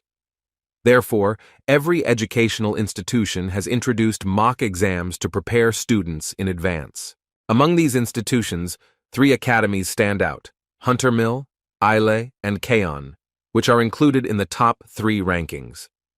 Since the practice exams of these academies are wide-ranging and allow everyone to participate, the marks earned are considered to be close to the exam marks.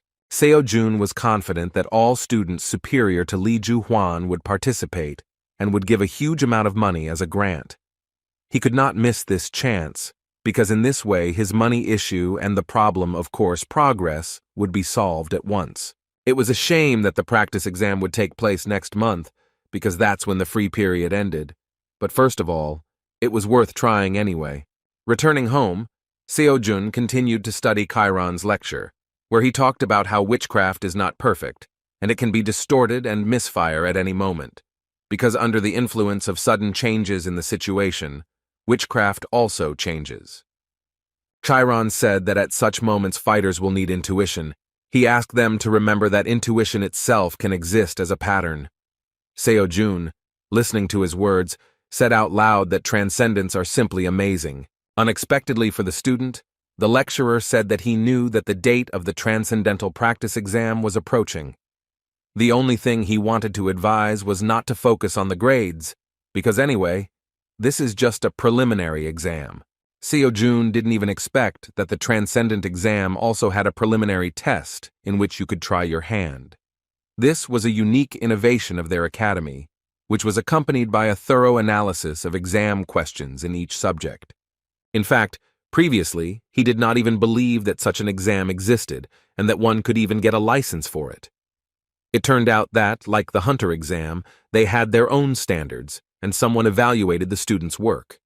Then he remembered that the advertisement contained an interview with a rank 5 celestial. There was also a personal interview with a student who became a rank 9 swordmaster. Seeing this, Seo-jun thought it was just someone's joke, but as it turned out, it was all serious. Scratching the back of his head, Seo-jun wondered whether there was any point in taking the training exam for a transcendental if he was not yet at the level to even stutter about such a level. Still, he hoped that in this way he would be able to improve the progress of his courses. The curious guy decided to play the first video. Within a moment, Xiang Yu, with a cheerful expression on his face, offered to sign up for the training exam because now he can freely control enormous power. However, after such praise, he asked not to take his words seriously, calling the students just trash. Then he cheerfully said that he could repeat his words 100 times, but no one would understand him, so you should just sign up to experience firsthand what an insignificant level they are at. Seo-jun was surprised for the second time, because he thought that all the lectures were old recordings. Chiron and Xiang Yu both mentioned the exam in the video, although they could not know in advance when it would come to this point.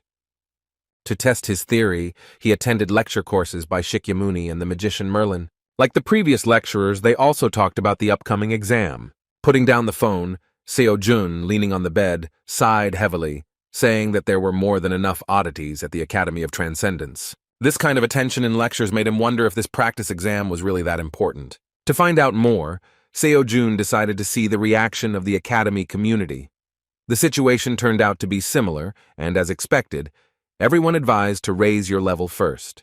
However, among the monotonous messages, there was a guy with the nickname Ruler of the Forest who advised even beginners to try the practice exam, without focusing on grades, because this will help them significantly increase the progress of the courses. This student's opinion gave him the idea to take the risk of participating.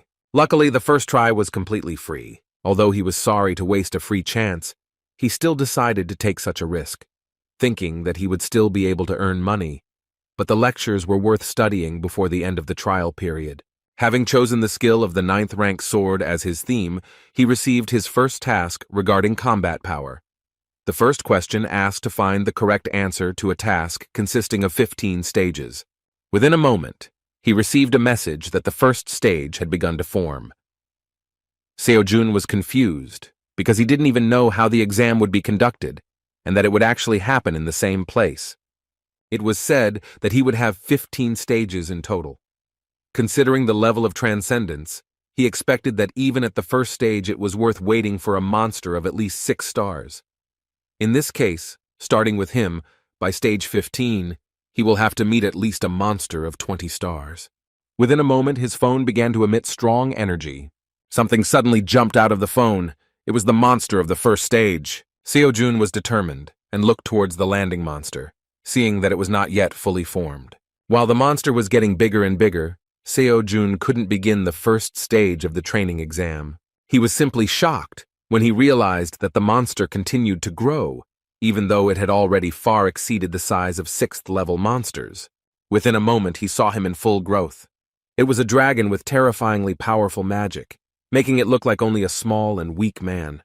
The destruction dragon Fafnir wasted no time later and began to gather incredible magical energy before striking.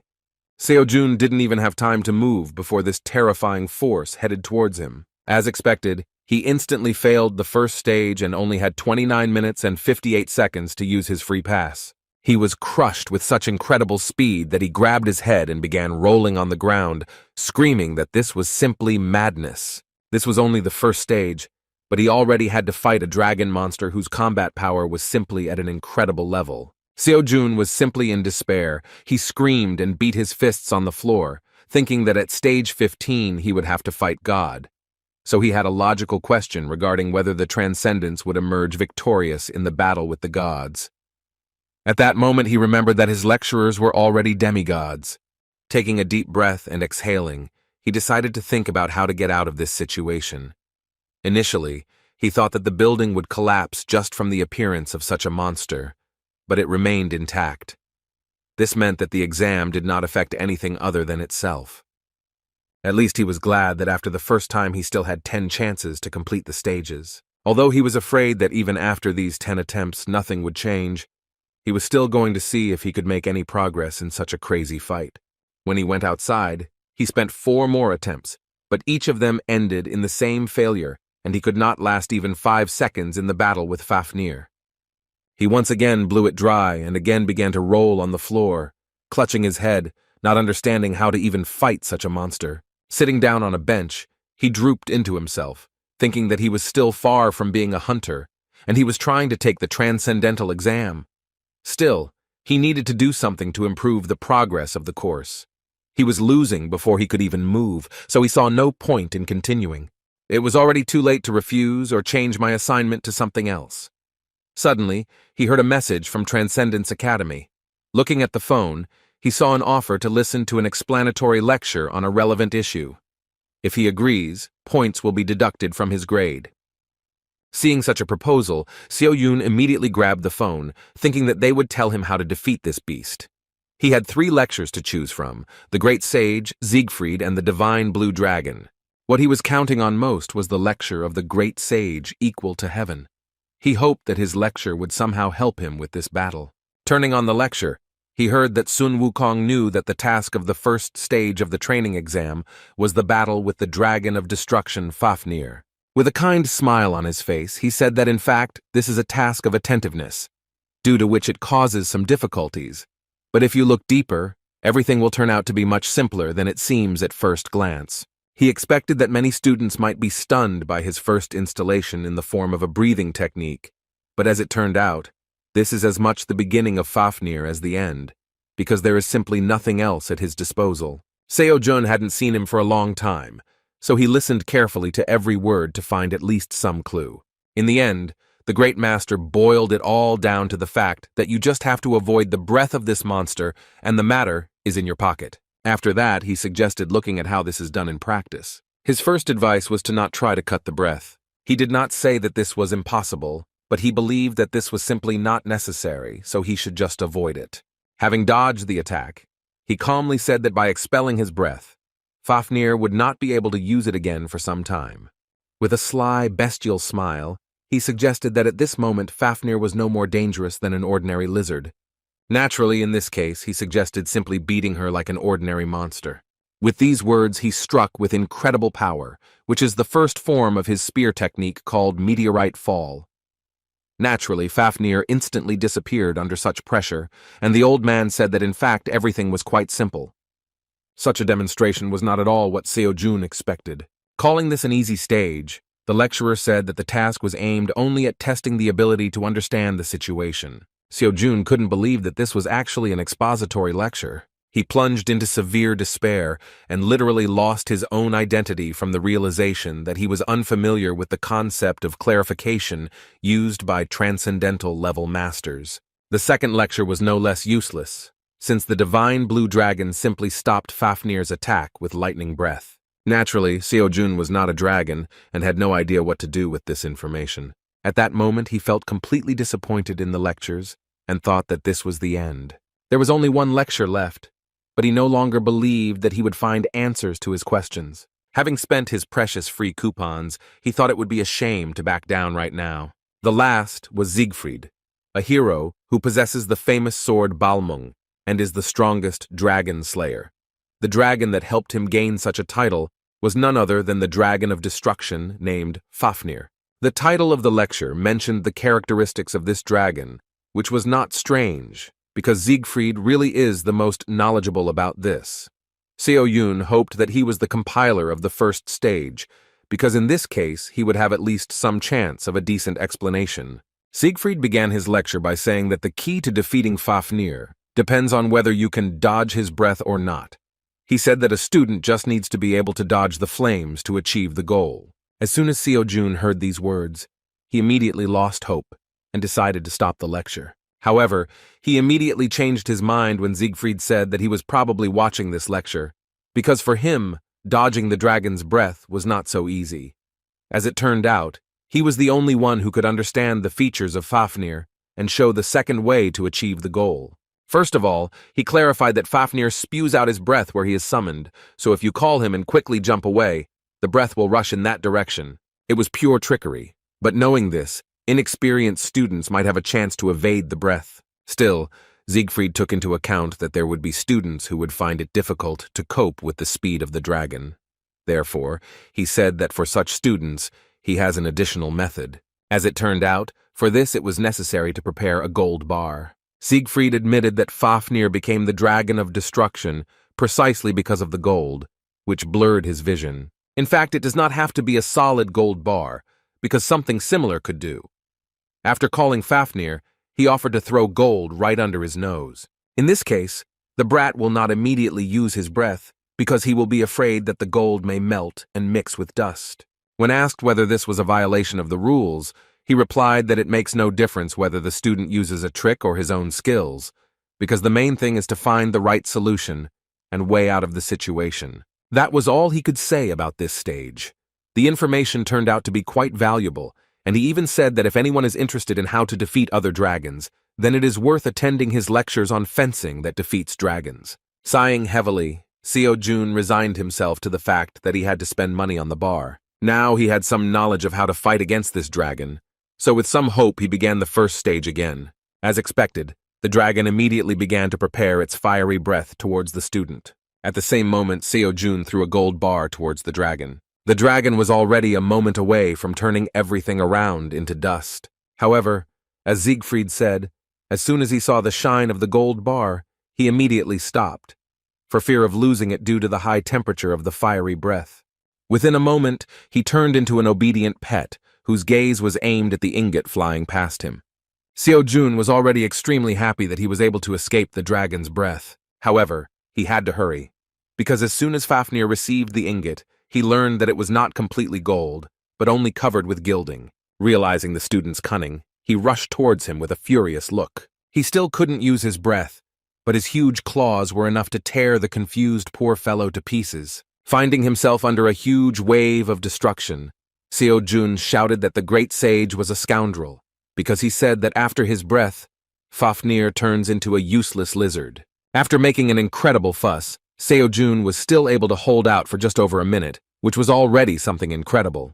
He only had 4 tries left. He still didn't understand how to defeat this monster, but he was already pleased with the message that he was able to get a little progress in Kiran's course.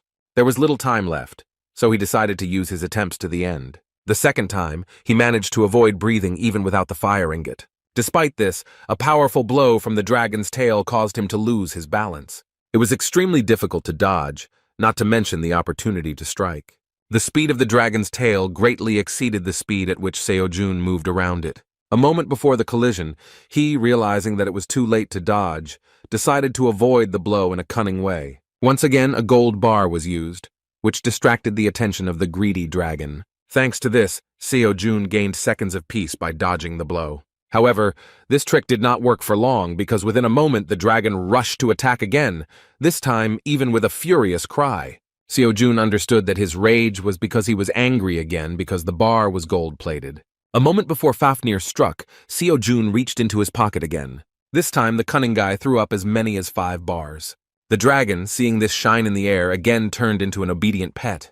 While he was trying to catch the same gold-plated bars, Seo-jun was already above. Pouring a large amount of mana into his spear and enhancing his body with aura, he aimed at the dragon's back. With the hope of piercing this monster, Seo-jun charged using the spear skills that Xiang Yu had taught him. With a happy face, he shouted that the attack worked. It did work, but only a little, so the dragon remained practically unharmed. Within a moment, Seo-jun felt a cold breeze coming from the dragon's nostrils and discovered a flea on his back. Another attempt did not bring the desired result. Each time, Seo-jun felt pain from the blows, but they did not have much effect on his real body. And yet, there was a positive aspect to this attempt, because the progress of Kiran and Xiang Yu's course increased significantly. This was to be expected, because this time he managed to combine their teachings in order to deliver a powerful blow. Looking at the progress of the lectures, Seo-jun realized that if this continues, then by the end of the free trial he will complete at least 1 course, and if he tries, even 2. Finally, a smile appeared on his face with hope that he was doing this for a reason. After using up his remaining 3 attempts, he returned to the academy to continue studying the lecture. Seeing him, Seo-jun asked why he hasn't been going on dungeon raids lately. Seo-jun was surprised by his answer, because he said that he did not have time for this, because he decided to focus on individual training. To avoid another awkward conversation, Seo-jun replied that in that case she would simply go back to sorting through the paperwork in her office. Seo-jun, feeling awkward, agreed with her proposal, realizing that it was strange for him to talk about lack of time, because his workouts looked like he's staring at his smartphone all day long. As a result, he received only 4 points out of 100 for combat strength, which was expected, because Fafnir turned out to be too strong. Failing the training exam with such a terrible grade in the first discipline was a little offensive for Seo-jun, but he didn't expect anything more. The problem was that the course progress was slower than he expected. Real combat was the only way to quickly gain an understanding of the courses, because putting the skills into practice shows excellent progress. 3 days later, it was time for the second discipline, which was basic endurance. Seo-jun had no idea what format the exam would take this time. As the task took shape, a red sphere suddenly appeared in his hand, emitting powerful magic. Taking a look at the magical step, he assumed that it would grant wishes, and yet he did not have time for this, because a warm breeze miraculously began to lift his hair. Looking around, he realized that this breeze turned out to be the breath of the evil dragon Kanchori. The task was to escape from the dragon, preventing him from getting Yeju, the pearl he was holding in his hands. It was useless to fight him since he is immune to damage from any attack. Running away from such a terrifying enemy for 1 hour seemed simply an unrealistic task, even though this was only the first stage of this discipline. Although Seo-jun failed the stage, he managed to bring Chiron's course and Xiang Yu's course closer to the 90% progress mark. After another 3 days, It was time for the third discipline, which was about adaptability. His 5 senses were blocked, while the task was to destroy the Sphinx, or survive. Seo-jun didn't understand what was happening at all, so he simply stared at the majestic Sphinx with incomprehension. He thought he was going to play a word-guessing game with him, so all 10 attempts were wasted in a few minutes. The fourth discipline was testing mana-related abilities. The first stage involved curbing Pulgasami's appetite within the allotted time. Seo-jun was forced to feed this elephant-shaped monster with his mana, but his city was simply immeasurable. After a few minutes, the student had exhausted his small supply. With a scream and tears in his eyes, he ran away from the monster in horror. The fifth discipline turned out to be where he showed himself quite well. In the first stage of the mental strength test, he had to hold out for 30 minutes while listening to the siren's song. Surprisingly, this test, which should have driven him crazy, turned out to be quite pleasant for him thanks to Shakyamuni's wagging ataraxia. Having completed the first level for the first time, he hurriedly moved to the second with a joyful face, expecting that he would easily overcome all 15 stages. As expected, he failed to last the allotted time while listening to the requiem from the world of the dead.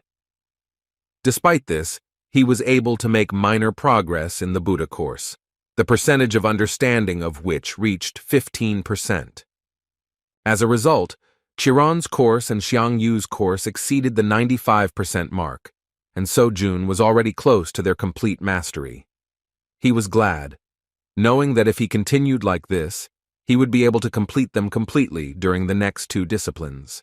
There were 2 disciplines left to choose from, but he did not know what would be in them. In those first 10 answers when he chose the 9th rank, nothing was mentioned about the disciplines to choose from. Seo-jun thought about what he should simply be allowed to choose on the day of the exam. After 3 days, he still had not received the message to continue the practice exam and began to get nervous. Seo-jun couldn't help but notice the change in his behavior, but Seo-jun tried to deny it, saying that everything was fine. He was literally in a cold sweat due to the fact that he was unable to complete the courses, because there were only 5 days of free use left. When he stopped looking at his phone, he thought that the only way out of this situation might be to raid the dungeon. It was better than just sitting and waiting for something unknown. However, at that moment, his phone began to release some magic. As soon as he looked at the phone, a mentor suddenly appeared in front of him and said with a joyful look that he had been waiting for their meeting. The mentor showed up on time because he had quite a lot of questions. Trying to relax the situation with his sweet smile, he realized that he was a little late, because the last time they saw each other was at the very beginning of the free course. When Seo-jun came to his senses a little, he, not noticing Seo-jun behind him, shouted dissatisfiedly to the mentor about what he had been doing all this time, that he only showed up at the end of the course. Seo-jun was a little scared, thinking that he was talking to her. Hearing her voice, Seo-jun hid the phone behind his back and tried to awkwardly justify himself, saying that due to fatigue he was starting to talk some kind of nonsense. After these words, the strange guy simply ran out of the academy onto the street to continue the conversation with his mentor. Once away from the people, Seo-jun began the interrogation by asking what had made the mentor so late since their last meeting. When the mentor said that he thought the student could cope just fine without him, Seo-jun nervously replied that these were just excuses. Seeing the student's dissatisfied face, the mentor, feeling that he was still to blame, said that he would continue to be honest. He admitted that he was going to check his profile and come back right away, but after looking at it, he was very upset. Seo-jun did not understand what he was talking about and asked him not to hesitate and explain what he meant. As it turned out, the reason for this was his level. At that moment, the mentor wanted to give at least some advice, but realized that this would not help his level much, so he decided that it was best to let the student focus on the 2 recommended courses. The fact is that the period of free use is short, and consultations become useful only when the student acquires a specific level of knowledge. Seo-jun didn't know how to answer, because the mentor really sounded convincing, and there was no point in being angry with him. Still, he apologized for disappearing without warning. Next, the mentor decided to check whether he had missed lectures and whether there was at least some progress in his studies. Expecting nothing from the student, the mentor could not believe his eyes and thought that some kind of mistake had occurred. His intense gaze made Seo-jun a little worried.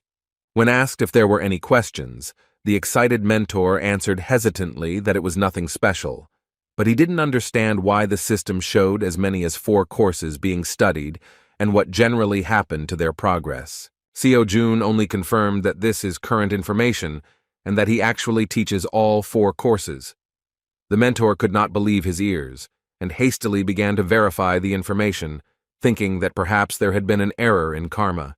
Hearing that the information on the screen was correct, he put on a shocked expression, showing the unexpectedness of this situation.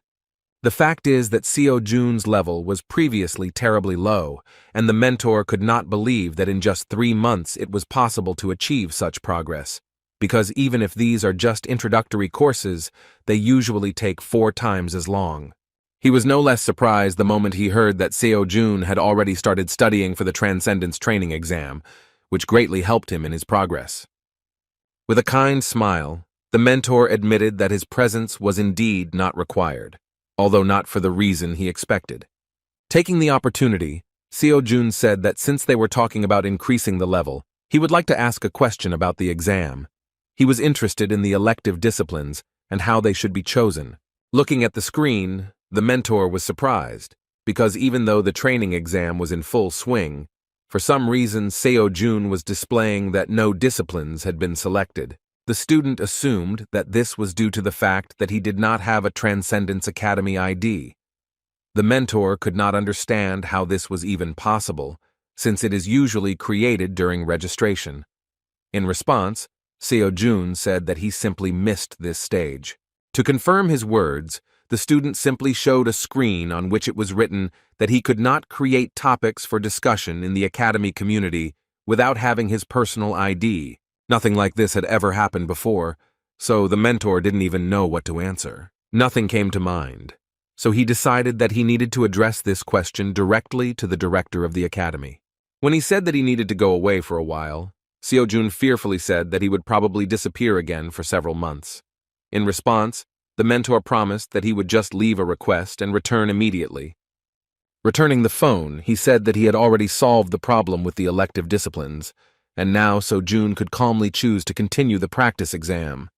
As he disappeared, he again promised that he would return before the free pass ran out. The mentor disappeared again before Seo-jun asked all the questions that interested him. Still, he hoped that he was not lying and that they would meet again soon. After several attempts at completing additional disciplines, Seo-jun finally completed Xiang Yu's course, achieving 100% of his lecture progress. Now the system reported that he had completely mastered the spear, the power of which would move even mountains. Seo-jun couldn't believe that this was really the case, so he decided to test his skill in practice. Filling the spear with magic, he made a small swing and felt the destructive power emanating from it. At that very moment, he received an offer to listen to the epilogue lecture from lecturer Xiang Yu. With a cheerful laugh, Supreme Ruler Xiang Yu said that he never thought that the day would come when the student would graduate from the course. He really thought he would never see it.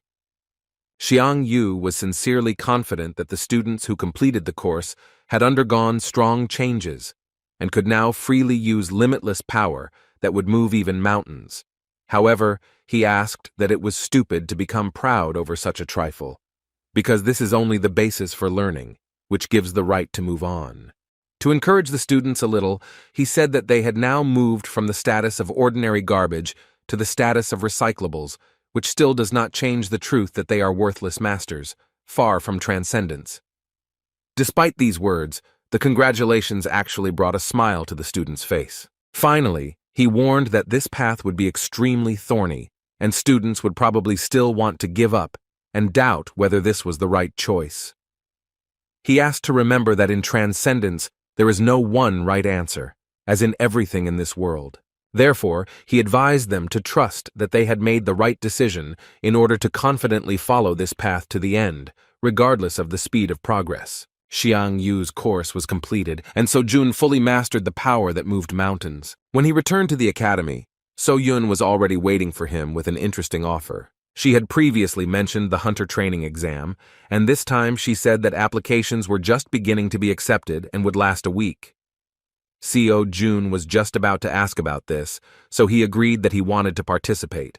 He failed the Transcendence training exam, and the grades made him want to cry. And yet he was not upset, realizing that the Transcendental and the Hunter were completely different levels. Xian Yu's course helped him gain incredible strength. Plus, he now has a holy spear. The application was completed, and there were still 10 days of training left before the exam. Unexpectedly for So-Yun, he suddenly came closer and embarrassed her with his gaze. He just wondered what would happen if they fought in a duel now. Still, he understood that this was unlikely to affect progress, so there was no point in distracting her. Awkwardly apologizing for his behavior, he asked how the search for students was going. So-Yun replied that this question actually bothers her a lot. She was worried about how grandfather would behave with the new students. So-Jun was an exception, but she doubted that things would continue to be as successful. So-Jun understood her, because he had no doubt that when a new student appeared, the Holy Sword would definitely come to the academy to beat him, asking for what purpose the stranger decided to get close to his granddaughter. Remembering his grandfather, he wondered if it was possible to spar with him. In fact, this was not the only problem, because it was possible to come to an agreement with the grandfather. She was more worried about which professor to invite to the academy. The problem was that her strength would not be enough to teach everyone at the same time, because each student takes time. When So-Jun heard about the need to have a professor in each field, he became very interested, because it was about money. So-Yun argued that hiring just anyone is a bad idea, and the academy simply does not have money for famous professors. With these words, the student had a logical question about how much the annual salary of famous professors is. So-Yun replied that it directly depends on the professor himself, but famous ones have salaries of hundreds of millions of won per month. So-Jun was shocked when he heard that, in the case of those who occupies the top, it can be on the order of several billions. Now he understood that professional hunters don't just go to academies, because in fact there is no less money there than in dungeons. 3 days later, the Transcendence practice exam was completed, and So-Jun scored a total of 29 points out of a possible 700. However, he did not expect more, and was actually glad that he had at least completed one of the 4 courses. It was a shame for the Chiron course, which lacked 5%. Within a moment, the mentor suddenly jumped out of his phone and again amazed him with his appearance. However, this time So-Jun did not show that he was surprised, but rather showed displeasure. He recalled that the mentor himself said that he would return before the end of the free pass, so he assumed that he would appear when he completed at least one course. Hearing that So-Jun had completed the course, Mentor screamed in surprise and opened his mouth wide. He was so happy for the student that he admitted that he couldn't even find the appropriate words to congratulate him. Still, So-Jun would like to hear more about what the principal said about his situation with the academy's student ID. From Mentor's reaction, it immediately became clear that everything was not as simple as we would like. In response, he shouted that it looked like they were in big trouble. So-Jun didn't understand what could have gone wrong. He was surprised to learn that as soon as the mentor decided to check his personal information, he saw that it was simply not there. Transcendence Academy had no information at all regarding student Kim So-Jun. He was not even listed on the list of applicants to the academy. So-Jun, clutching his head, said that this means that he is not a student at the academy. On the other hand, he could not accept this as the truth, because all this time he had been studying their lectures and even completed one of them.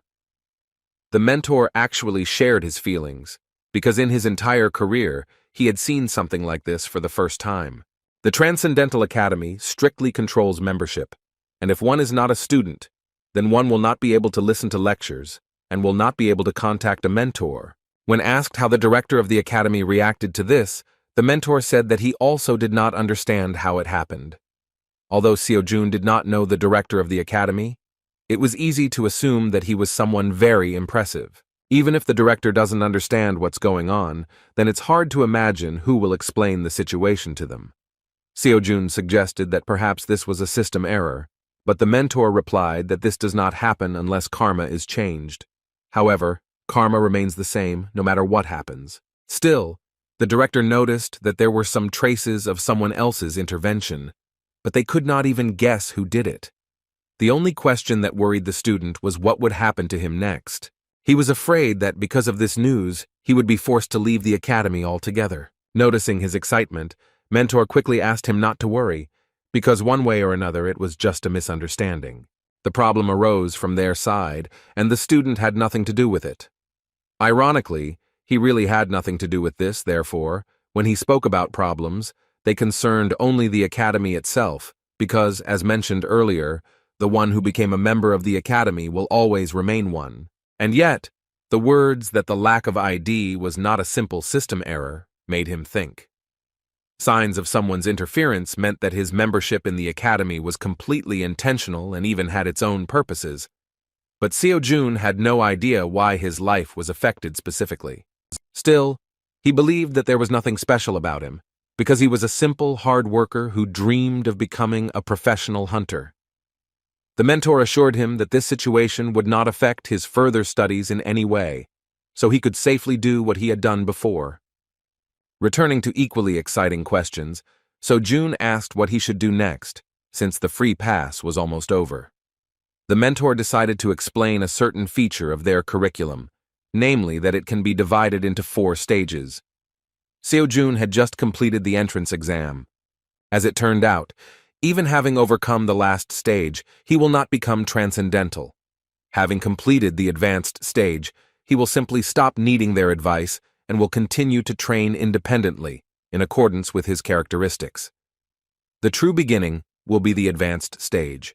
Thanks to the free pass, Seo-jun still moved on to the second initial level of training. He didn't mind continuing to use the spear as his main weapon, but first he needed to purchase a new free pass.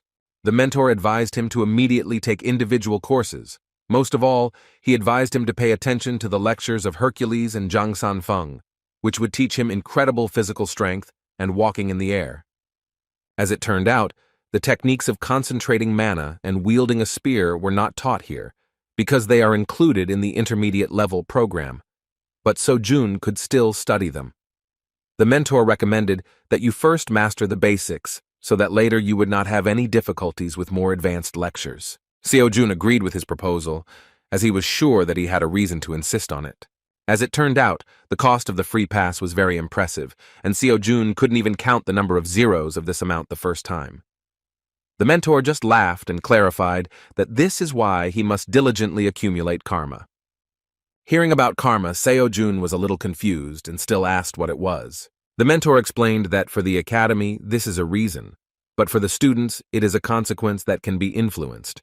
In short, it was their commitment to each other. Seo-jun did not understand what the academy was gaining as a result of this commitment. The mentor replied that their only role was to help students become transcendental. When Seo-jun asked why the academy was pursuing this goal, the mentor remained silent at first. After a short pause, he said that at this moment this was the maximum he could allow him to interfere with. Accordingly, this was the maximum that he could tell him. And yet, he asked Seo-jun not to give up, because when he reaches great heights, then he himself will understand what his words meant. Diluting the tense situation, he cheerfully said that until then he would actively support him and help him in any way he could. Seo-jun wanted to ask another question that was troubling him, something that had been bothering him all this time. He asked if they had other students besides him. The mentor noted that this is not difficult to understand just by looking at their academy community. After these words, he assumed that Seo-jun was actually asking if they were in the same dimension as him. After thinking a little, Mentor said that the answer to this question would be ambiguous, and yet he clarified that among all the dimensions using their academy, the place with the largest number of transcendent students is 4 people. Returning to the Hunter Academies, it is worth mentioning that in Korea there are 3 largest organizations. These are Isle, Gaon, and Huntermill. Each academy differs in specialization, and based on this, people usually say the following. If you want to learn magic, go to Isle Academy, and if you want to learn how to use weapons, then go to Gaon. As for Huntermill, they welcomed everyone, even those who didn't know anything. The absence of any features also means the absence of disadvantages. Since Huntermill is one of the top 3 academies in Korea, we can fully assume what they are like. So, the day has finally arrived for the professional hunter training exam from Huntermill Academy. Seo-jun and Seo-yun arrived early to avoid the long line, but even so, it was very crowded. The student immediately noticed the differences between this event and the previous ones in which he took part. Compared to competitions, the scope of a practice exam and the money invested in it is on a completely different level. Moreover, the participant with the best grades will receive a scholarship of 1 billion won. The new pass costs 500 million won, so the prize was very important. It is possible to raise 500 million won and is not a huge problem, but do not forget that there are also individual courses that the mentor recommended. Seo-jun literally burst into flames, realizing that in order to collect such a tidy sum, there was only one thing left to do, to take first place in the training exam. Meanwhile, a large number of people wishing to take part made themselves felt, and there was a lot of noise in the hall. Such turmoil surprised the guys, because indeed no competition could be compared with the activity of the participants in this event. Seo-yun completed her assignment and decided to leave, wishing her student good luck in the exam. As Seo-jun walked further towards the waiting rooms, he suddenly stopped when he heard the sounds of a verbal altercation. Things were heading towards a fight, and all because of the blonde guy who passed by the line. As it turned out, that impudent guy was Kim Gang-chol, a student from Hunter Mill Academy. The exam inspectors asked the disgruntled guy to be calm, because in any case, everyone would have time to take part. Suddenly, the students began to whisper among themselves, recognizing the young man who had jumped the queue. In fact, no one knew who the academy sent from itself. As it turned out, this guy was a worthy opponent for those sent by the other two top academies. Lee Doon participated from Isle, and Jin Dongmin from Gaon. They said it would be the best practice exam in history. The crowd also discussed the fact that even in Hunter Mill, Gang Chol is among the top 3 best specialists among students. The promising swordsman stopped, taking a closer look at the stranger who had passed before him. He didn't see anything interesting in the student of an unknown academy, so he simply walked by. In turn, Seo-jun understood that the rising star of Hunter Mill Academy would certainly cause him problems. As the crowd began to discuss the favorites, Seo-jun decided to slow down to hear who else he would face. Some very noisy guy was talking about how Kim Gang-chul is undoubtedly superior to everyone else in terms of skills, although Lee Do-yoon and Jin Dong-min are far from weaklings. He even mentioned rumors that he was supported by the Order of Truth. Naturally, the exam was conducted by his own academy. The eccentric suspected that there was a place for a conspiracy here, because the academy probably shared with him valuable information regarding the training exam. And yet there were those who tried to reassure him, saying that even if he was a student of Hunter Mill, one of the best academies would keep its face and would not go against the rules. Meanwhile, the discussion was interrupted by the appearance of a strange, noisy guy who was also trying to get past the line. It only took one glance for Seo-jun to become interested in the identity of this eccentric. The fact that this disciple brought so many types of weapons with him raised questions. Sword, spear, bow, daggers. It was hard to believe that he used all the weapons at the same time. The strange guy began to poke the inspector with the application form, saying that he also needed to be let in. But the man patiently continued to ask him to get in line. The young man was very persistent, and asked why he was worse than the guy who was skipped in line. Meanwhile, the crowd had already begun to get angry with him, and the impatient guys began to shout that the eccentric should return to the end of the line. In order not to detain anyone, 2 disgruntled inspectors grabbed this guy by the arms and dragged him to the end of the line. This was the first time Seo-jun had seen such strange behavior from the members. Students from all over the country actually flocked to this place, and each of them wanted to start the exam as quickly as possible. Meanwhile, the first stage began, at which the physical strength of the participants was tested. Park Do-seok, an unremarkable guy, was preparing to become a hunter at the 2nd Division Academy. He believed that he could be placed on a par with the talents of such giants as Hunter Mill, Isle, and Gaon. However, the reason he was forced to choose the 2nd Division was money.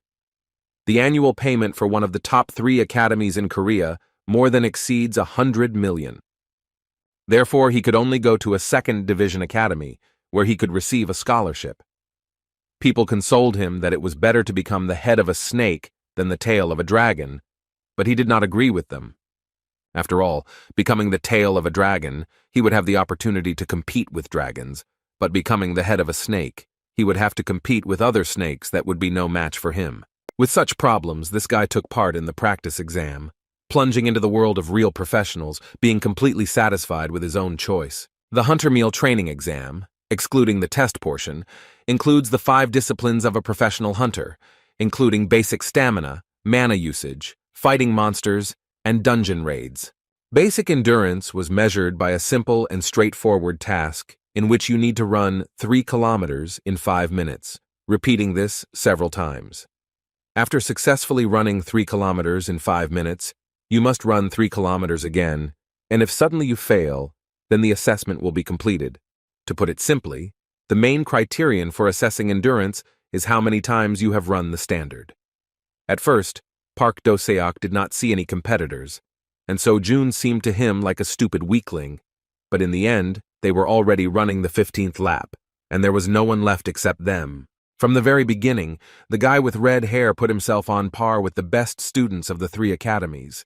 So when he saw a stranger running alongside him, he decided that it was worth recognizing his efforts. However, no matter how hard he tried, his stamina was not enough to stand on par with Sojun. At one point, a guy from an unknown academy took the lead. Park Do-seok could no longer keep up with him because his breathing was already knocked out. And yet he did not despair, because even this result suited him. Yet, as promised, he overcame himself, entering into battle with dragons, not snakes. When he saw Seojun approaching, he extended his hand forward to give him a high five, saying that he recognized him as his true comrade. However, to his disappointment, Seojun did not feel that he was finished at all and ran past him altogether. He didn't even have time to notice Park Do-seok's sincerity, because the stage of testing his endurance was surprisingly easy for him. As expected, the rest of the tasks aimed at testing physical indicators were given to him just as easily. All the students present were shocked that an inconspicuous guy could perform exercises with a huge amount of weight with such ease. It was hard to believe that he was a person like them, because from the enormous amount of weight his barbell began to bend right on his back. While everyone was surprised, Seojun continued to practice, thinking that the tasks of the practice exam were very easy. Although the daily tasks had strengthened his stamina, he was more confident that Xiang Yu's course had given him the ability to instinctively use enormous strength. When he came to this conclusion, he began to dream about what would happen when he completed the Hercules course, which promised an S-rank skill of divine power. Seojun was literally fired up with the idea of earning even more money to afford the Hercules course, while the academy worker behind him asked him in a confused voice to take a break and move on to the next task. Meanwhile, Kim Gang-chul also finished his strength testing exercises and was asked to rest before starting the next task. He was in another room, but none of those present could compare with him. He believed that, in fact, for above-average specialists, the training exam does not play a big role. Kim Gang-chul, Lee Do-yoon, and Jin Dong-min, as the strongest participants in the training exam, were supposed to put on nothing more than a demonstration performance to confirm the prestige and greatness of the top 3 academies in Korea. Kim Gang-chul himself understood perfectly well that this entire exam could be called a battle to defend the honor of the 3 academies. However, his case was a little special because he received some assignment from the Order of Truth. They asked him to take a closer look at the actions of a member named Kim Seojun. They didn't demand anything more from him, just watch what that guy was doing. That representative of the Order of Truth always supported him in all past competitions, without putting forward any special conditions, spoke only when necessary, and the rest of the time silently patronized him. It was strange that such a condition would appear so suddenly. A month ago, Student Huntermill had already heard the name of the student the Order was interested in during the dungeon distortion incident. But when they collided in the passage, he did not notice anything outstanding about Kim Seojun. When Gang-chul walked inside the waiting room, he saw that all the students couldn't believe the results. The scores were posted, and he himself wanted to look at the scoreboard, although he didn't think that there would be anything unexpected there. As it turned out, he not only did not take first place, but even ended up third. He couldn't believe how it happened that there were 2 whole people in front of him. Kim Sojun and Lee Min-yul were ahead by as much as 11 points. Gang-chul could not understand how this happened, because he did not know by name a single specialist who could defeat him. Sighing heavily, he calmed himself with the thought that there are simply students who succeed in only one thing. He was sure that this would not happen again in the next competition. However, when the battle strength testing stage against the monsters ended, he was shocked to find himself in third place again. Seeing this, he remembered the words of the observer from the Order of Truth, who said that he only had to watch what Kim Seo-jun was doing. The third discipline was testing the use of mana. Students had to hit the shield to count and evaluate the impulse of their power. Academy representatives assured that students should not hold back, using mana to the limit of their capabilities to break the shield. Mana was actually something Seo-jun wasn't sure about. Although, thanks to Merlin's course, he generally understood the principle of its operation, he could not say that he knew how to operate it, so he doubted that he would be able to get first place again. Meanwhile, the turn came to the student, from whom the best result of this stage was expected. Lee Dun, a student at Isle Academy, has long gained an incredible number of fans due to her unique magic skills. No one even doubted that she would take first place in the mana test. The level of her magical abilities was so great that at such a young age she could use energy transformation without any problems. Among her range of attacks, fire magic had the most destructive power. Using a fire arrow attack, she easily destroyed the magic shield, which no one had ever been able to do before. Taking first place and overtaking her main competitor from Huntermill Academy, she proved that in terms of mana, no one can keep up with Isle. At this moment, Seo-jun saw for the first time what mana conversion looked like. Although Lee Do-yoon had one more try, she had no doubt that no one could even come close to her result. The next participant in line was Kim Seo-jun, who interested all the students because he took first place in the previous two disciplines. As he passed by, he met Lee Dun's gaze, sensing her arrogance. Sighing and looking away, she had no doubt that he had no chance to even come close to her first place. Seo-jun, getting up on stage, thought about what her look even meant. Then he was allowed to begin. Although he was a little unsure of his own abilities, he did not refuse to try using magic. He had no doubt that the power that moved mountains would show itself remarkably well, so he decided to focus only on Merlin's mana, which he had not yet fully mastered. Within a moment he rushed to the attack, performing the third movement of the spear, striking. He was simply shocked, because when he came into contact with the shield, he easily cut it into two parts, like tofu. Moreover, although he did not make any special efforts, in addition to the shield, he also destroyed the force measuring apparatus, and also left a huge crack on the surface of the arena. Within a split second of his impact, the powerful energy created such a current that the inspectors of Huntermill Academy could barely stand on the stage. When Seo-jun could not understand how this happened, Lee Do-yoon, who was confident of her victory, was completely speechless. Only he understood that most likely this was due to some extraordinary ability of his spear, which makes it possible to ignore magical shields to a certain level. As a result, Seo-jun again took first place. After this, since the shield-forming device was broken, the exam had to be suspended for a while. It seems that they didn't even think about a breakdown, so they didn't prepare an additional device. When the situation was resolved and the results were updated, the crowd fell silent in surprise. The situation with the results did not change even when it came to using mana. The top 3 Hunter Academies were pushed down, with Kim Seo-jun and Lee Min-yeol once again taking first and second place respectively. The crowd discussed what was happening with great interest, and so they remembered that Seo-jun was the one who solved the problem with the corruption of the dungeon by catching the 6th rank monster Nerscylla. Naturally, after mentioning him, people began to discuss Dream Academy itself. Seo-jun, who was among the spectators, actually had no doubt that her student would demonstrate excellent results, but she did not at all mean that Kim Seo-jun would get ahead so much.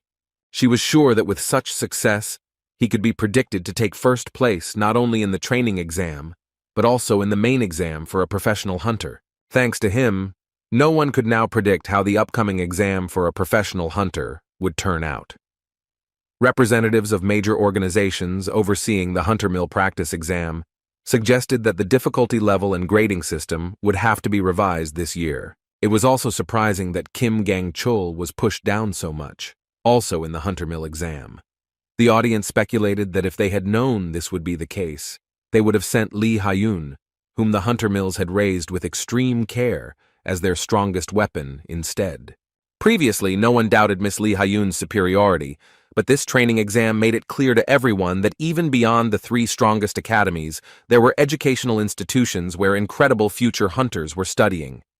Even in the waiting room, Everyone was talking about how incredibly cool Kim Seo-jun is. Naturally, he himself could not even think that the last stage would happen in this way. Yet his weapon was a sacred spear, which, according to stories, pierced Jesus, crucified on the cross. Judging only by this legend, one can judge that it has extraordinary functionality. The problem was that it was necessary to first find out what this spear was.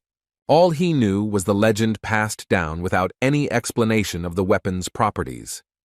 After this stage, it could be assumed that the holy spear has the power to ignore a mana shield, or it is able to overcome a specific defense value without being enhanced by mana. Even after the tests, it was impossible to find peace, because some idiot began loudly singing ridiculous songs, not giving anyone peace. As it turned out, the noise was made by a guy with an entire arsenal behind his back, who had previously caused a conflict with the administration of the exam at the entrance. As soon as Seo-jun and this guy made eye contact, he stopped the song and froze. After that, he joyfully rushed towards Seo-jun, and he regretted that he was looking at him.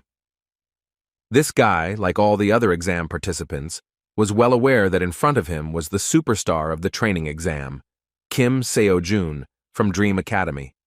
As it turned out, he himself was not just an absurd young man with an arsenal behind him, but the one who took second place in all previous stages. It was Lee Min-yul, an incredible guy who also managed to easily show more outstanding results than the students of the 3 strongest academies in Korea. His results and his behavior could hardly form a harmonious picture, because he himself was not serious, and the large number of weapons in his arsenal gave no rest, because it was hard to believe that someone could cope with so many martial arts. Lee Min-yul was very restless, because Seo-jun began to remain silent. He thought that he had done something wrong, and began to apologize for his intrusiveness, and for starting the dialogue in such an informal tone.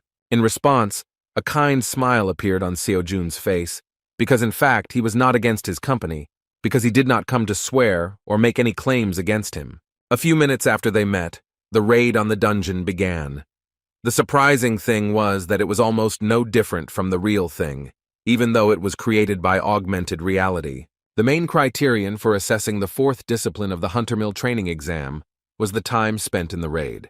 The monsters that had to be destroyed were the 10 Nursils. Seo-jun was surprised by this coincidence, but still overcame the test with ease. What was unusual was that even though the augmented reality monsters were 2 stars weaker than the real ones, it was still a pretty tough difficulty level.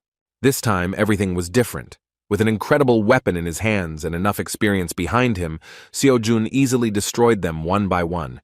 He felt great that he was now on a different level, both in terms of intuition and awareness of what was happening on the battlefield, and in terms of strength and endurance. Just 3 months ago, he was nothing of himself. He worked every day to survive, being an ordinary person who fought for life. However, after becoming a student at the Transcendence Academy and meeting So-yun, he felt his life begin to change. Completing this stage as quickly as possible turned out to be a rather grueling task, but this only confirmed that his path to transcendence was still long and thorny. And yet, after overcoming yet another challenge and taking first place in dungeon raids, he even began to think that a future in which he would become the world's best hunter might even be entirely feasible. Having once again taken first place, Seo-jun, while in the waiting room, again became the victim of many envious glances. Representatives of the 3 strongest academies in Korea looked at him with incredible anger because he became the one who took all their glory for himself. Jin Dongmin and Lee Do-yoon took 5th and 4th place respectively, although they should have been in the top 3 if not for the appearance of Seo-jun and Lee Min-yul. Academy student Dream couldn't help but notice the hostility on their part. This was not strange for him, because now he was guaranteed first place unless he was disqualified or personally refused to vote. Naturally, all the contenders for victory lost their desire to participate in the competition because Seo-jun was significantly ahead. The only unexpected reaction was the behavior of Lee Min-yul, the strange guy who came in 2nd place. He spoke with cheerful emotions about how he could win this time. Unlike the others, Kim Gang-chul was strangely quiet, although at first he seemed quite confident. Like most of the previous stages, he finished the dungeon raid in 3rd place. It was not possible to look around at the other participants because Lee Min-yul, with his obsessive manner of speaking, began to get right into Seo-jun's soul. He proposed to become friends and was sincerely glad that the Dream Academy student did not object. When the dialogue improved, Seo-jun inquired about the arsenal behind his new friend's back and whether he really uses all this variety of weapons. As it turns out, this is indeed the case. Lee Min-yul was not trained in a specific art of battle, so he tried everything, mastering every possible weapon. When Seo-jun heard this, he couldn't help but feel surprised, realizing that Lee Min-yul was actually self-taught. Indeed, he achieved such a level only through independent training, which amazed everyone present in the waiting room. Self-taught, we are talking about students who study independently and do not belong to any academy. In fact, there are many such cases, and usually these are those who have neither money nor talent. However, sometimes, very rarely, there are such extraordinary personalities among the students. Seo-jun couldn't help but recognize his talent, because this guy turned out to be so talented that he was able to defeat the rising stars of the top 3 hunter academies in Korea by training on his own. Of course, he still wondered why such an incredible candidate for hunter did not go to the academy, having the opportunity to get anywhere.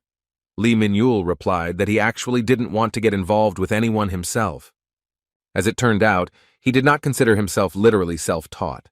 He still admitted that he has a teacher, but he does not know that he has a student. The phrase sounded very mysterious, and Seo-jun demonstrated that he really did not understand how this was possible, although he still had some suspicions. Suddenly, their conversation was interrupted by one of the representatives of Hunter Mill Academy. He immediately apologized, saying that they had an unexpected problem. No one understood what was happening. Only a student close to the Hunter Mill Academy itself expected something similar. An academy employee said that the people appointed as the jury were unable to arrive due to unforeseen circumstances. Professors Hunter Mill, who were assigned to evaluate combat abilities in the battle, were just on their way here when the dungeon rift occurred. According to him, unexpectedly it turned out to be a 10-star dungeon. The professors had no choice but to intervene personally. Naturally, Kim Gang-chul was reluctant to believe these words, while the rest of the participants began to worry about what would happen to the exam in this case. The academy representative replied that due to these unforeseen events, an urgent meeting was currently being held, so it would have to wait until the results were available. Kim Gang-chul was sure that what was happening was the work of the Order of Truth. He didn't know how they managed to create such a dungeon, but he had no doubt that the Order was more than capable of pulling it off. The problem was that this jeopardized the continuation of the practice exam. Although he was only asked to observe, he was haunted by the knowledge that Kim So-jun would emerge victorious if the exam was simply abandoned. Therefore, he decided to come up with a proposal to change the method of conducting the last stage of the exam. The remaining discipline was testing combat strength in battle, so he proposed keeping the goal and holding this stage in the format of a tournament between students. After these words, the students began to whisper, and it was clear that they were not against improving their results in this way. The academy representative admitted that his words made sense, but he warned that it would be difficult to implement, since there are many people participating in the training exam, and it would take a long time to hold such a tournament. He was even more worried that they would definitely have a problem with the assessment method, since they had not practiced this format before. Understanding what was going on, Kim Gang-chul quickly found a solution and, saying that A-rank hunters were needed for the evaluation, said that Hunter Mill would not have any difficulty in finding a worthy replacement for the jury. No one wanted to just sit and wait, but the academy employee was insistent on stopping without the final step. Kim Gang-chul still did not give up and came up with another proposal. He proposed holding this tournament in an event format so that not everyone would participate, but only those who wanted to apply. This significantly reduced the time it took to complete it, because those who have already tested their strength enough will most likely not bother themselves with the final. In addition, the student mentioned that at this time the exam is broadcast throughout the country, and among the waiting spectators there are people from the association and government officials. He believed that it would make the organizers look bad if they interrupted the exam over such a small matter. The academy employee could not but agree with his words and thought about the question, realizing that if everything ends without a finale, then a crack will appear in the reputation of Hunter Mill, which is among the top 3 academies. There had already been talk of the exam being delayed, and Gang-chul understood that even though Kim Seo-jun was the real reason, From the perspective of others, it would look like Huntermill's lack of preparation. The self-confident student decided that since this happened, it was worth switching the viewer's attention and providing them with new content. He believed that now he would have the opportunity to defeat Kim So-jun, because in this case, all his recent achievements would go to him. Even if Seo-jun had won the exam, what would have been more important was how the representatives of the top 3 academies confirmed their status as the strongest in practice. That is why Lee Do-yoon and Jin Dong-min immediately supported this idea, understanding the intentions of the Huntermill Academy representative. As it turned out, even those who were already guaranteed second place were not against this format of the final stage. Lee Min-yul was looking forward to the tournament among the best, so he happily asked what Seo-jun would do. Many eyes were directed towards the first place of the tournament. It was worth considering here, because even without participating in the tournament, he had already secured a monetary reward for himself. Taking this opportunity, Kim So-jun, confident of his advantage, decided to ask for an additional reward for the victory. However, the tournament was confirmed, and the public was delighted when they learned that the top 15 students would participate, which meant they would see 3 students from Korea's top academies in action. Of course, they were also happy that even Kim So-jun and Lee Min-yoon, who trampled all the other participants, would appear on stage. The entire internet was buzzing because of their incredible results, which left even the students of the strongest academies behind. The tournament began with confident victories of representatives of major academies. Their skills were truly amazing, so the top 3 did not have any chance of winning. The number of participants decreased quite quickly, and interesting battles were already approaching. The 3 guys felt very confident and were looking forward to victory over Kim So-jun. However, the guy they competed so hard with was not thinking about them at all, as he had the $1 billion reward on his mind. Victory in the exam was already his, but together with winning the event match, he will receive as much as $2 billion. The smile on his face did not disappear because of the thought of money, because even after purchasing a free academy pass, he would still have an impressive amount left. The courses recommended by the mentor cost $2 and $2.5 billion, so he will be able to start one of them earlier than expected. In fact, he was not at all worried about that evil and envious trio from the strongest academies. He did not even think that there was any possibility that he would lose to them. And yet this tournament still had a worthy opponent, which would not be easy to deal with. Of course, he was thinking about Lee Min-yul. The audience and even the match commentators were crazy about his unusual fighting style. He changed his weapons during the battle, using his entire arsenal, putting enormous pressure on his opponent. Sometimes hunters use additional weapons, but usually it does not exceed the number of 3, because most focus on one main weapon, because it is difficult to ideally master even one. But Lee Min-yul had at least 8 guns on his back, and it was hard to believe that he could use all of them. His unusual fighting style embarrassed everyone who encountered him. The sudden use of a bow during a battle caused enemies to go on the defensive, doubting what this guy's main weapon was. A fairly good swordsman, whom Lee Min-yul encountered in the first battle, was not going to give in, and having repelled the next arrows, he shortened the distance in order to fight the battle himself. However, he was greatly mistaken when he thought that this strange guy with an arsenal on his back was a bow user. He wielded 2 swords no less skillfully, with which he easily stopped his opponent's attack. Moreover, he threw the poor guy aside without much difficulty, even though he was initially on defense. Watching the battle, Seo-jun only confirmed his suspicions that the battle with him would not be easy. This is not Kim Gang-chul or the rest of the 3, from whom you know what to expect. This guy is not limited by form and template. This is free space in which there is room to roam. Due to the fact that he is self-taught, the battle with him turns from sparring into a real fight, because this is the style that is formed in those who have not received a standard hunter education. Seo-jun, although not so free from patterns, could see that their styles were definitely somewhat similar. Because of this, he might wonder if Lee Min-yul, like him, was a disciple of the Transcendence Academy. When the mentor said that among the dimensions using their academy, there were 4 people in the place with the largest number of Transcendence disciples, he did not claim that it was Earth, but he did not deny it either. This means that those 4 people may well be the inhabitants of the Earth. Lee Min-yul's words that he has a teacher who doesn't know that he is his student could well be regarded as learning from video lectures, because professors don't know who is watching their videos. Meanwhile, this incredible guy with an arsenal behind him and a smile on his face took his first victory of the tournament. He treated the battle as if it were some kind of game, demonstrating superiority over the intense efforts of the enemy.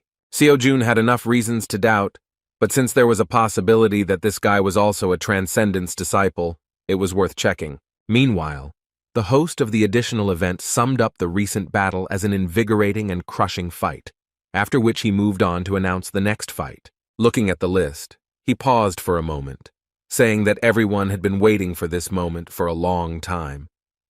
The next participant was a talent recognized by the Devil's disciple herself.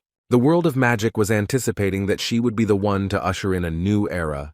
Of course, all these words described Lee Dun from Isle Academy. Her opponent was described as a student who shone like a supernova, the first competitor in the history of the training exam to score 100 points in each discipline. Of course, we were talking about Dream Academy student Kim Seo-jun. It is no exaggeration to say that Lee Do-yoon is a true genius. She has abilities that even go beyond the definition of genius. She is one of the 5 strongest students at Isle Academy, which is the top 3 best hunter academies. Her talent was recognized by the Devil's successor, Young Jamin, a genius magician and professor of witchcraft. There was nothing impossible in Lee Do-yoon's life up to this point, so she was anticipating her victory, thinking that the Hunter Mill training exam was simply drowning the magicians, which is why she dropped in the rankings.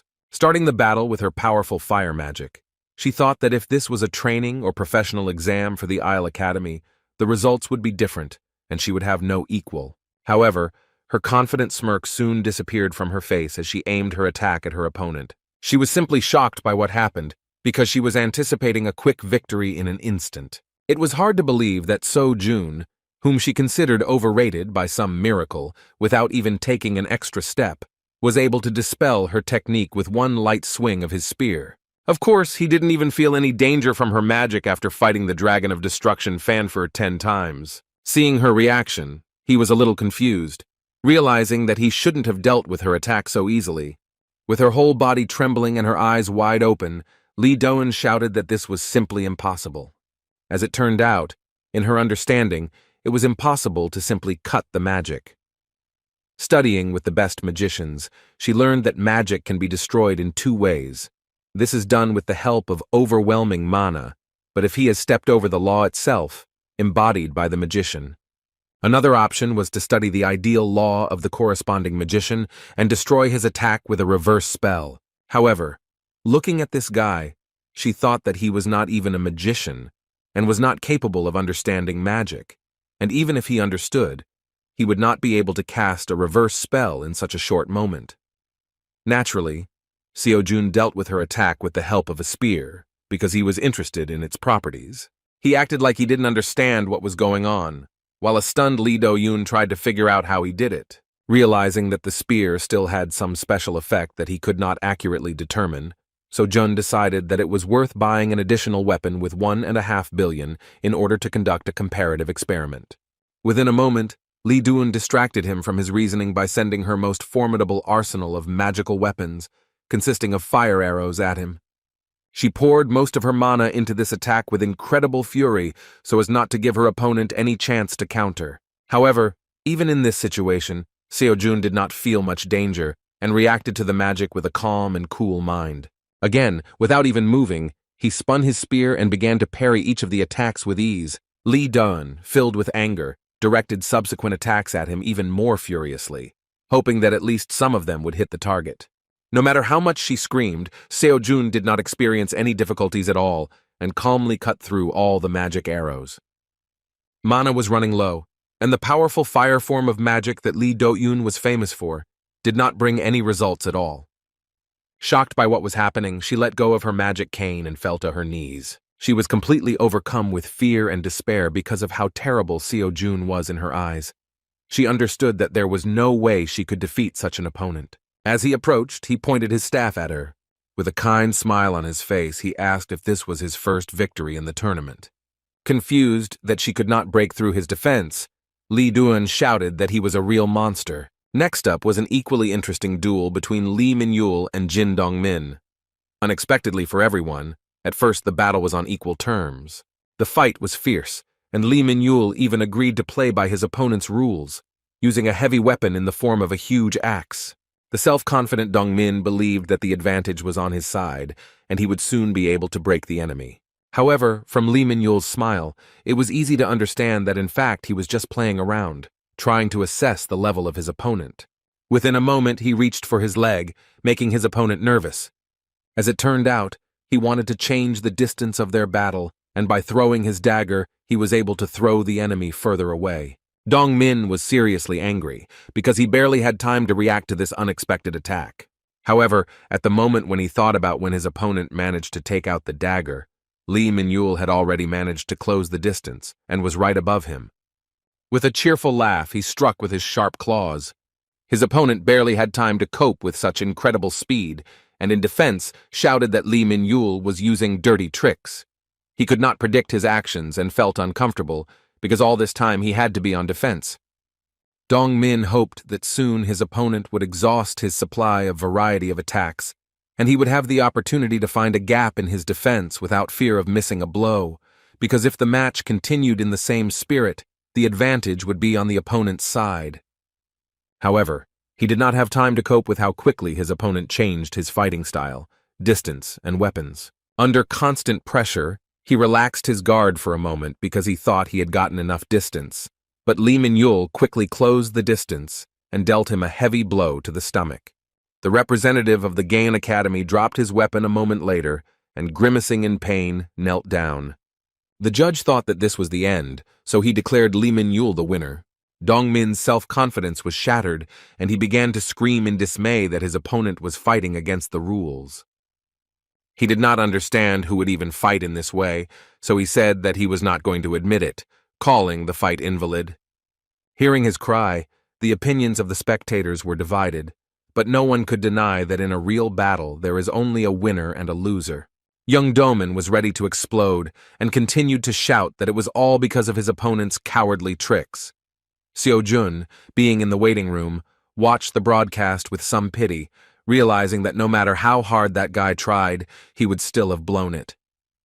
Based on what he had seen, he was sure that even if Lee Min-yul had not changed weapons during the battle, the outcome would not have changed. After seeing the defeat of two representatives of the strongest academies, Kim Gang-chul finally understood why the Order of Truth pushed the organization to change the final event.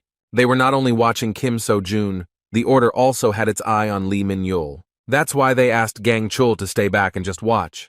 The true goal of the Order of Truth was to bring these two monsters together in a duel. The event match would have ended successfully without his intervention, but now he began to suspect that Lee Min-yul might be a member of the Order, because he believed that no matter how talented a person was, a self-taught person would not be able to suppress the tops of all academies. The event match was coming to an end. The host said that the next match would become legendary. The first to enter the arena was the owner of strength as strong as steel. Kim Gang-chul could not stand aside, even though he was asked to do so.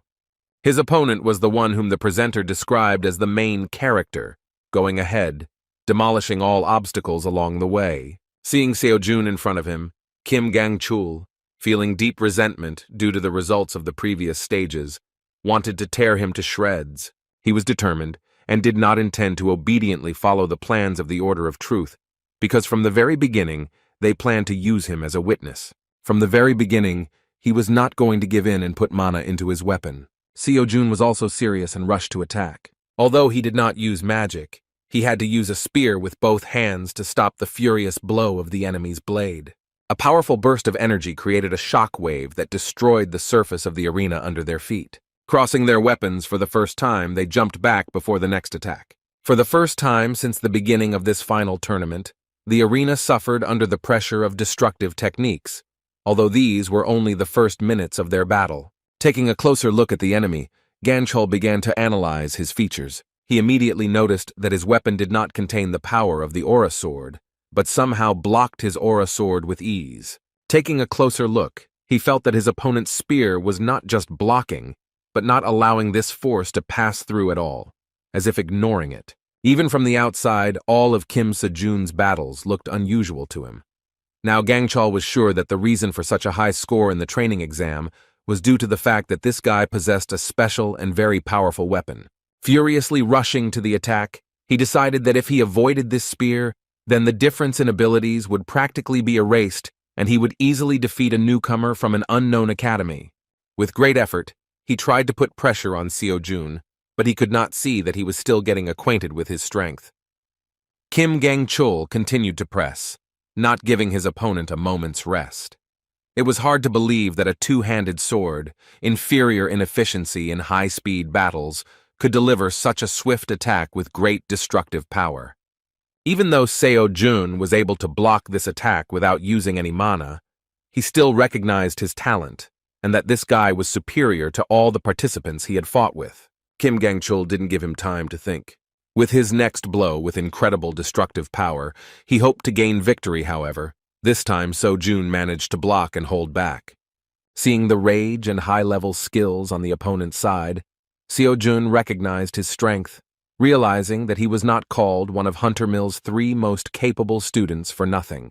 Then Seo-jun jumped to a safe distance and thought that in such a battle, he needed to show more respect for this enemy. At this moment, he was ready to give his best for the first time during the exam. Within a moment, magic began to surround him, the thirst for blood mixed with the aura. The sudden change caused a shiver and surprise from Gang-chul, who believed that his opponent had been fighting at the peak of his powers for a long time. However, it was only now that Seo-jun became serious enough. In an instant, he closed the distance and struck with his spear with incredible speed. Gang-chul, strengthening his blade with mana, barely had time to block this attack and had difficulty in holding his opponent. With a powerful swing of his sword, he nevertheless threw the enemy aside, and Seo-jun, who was not used to such battles, could barely stay on his feet. Despite this, he was completely concentrated. On the other hand, his opponent felt insecure. He couldn't believe that Seo-jun had been hiding his true potential all this time. Until recently, his aura was like a serene wave, but when it became saturated with real heat, Kim Gang-chul realized why the Order of Truth was showing special interest in his personality. Just a moment after Seo-jun rushed into the attack, Kim Gang-chul, who had once been pressing without a second of breath, began to slowly give in. He could not significantly increase the distance with the enemy, so he was in constant defense due to the fact that Seo-jun continued to pursue him, delivering a large number of blows. Now he understood that Seo-jun was strong not only because of his weapons. The guy from an unknown academy was different from those he had fought with before. Seo-jun was rough, awkward, and tough, too simple in his fighting style. Compared to Hunter Mill's high-level swordsmanship and mana accumulation technique, his movement seemed to him to be nothing more than ordinary swinging of a weapon. However, if everything was as simple as it seemed at first glance, he would have already defeated him long ago. Kim Gang-chul could not understand where the enemy had such enormous strength. The blow, which he managed to block at the very last moment, could easily have ended this fight, raising a huge cloud of dust. When the ardor subsided, Gang-chul stood on one knee leaning on his sword, barely able to stay in the arena. He did not understand why it was so difficult to cope with simple swings, movements in which not a trace of high-level fencing techniques could be traced. The issue was not just the weapon, because Kim Seo-jun initially did not even use the power of the aura sword, while Gang-chul put mana into his weapon at the very beginning of the fight. Just the thought of what level his opponent would be at using an aura sword filled him with horror. He felt a terrifying resemblance between his opponent and the one who had first made him feel fear. The arrogant girl changed his life once and for all with just one battle. She overpowered him in a matter of seconds, destroying his sword and saying that his rants about power were nothing more than the ravings of a non-entity. She wondered out loud how he could even be considered one of the 3 strongest in their academy. He could not forget his first meeting with Lee Ha-yun, who haunts his nightmares. Remembering that terrible despair, Gang-chul felt incredible rage. Being arrogant due to his previous successes, he could not accept the way Lee Ha-yun and the representatives of the Order of Truth looked at him. What made him even more angry was that Seo-jun, with his brute strength, reminded him of those past failures. He could not afford to lose, so with incredible bloodlust releasing his mana, he rushed to the attack again. With a loud shout, he jumped high and swung with all his might to deliver a heavy blow with his two-handed sword. Even though the Hunter Mill student put all his strength into this blow, Seo-jun did not feel much danger and only released a small amount of his magic. Just a moment later, In front of everyone in the audience, the fight ended unexpectedly. One of the 3 strongest students at Hunter Mill Academy lost in a duel with Kim So-jun. He fell to his knees and his sword was destroyed, just like in the battle with the terrifying Lee Hyun. As a result, Kim So-jun made it to the finals. Lee Min-yul was simply delighted because this was what he wanted. The spectators were impatient for the final battle. They could not even guess who would be able to take first place. As expected, Seo-jun and Min-yul ended up in the highly anticipated finale.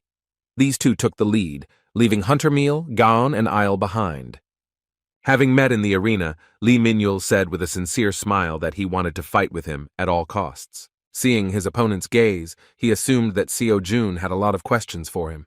Indeed, they met for the first time since the beginning of the tournament, so after seeing his fights, Seo-jun wanted to make sure that no one really trained him on purpose. Min-yul again repeated his words that he has a teacher, but he does not know that he has a student.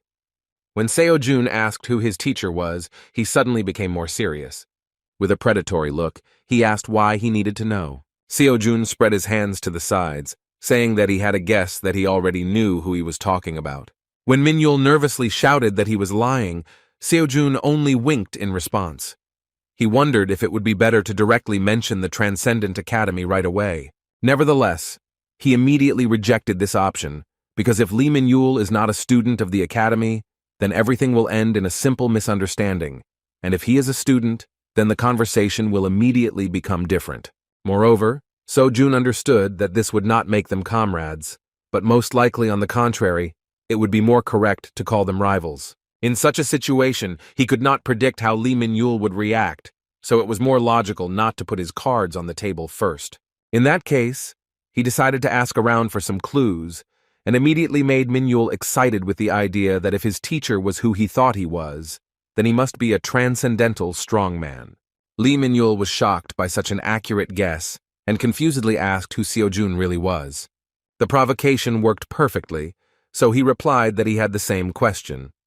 He admitted that, apparently, neither of the two would just tell their secrets, so he proposed a bet in which the one who loses the duel must answer the winner's question. Lee Min-yul was interested in this outcome, but wanted to know if there was a guarantee that the answer would be true. Seo-jun, continuing to bluff, replied that it would be up to the winner to decide. Within a moment, the presenter announced the start of the battle.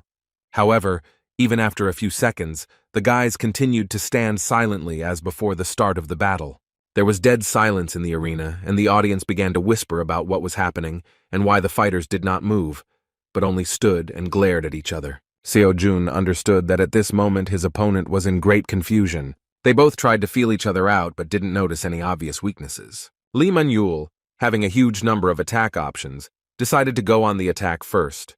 He immediately shouted that he guessed that Seo-jun would not be easy in battle. This was the first fight where Seo-jun was fully concentrated. At the very beginning, Lee Min-yul had a sword in his hands, but Seo-jun understood that given his method of fighting, one should not think that everything would be limited to the sword. Considering the risks, he decided to give it his all from the very beginning and go ahead. Lee Min-yul was surprised by the strength of his opponent, because he not only predicted his actions, but also carried out the attack himself, destroying his sword with one blow. At the same moment, he managed to react and somersault back in time, dodging the enemy's blow. If Lee Min-yul had thought a little slower, the winner would have been a foregone conclusion, but he jumped back, throwing his weapon. Seo-jun was not going to let him relax and rushed forward. However, within a moment, he was stopped by many daggers flying towards him. As soon as he dodged the blades, a dozen arrows flying from the sky were already aimed at him. Seo-jun was forced to go on defense. The enemy perfectly controlled his distance. Seeing how skillfully the enemy got rid of his arrows, Lee Min-yul said with delight that it was incredible. Looking at the spearmaster, he said that his weapon was also a rather curious thing. Throwing his bow aside, Min-yul asked if he could find out more about this spear if he managed to win the battle. Rushing into the attack, Seo-jun said with a smile that there was no problem, but first you need to win. The fighting spirit of these fighters continued to increase, and the battle became more and more intense. Lee Min-yul replied with a kind laugh that he would do his best to reveal the enemy's secrets. After these words, they again tried to exchange blows, but they were all blocked. The battle seemed even. They could not find a gap in each other's defenses. After surviving another exchange of blows, Lee Min-yul cheerfully shouted that Seo-jun was incredibly cool. They again rushed to attack each other, but Seo-jun was already experiencing some uncomfortable feeling.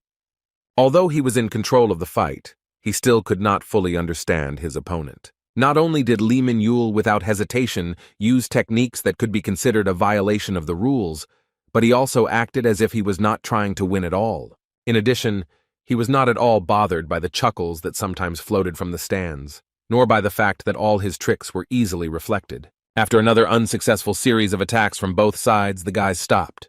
Seo-jun asked an unexpected question. It seemed to him that his opponent did not want to defeat him, but upon hearing this, Min-yul was surprised, saying that he really did want to.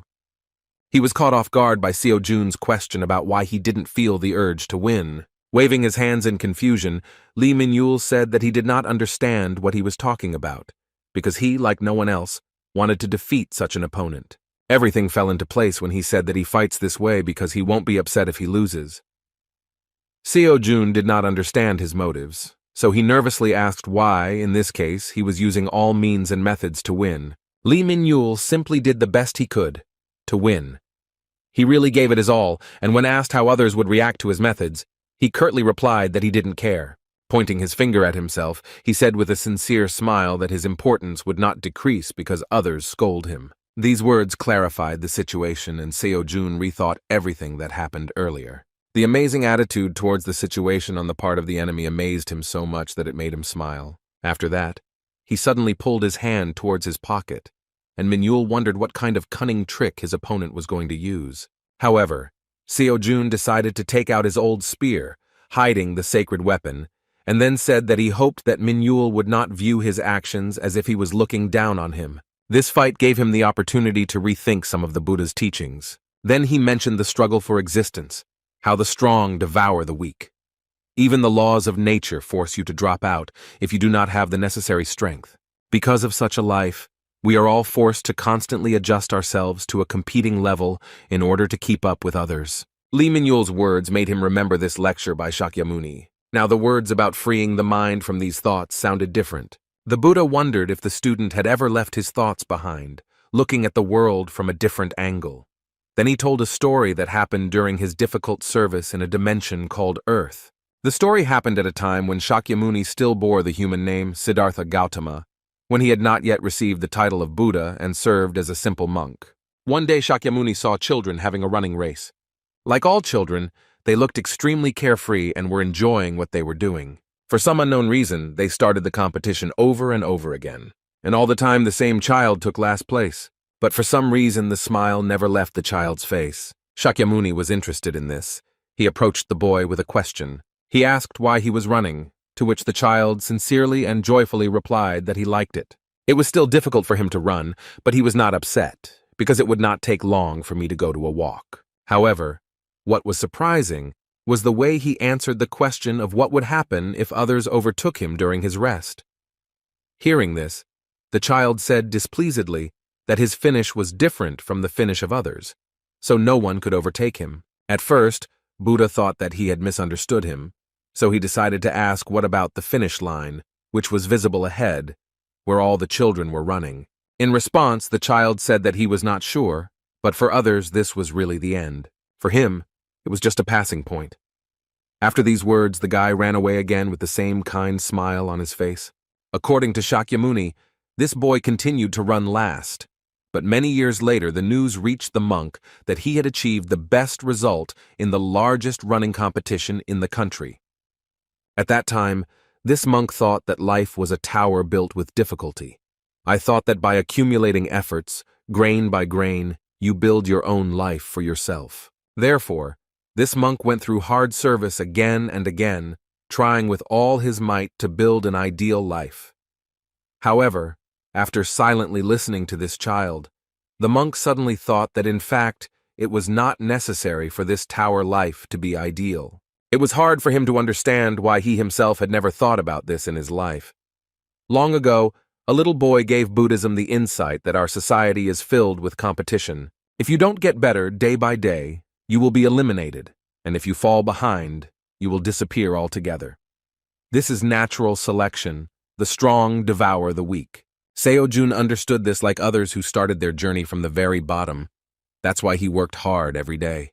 Thanks to this, he was confident that in his rapid progress, he was not inferior to others. However, the further he went, the more anxious he became, and he began to realize that he was fixated on the Academy of Transcendence. He was only overwhelmed by the pressure that he had to try even harder to keep up with others. Everything he did was to survive the competition. Lee Min-yul became a real example for him. He reminded him of that boy from the story of the monk. Thanks to him, Seo-jun, although vaguely, was still able to understand the meaning of that lecture by Shakyamuni. Like the monk, he also wondered why he had not thought about this before. The moment when Seo-jun hid his sacred weapon greatly excited his opponent. He didn't think they were looking down on him, but he still didn't understand his motives. Lee Min-yul even said that he was sure that with that spear in his hands, Seo-jun would definitely have won. Definitely, with the holy spear, he could easily win, after all. All he had to do was stop Lee Min-yul's actions. In fact, his desire to win had not changed.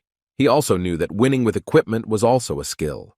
However, in this sparring, his desire to take out the old spear was caused by his opponent's words that his importance would not decrease because others scold him. In response, he gave a counter-speech, smilingly declaring that his importance would not rise if others praised him. He no longer desired the recognition of others, because he now understood that he determined his own worth. Hearing his words, Lee Min-yul froze with a surprised look. Then he said in confusion that Seo-jun turned out to be even better than he expected. Unexpectedly for everyone, he reached for his belts that held all his equipment, having dropped most of his weapons. He turned to Seo-jun and asked him not to think that he was looking down on him. The dagger remained in his hand, and he said that this is the only thing he learned from the teacher and what he is most confident in. Seo-jun replied with a smile that he did not look down on him, but considered him a worthy opponent. After these words, they rushed into the attack with incredible strength, and parrying each other's blow caused powerful destruction. Now they were united by a common goal. They fought freely, wanting to emerge victorious. Lee Min-yul wasn't lying when he said that he was giving his all for his goal. While at close range, he pushed Seo-jun's spear away, opening his body to the strike. Seo-jun expected a blow from him and was about to jump back, but the unconventional fighter with a free style suddenly acted too unpredictably. He did not intend to strike, but only closed the distance to suddenly throw his blades. With an ordinary spear in his hands, it was not easy to cope with this attack. Some of the blades were able to leave small cuts on Seo-jun's body. However, this did not make him feel any discomfort. He enjoyed the difficult battle more and more. If he had a holy spear, he could easily parry this blow, but now such things pose a threat to him. A moment later, Min-yul closed the distance and suddenly grabbed the end of Seo-jun's spear. A feature of his attacks was his extraordinary mobility, which was difficult to adapt to. Seo-jun barely managed to stop his point-blank blow with a dagger. Losing control of his spear, he was forced to grab the blade with his bare hand. Snatching the spear from the enemy's grip, Seo-jun powerfully swung it, throwing the enemy into the distance. What was strange to him was that as soon as he accepted the possibility of losing, his body immediately became much lighter. Now he understood that he did not have to win, and there was nothing wrong with him if he lost. But for the sake of victory, he sincerely gave his best. Fighting had never brought him so much pleasure before. Lee Min-yul was incredibly fast. Jumping high into the air, he dodged a wide blow from the spear, proving that he was not lying, that his daggers were the only weapons his teacher taught him to use. The skill of this guy's daggers was truly at its best, but once behind Seo-jun's back, she said threateningly that it was too early for him to be surprised.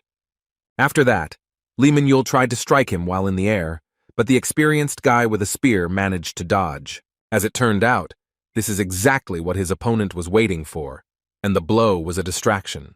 Within a moment, it became clear that Min-yul simply hid his intentions to lift the dust curtain with the help of earth and dust until the very end.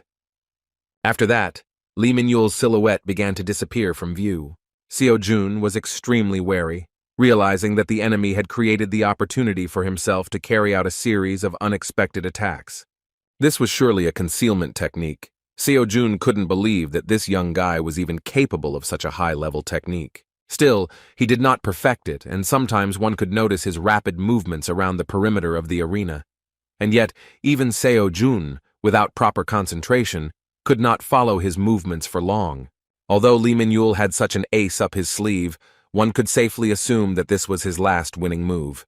With this in mind, Seo-jun decided to use his accumulated mana to respond with a brutal but powerful blow. However, after a moment he stopped, wondering if he was doing the right thing. All past battles that Lee Min-yul won ended after others underestimated him. It wasn't that Seo-jun lacked confidence in himself. It was just that watching this guy's frivolous fighting style made him realize a very important thing. Now he clearly saw how limited his own fighting style had been all this time. These reflections prompted him to progress Merlin's lecture. Now he was able to think about the words of the lecturer regarding the fact that if learning becomes a habit, it can become an obstacle to self-expression, since, be that as it may, learning remains knowledge received from another person.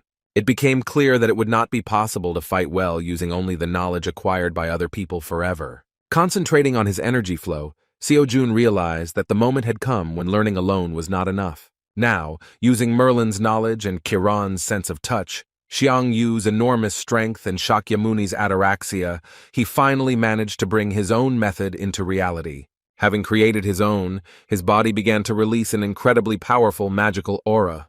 This bright yellow mana is quickly absorbed by his spear. The audience was shocked because the power he used was nothing other than an aura blade. It was hard to believe this, because even hunters who had devoted decades of training were barely capable of using this power. Focusing on his surroundings, Seo-jun suddenly began to clearly sense the presence and movements of his opponent. As soon as Lee Min-yul tried to launch a sudden strike, he was immediately met with Seo-jun's spear.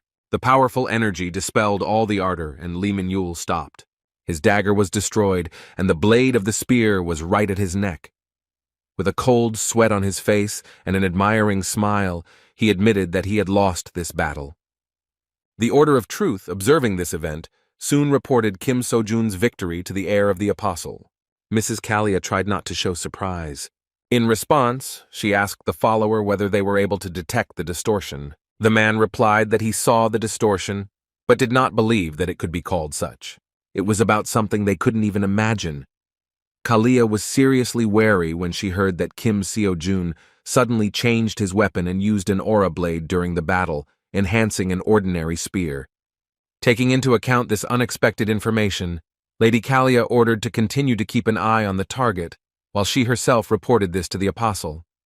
In response, Calchas asked her why they should resort to such measures.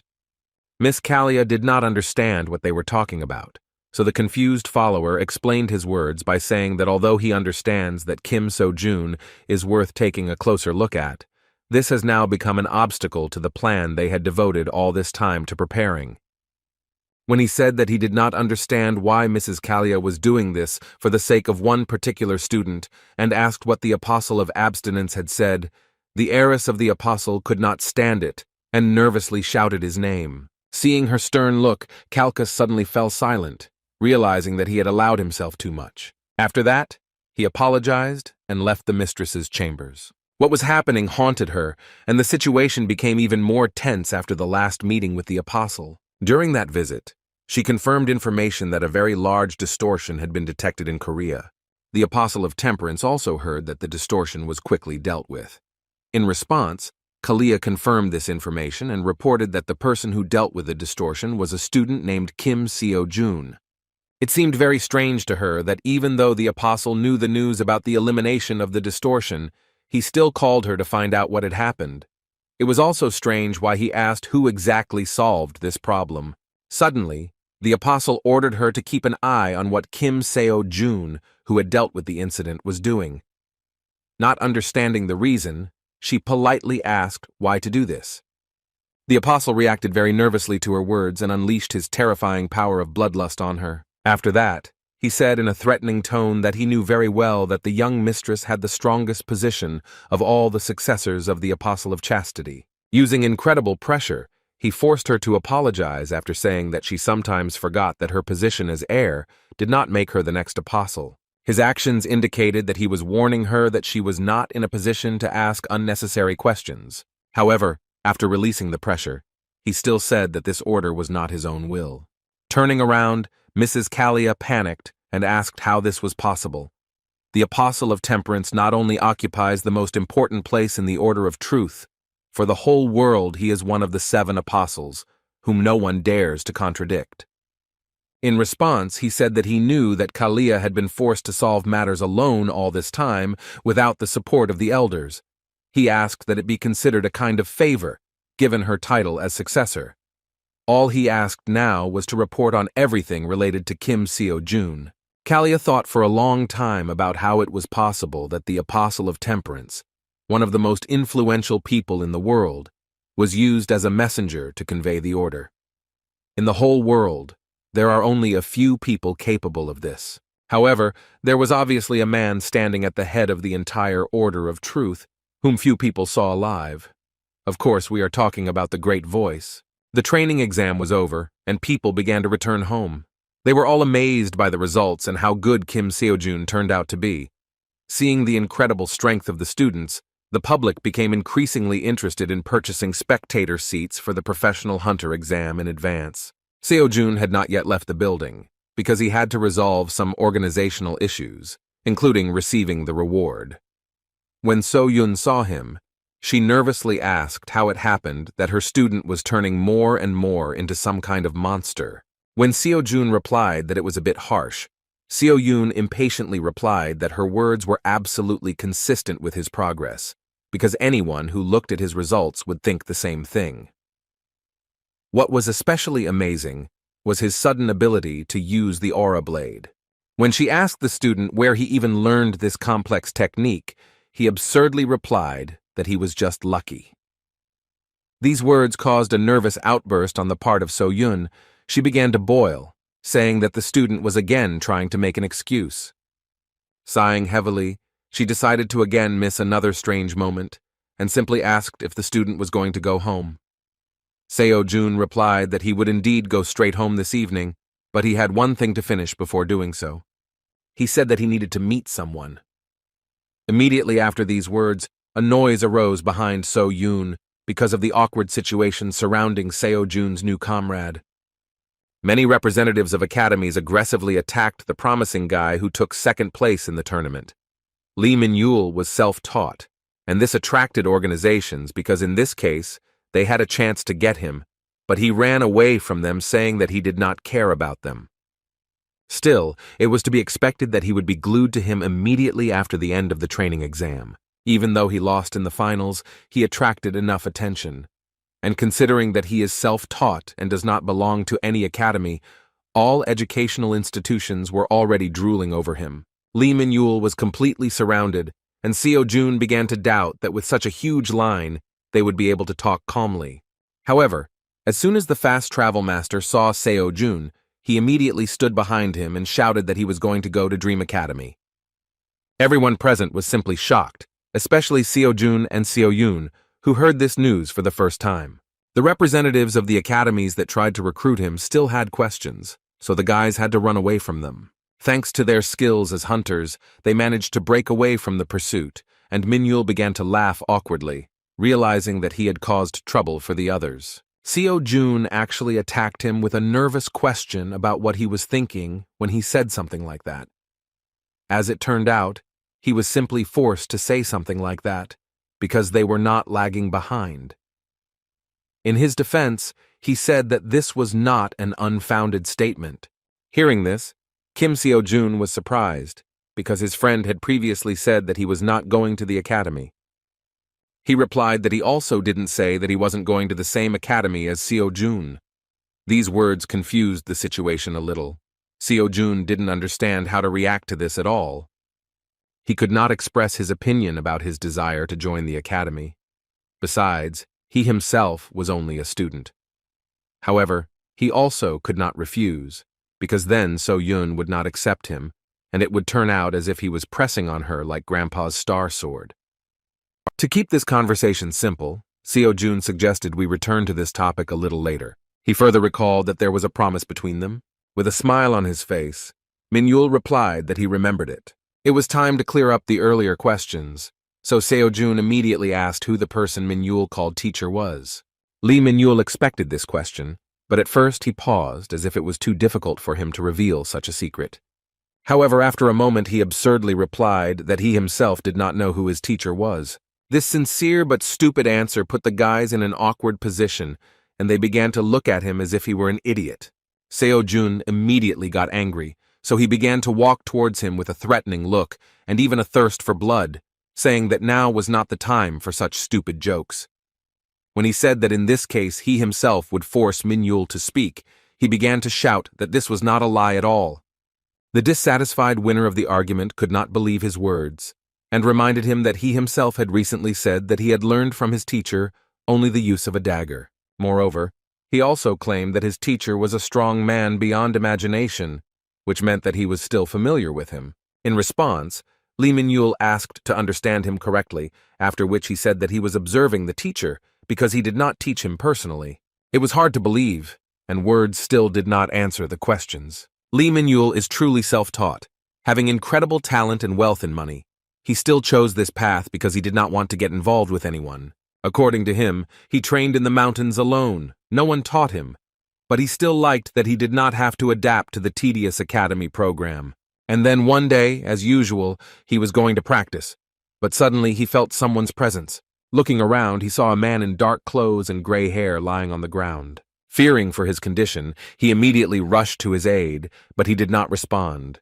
This was his first meeting with the person he calls a teacher. The old man was seriously wounded and could not be left in the mountains. Throwing him onto his back, Lee Min-yul asked him to hold on until he took him to the hospital. However, in response, in a weakened tone, he replied that they could not go down. Min-yul was very worried about his condition.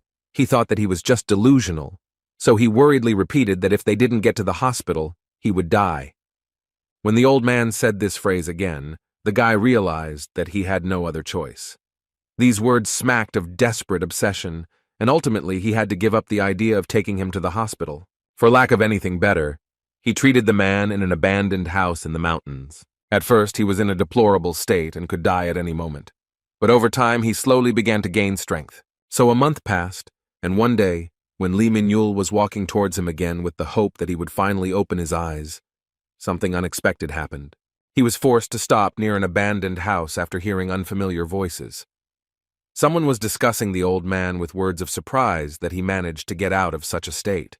Peering from behind a tree, he saw that the man he had been treating all this time was standing on his feet, surrounded by many armed, unfriendly men in cloaks. The master whom he saved was surprised that the one who had recently become an elder personally came to him, a dying old man. According to Lee Min-yul, he was shocked that his grandfather had already woken up, but what was even more important was the question of what was happening. The unknown armed men were hostile to him, and were definitely not friends. They were interested in who helped him, but the master did not answer. The one whom the master called the elder, with a cunning and arrogant tone, said that he had guesses, after which he asked whether the boy hiding behind a tree nearby was his savior. Hearing his words, Lee Min-yul realized that he had been discovered, and was now also in trouble. However, just a moment later, the master, realizing that his savior was also in danger, struck the first blow and instantly beheaded the daring guy who was standing next to him. With incredible speed, he instantly dealt with 3 more armed strangers, using only a dagger. The enemies were simply shocked by his speed and strength, but taking advantage of their numerical advantage, they quickly came to their senses and rushed at him together. While talking about that incident, Lee Min-yul could not hide the trembling in his body. However, as it turned out, it was connected with memories that were not so terrible for him but delightful. He admitted that at that moment, for the first time in his life, he met someone who fought so skillfully. The wounded elder was the only one who could survive. He was stronger than the rest of his squad, so he managed to survive one attack from the master, but he already had a huge scar on his face. Covering the young man, the man he saved said to the enemies that they had probably forgotten that they were not able to see his attacks and cope with his speed. Turning to his savior, the master shouted to him to immediately leave this place and never return. After this, the battle continued and a powerful burst of mana followed, which blinded the youth and exerted such pressure that he barely remained conscious. However, when he opened his eyes, the master and elder of the enemy squad had disappeared, and he was left alone among the bodies of the killers lying on the ground. He absolutely could not understand what had happened, but according to him, at that moment, his intuition told him that he needed to listen to the old man, so he collected all the trophies and left. When he entered the abandoned building in which he was treating the mysterious master, he discovered a book. He decided to grab it at the same time, thinking that the old man had left it behind when leaving in a hurry, and would probably be angry if he lost this thing. With a deep sense of guilt, Lee Min-yul admitted that he wanted to return her if he suddenly found him later, but so far he had not had the chance to meet the mysterious master. With his hands folded in front of him, Seo-jun remembered his words that the old man was his teacher, and then asked why he called a teacher someone who had not taught him anything. In response, Min-yul clarified that in fact that book turned out to be a secret teaching. Seo-jun didn't understand what he was talking about, so the shy, well-mannered guy admitted that this teaching was related to the art of dagger fighting and concealment techniques. As expected, he read it, although he regretted it, knowing that it was bad to look into other people's things. Actually, because he saw how the old man fought, he believed that this technique was created by him. He doesn't know that he took his secret technique, much less that he studied it, which is why he called the master his teacher. Seeing his friend's surprise, Min-yul restlessly asked him to believe him. The story turned out to be very confusing indeed. Seo-jun, of course, suspected that the likelihood of his innocence was high, but now he is still convinced that this incredible self-taught person is indeed not a student of the Academy of Transcendence. Lee Min-yul still thought that no one believed him, so he swore that his words were the truth. When asked if he really did not know the identity of this master, he replied that he participated in the practice exam because he hoped to find the teacher at such a large event. After hearing this incredible story, So-yoon was surprised, but noticed that something came to her mind. She wondered if it could be that his teacher was actually Mr. Dark Star. Hearing this suggestion, Seo-jun opened his mouth in surprise, and Lee Min-yul simply froze. The Dark Star, along with the Sword Saint, is one of the 5 heroes who personify Korea. He is known for having the most secretive personality among them all. He is called a mastermind of secret assassinations, and due to his excellent disguise skills, nothing is known about him except his name. But in the case of So-yoon, the granddaughter of the Sword Saint, the conversation is different, because all 5 heroes keep in touch and know each other. When So-jun asked if she had ever met this gentleman, So-yoon replied that she had seen him a couple of times, because when she was little, Mr. Dark Star sometimes visited his grandfather. However, in those days, they began to fight every time they met. Based on this, Seo-jun asked if she could ask her grandfather about the secret teaching that Min-yul had obtained. He was confident that Mr. Park would understand whether this was truly a Dark Star technique. So-yoon replied that it was a really good idea and that we could meet him. Lee Min-yul, who had not understood what they were talking about for several minutes, was simply shocked by these assumptions, and no less shocked when he heard that the director of the academy where Seo-jun studies calls the great sword hero the grandfather. The next day, Seo-jun went to the academy as usual. His day started with a very displeased expression on his face, because when he thought about picking up another weapon to compare with the Holy Spear, he saw that the item he was interested in was worth 500 million won. The price for just one piece of equipment was enormous, so the student was outraged at how much money this academy was taking from him. He worked non-stop and earned money, but the spending still did not end. Sighing heavily, he decided to take his time, thinking that it was not urgent. The billion received for winning the training exam was credited to the account without any problems during the day, although the reward for participating in event competitions takes time. Meanwhile, Lee Min-yul learned that sweet sister So-yoon is the granddaughter of the Sword Saint. He was shocked by the news, but immediately respectfully asked her to help meet his teacher, whom they named one of the 5 heroes. So-yoon didn't mind.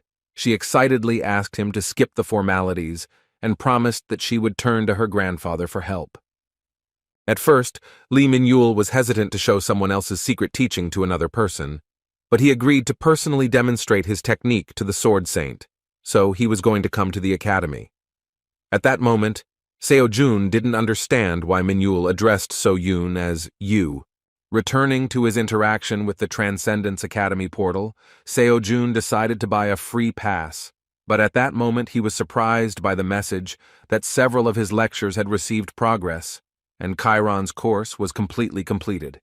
Now it became clear to him that the percentage of course completion accumulates even in the absence of a free pass. Within a moment, as a reward for completing the course, he acquired a rank A bone reconstruction skill. Upon learning of this, he joyfully shouted in delight at his new ability and began to test his body's strength, trying to bend bones and make unnatural movements of his limbs. To his surprise, he felt no difference. When he completed Xiang Yu's course, he could feel the power that could move mountains circulating through his body, but this time there was nothing like that. He remembered that the battle stories said that rebuilding bones corrects skeletal flaws and removes toxins from the body, forcing him to be reborn. Within a moment, he completely forgot about completing the course because he felt the sudden appearance of terrifying energy and an equally terrifying thirst for blood. Looking around, he saw nothing, but was sure that he was not alone here. The guy thought in horror about what was happening, because he clearly felt a chill suddenly run down his back. He felt as if someone had put a sword blade to his throat. Within a moment, he heard the mysterious voice of a stranger, which surprised him at how the guy reacted to his appearance. He wondered how the student managed to sense his presence.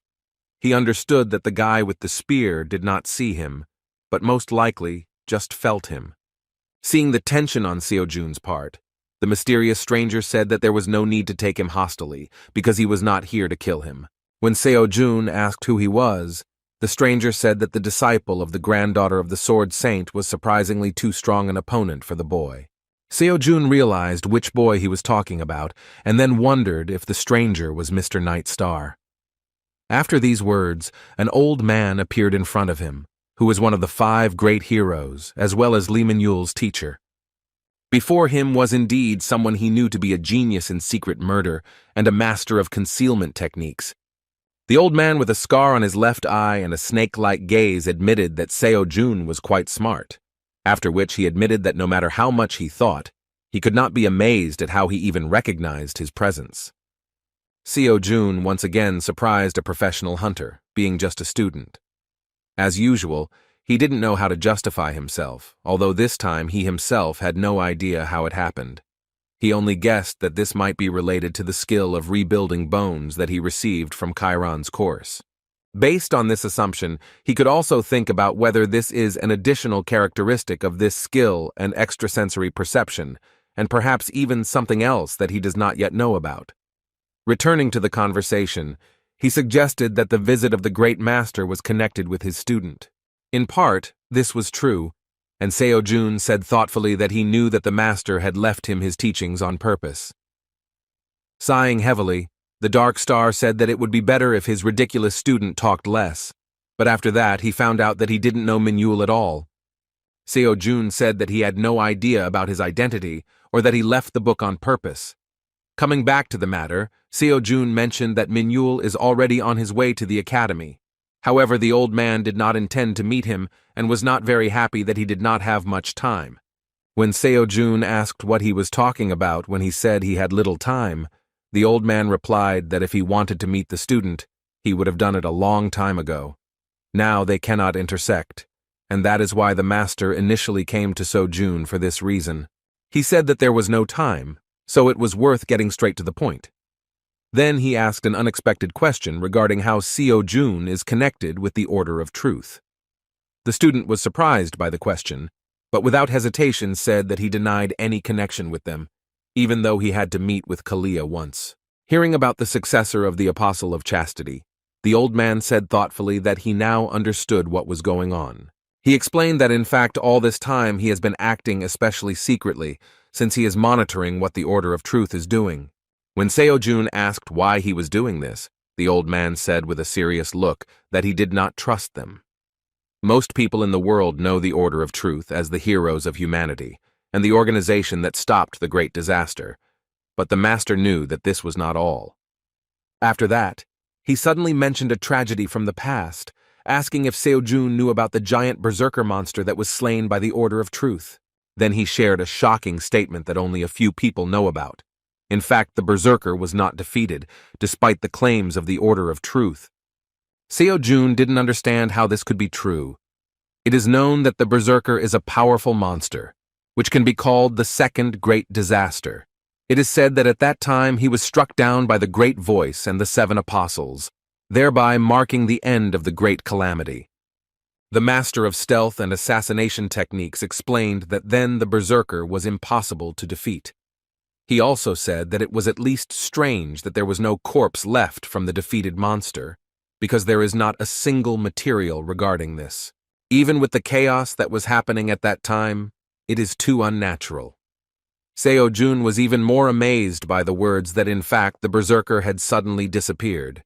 Confused, Seo-jun emotionally asked why then did everyone think that the Order of Truth saved humanity. The old man replied that it was obvious to believe that they had done something. He clarified that it was more likely that it was the Great Voice who did something to the berserker, but in any case, that monster was not defeated.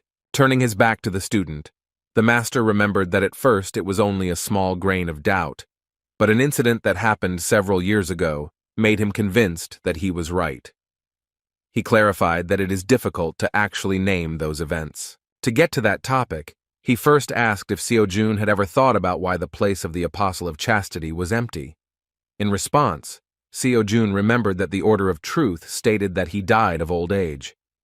However, as soon as he said this, he cried out in surprise at the realization of the probable truth. The puzzle began to take shape into a more complete picture, and the old man confirmed that the Apostle of Chastity had in fact suddenly disappeared, and precisely suddenly, just like a berserker.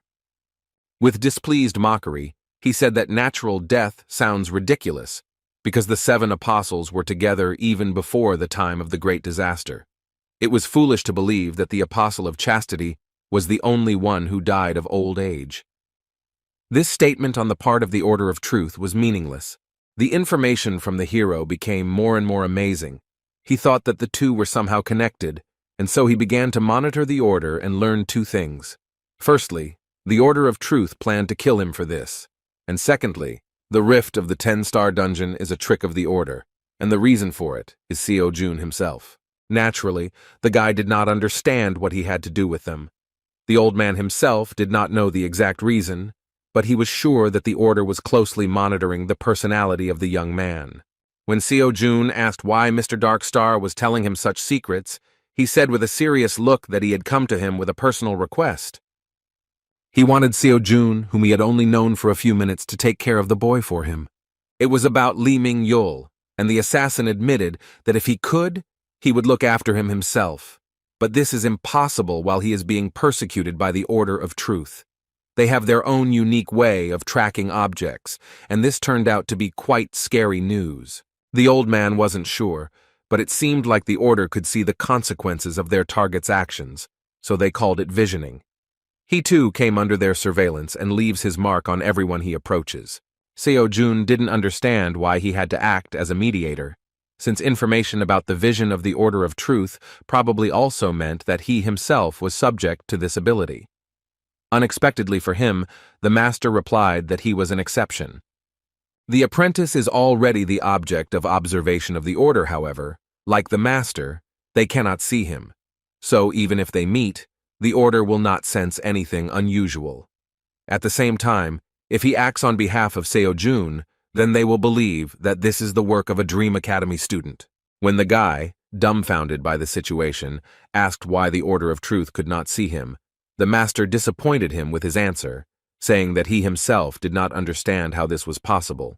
The old man himself was able to free himself from their gaze, finding himself one step away from self-forgetfulness. But the young man's method remained a real mystery to him. Naturally, Seo-jun thought with a thoughtful face that this had something to do with the fact that the academy did not have any data on him. Time was already running out, and the old man could not afford to continue this conversation, so he handed a new book describing his teaching towards the academy student and asked him to pass it on to his heir. He wrote previous materials in a hurry and only managed to write down the art of wielding a dagger and the technique of concealment. But here, everything was presented in more detail. In response, the surprised Seo-jun restlessly asked where one of the great heroes had so much faith that he would give him such a thing. As expected, such a powerful master could not be afraid that Seo-jun would decide to do something, because in this case he can easily get rid of it. And yet the people outside the surveillance are the only ones he cannot put pressure on. The master of assassination and stealth was prepared for such a question, so he had something to give him as payment. He took out another scripture and said that this was another secret teaching that he himself had written down. He believed that it could be very useful to the young man for further development. The master was simply amazed when he heard that the guy answered that he didn't need that, and then asked to give him something else after a heavy sigh. He tried to hide his reaction, thinking that this brat didn't understand that even S-rank hunters would rip each other's throats out with the dark star technique. Without losing his status, he asked what exactly the young man would want in return for his request. Seo-jun hesitantly replied that he did not want anything special, and after a thoughtful pause, with a cocky expression on his face and an insolent tone, he asked the old man if he had ever heard of alimony. Mr. Dark Star was amazed. He thought that he had heard it right, because it is unlikely that one of the 5 heroes would be asked for money out of the blue, giving up a secret technique. However, the guy convinced him that he really wanted money. When Seo-jun brazenly said that if he didn't give him anything, then he himself wouldn't do anything, the master displeasedly asked what amount he was talking about. The student, with a cheerful expression on his face, said that at the moment he only needed a couple of kopecks, or rather 3 billion. Hearing about this impudent and disrespectful request, Mr. Darkstar nervously said the amount and called the young man a little asshole. In response, Seo-jun asked him not to get angry, but to listen to what he had in mind. Then he began a monologue about the importance of the situation. He began to manipulate with the words that, frankly speaking, he is the only one who can fulfill his request because, as the master said, it must be someone whom the order does not see.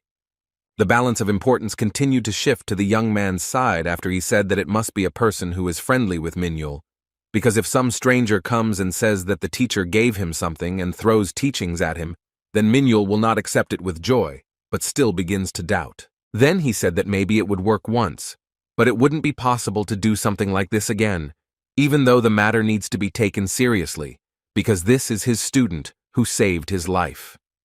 Seo-jun began to press with words that Minhyul would never get involved in this and would simply go to the mountains to train. The final argument was that Seo-jun was putting himself in danger, because their interaction meant that all attention would be directed at him, and then the order would begin to suspect him even more. After these arguments, the young man boldly declared that this amount was fully justified by the risks. Without showing unnecessary emotions, Mr. Darkstar resigned himself to his reasoning, and once again asked whether 3 billion would be enough. Seo-jun hurriedly shouted that this was so, because he didn't believe that everything would go so easily. He regretted that he had not closed his eyes to his conscience and asked for more. When the old man said that he would transfer it a little later, Seo-jun, hungry for money, asked if the master would be able to bypass all taxes and laws because he wants 3 billion to be the final price. The dissatisfied old man replied that it seemed to him that the youth's conscience had reached the level of a knotman. As he left, the Dark Star waved his hand, saying that the money would be received under the name of the association, so minor issues would be settled by the association, and there would be no questions for the young man. The old man was already leaving, so Seo-jun asked if he should mention his visit in a conversation with his heir. Disappearing, the hidden master said that he was free to decide this himself, because even if he said, the order still could not see him. He also asked Seo-jun to warn the boy not to talk left and right about the identity of his teacher. While Seo-jun was extremely serious due to his thoughts about the surveillance by the suspicious Order of Truth, Lee Minhyul rushed inside the training hall and said with sincere joy that he was already there. In a short dialogue with a friend, he nevertheless learned that his teacher was one of the 5 heroes, known as the Dark Star. Although Seo-jun told him in vivid colors about the Order of Truth, as expected, the teacher's identity shocked him. Of course, he did not mention alimony. To explain why he did not meet with him in person, Seo-jun said that Mr. Darkstar had to urgently leave on business, but in return he asked to give his student some notes. After that, Seo-jun held out a small notebook in his direction, similar to the one Lee Minhyul had previously found with detailed descriptions of dagger and concealment techniques. Having given this notebook to the recipient, Seo-jun hummed and decided to leave on business, happy that he had already fulfilled the request and received money in return. Now he could easily buy more weapons and listen to new lectures. At one point, Lee Minhyul, who had been silent all this time from the shocking statements, a little confusedly asked his friend why he was giving him this thing. Seo-jun was surprised by his question and repeated that the Dark Star asked him to give this to him. To his surprise, Lee Min-yul said that with such a valuable item, Seo-jun could actually hide the truth from him. It became clear that he was asking why he didn't steal the teachings and give them away as he was asked. Seo-jun began to pause before answering, because he thought that if he said that they were useless to him, he would insult the Dark Star. Still, he could not reveal the truth that he was a disciple of Transcendence Academy. Putting on an important face, he demonstrated feigned sincerity and said that this would be wrong. Lee Min-yul was shocked by these words, and after a short silence, he firmly said that he had made a decision. Seo-jun didn't understand what he was talking about, so he asked to clarify what he meant by this. In response, Min-yul, with a sparkle in his eyes and admiration in his tone, shouted that he had now firmly decided that he would attend Dream Academy with his best friend.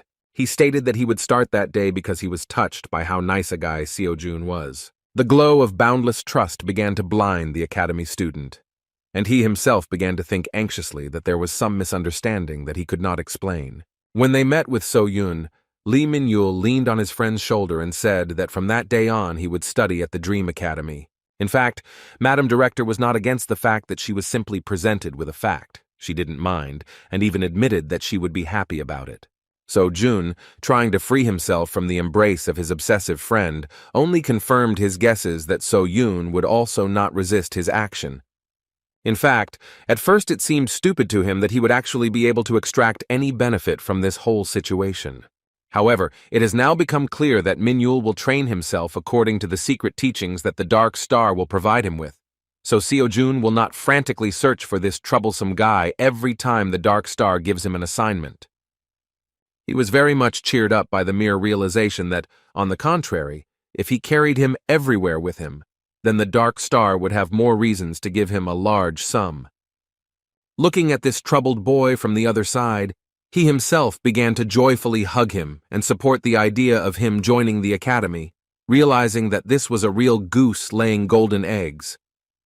While Seo-jun rejoiced at his genius and the prospect of taking all the money of one of the 5 heroes for himself, So-yun thoughtfully said that now that they had a second student, they would be able to participate in team competitions. Seo-jun had not heard about this before, so the director explained that among educational institutions, there are all sorts of events where several students from the same academy participate, and of course, if a group participates, then the prize is much larger. Hearing that he could earn even more money this way, Seo-jun felt incredible joy. His face began to shine at the thought that this way he could cover some of his needs. Now he looked at the troubled boy completely differently, because he really had become the goose laying the golden eggs. 3 days later, Seo-jun had already begun studying the lecture of one of the most extraordinary lecturers, which most of all reminded him of some kind of avid jock. At first, during the lecture, the student had difficulty understanding why he needed to look at what this man did in his free time. As it turned out, at the beginning of his lecture, this man with incredible muscles and a strange t-shirt with a picture of the sun continued training and asked the student to be patient and wait until he finished the approach. The fact is that 3 days after Min-yul entered Dream Academy, he was able to receive a prize for winning the match of 1 billion won and 3 billion so-called alimony from the Dark Star for raising his obsessive student. Although he only had to lift his finger twice for the huge sum of 4.5 billion to evaporate instantly, he gained access to the incredible lectures of Hercules himself, who is a student of Chiron and the strongest hero of Greco-Roman mythology. The muscular hero stated from the very beginning that for the transcendence of a fighting group, the physical body is the most important and integral factor, because strength, agility, reflexes, and other indicators are a complex system of interweaving. What he was going to teach in his lecture was strength. With a wild look, he said that he was sure that some of the students who had listened to this point most likely thought that strength would only add weight to them. With a loud, stern, manly laugh, he said that this was an obvious fallacy, an unprecedented stupidity, a mere trifle. Showing off his biceps, he shocked So-jun with his incredible strength and size, as well as the words that in fact, strength, agility, and reflexes are what stem precisely from muscle strength and the development of their interaction with the nervous system. As soon as the great hero of Greco-Roman mythology tensed just a little, his muscles swelled twice as much, and he sat down a little and said that he would now show something interesting. Within a moment, he began to demonstrate incredible speed, which the Academy's transcendental camera could hardly capture. With an admiring glance, he said that he was capable of speed, fast as light, thanks only to his pumped-up leg muscles. With an incredibly fast lunge, he destroyed a huge boulder with his bare hand, saying that thanks to his art, he had destructive muscle power at his disposal that could bring down the skies themselves. There was no doubt that he could demonstrate such incredible success using only the brute strength of his menacing-looking arm muscles. Moving quickly from side to side, he demonstrated incredible conditioned reflexes that react with lightning speed to his thoughts, coupled with intuition, which he learned from Chiron himself. Demonstrating an incredible number of push-ups in one breath, he said that the endurance that knows no fatigue was given to him thanks to the magnificent muscles covering his entire body. The radiance of this madman, who radiates incredible energy with the help of physical strength alone, blinded the student, who no longer regretted that in 2 clicks he had lost a fortune, which would have been enough for several generations of a family living in Seoul. The veteran rocker-turned-transcendent surprised his student by saying that it all comes from sheer brute muscle strength.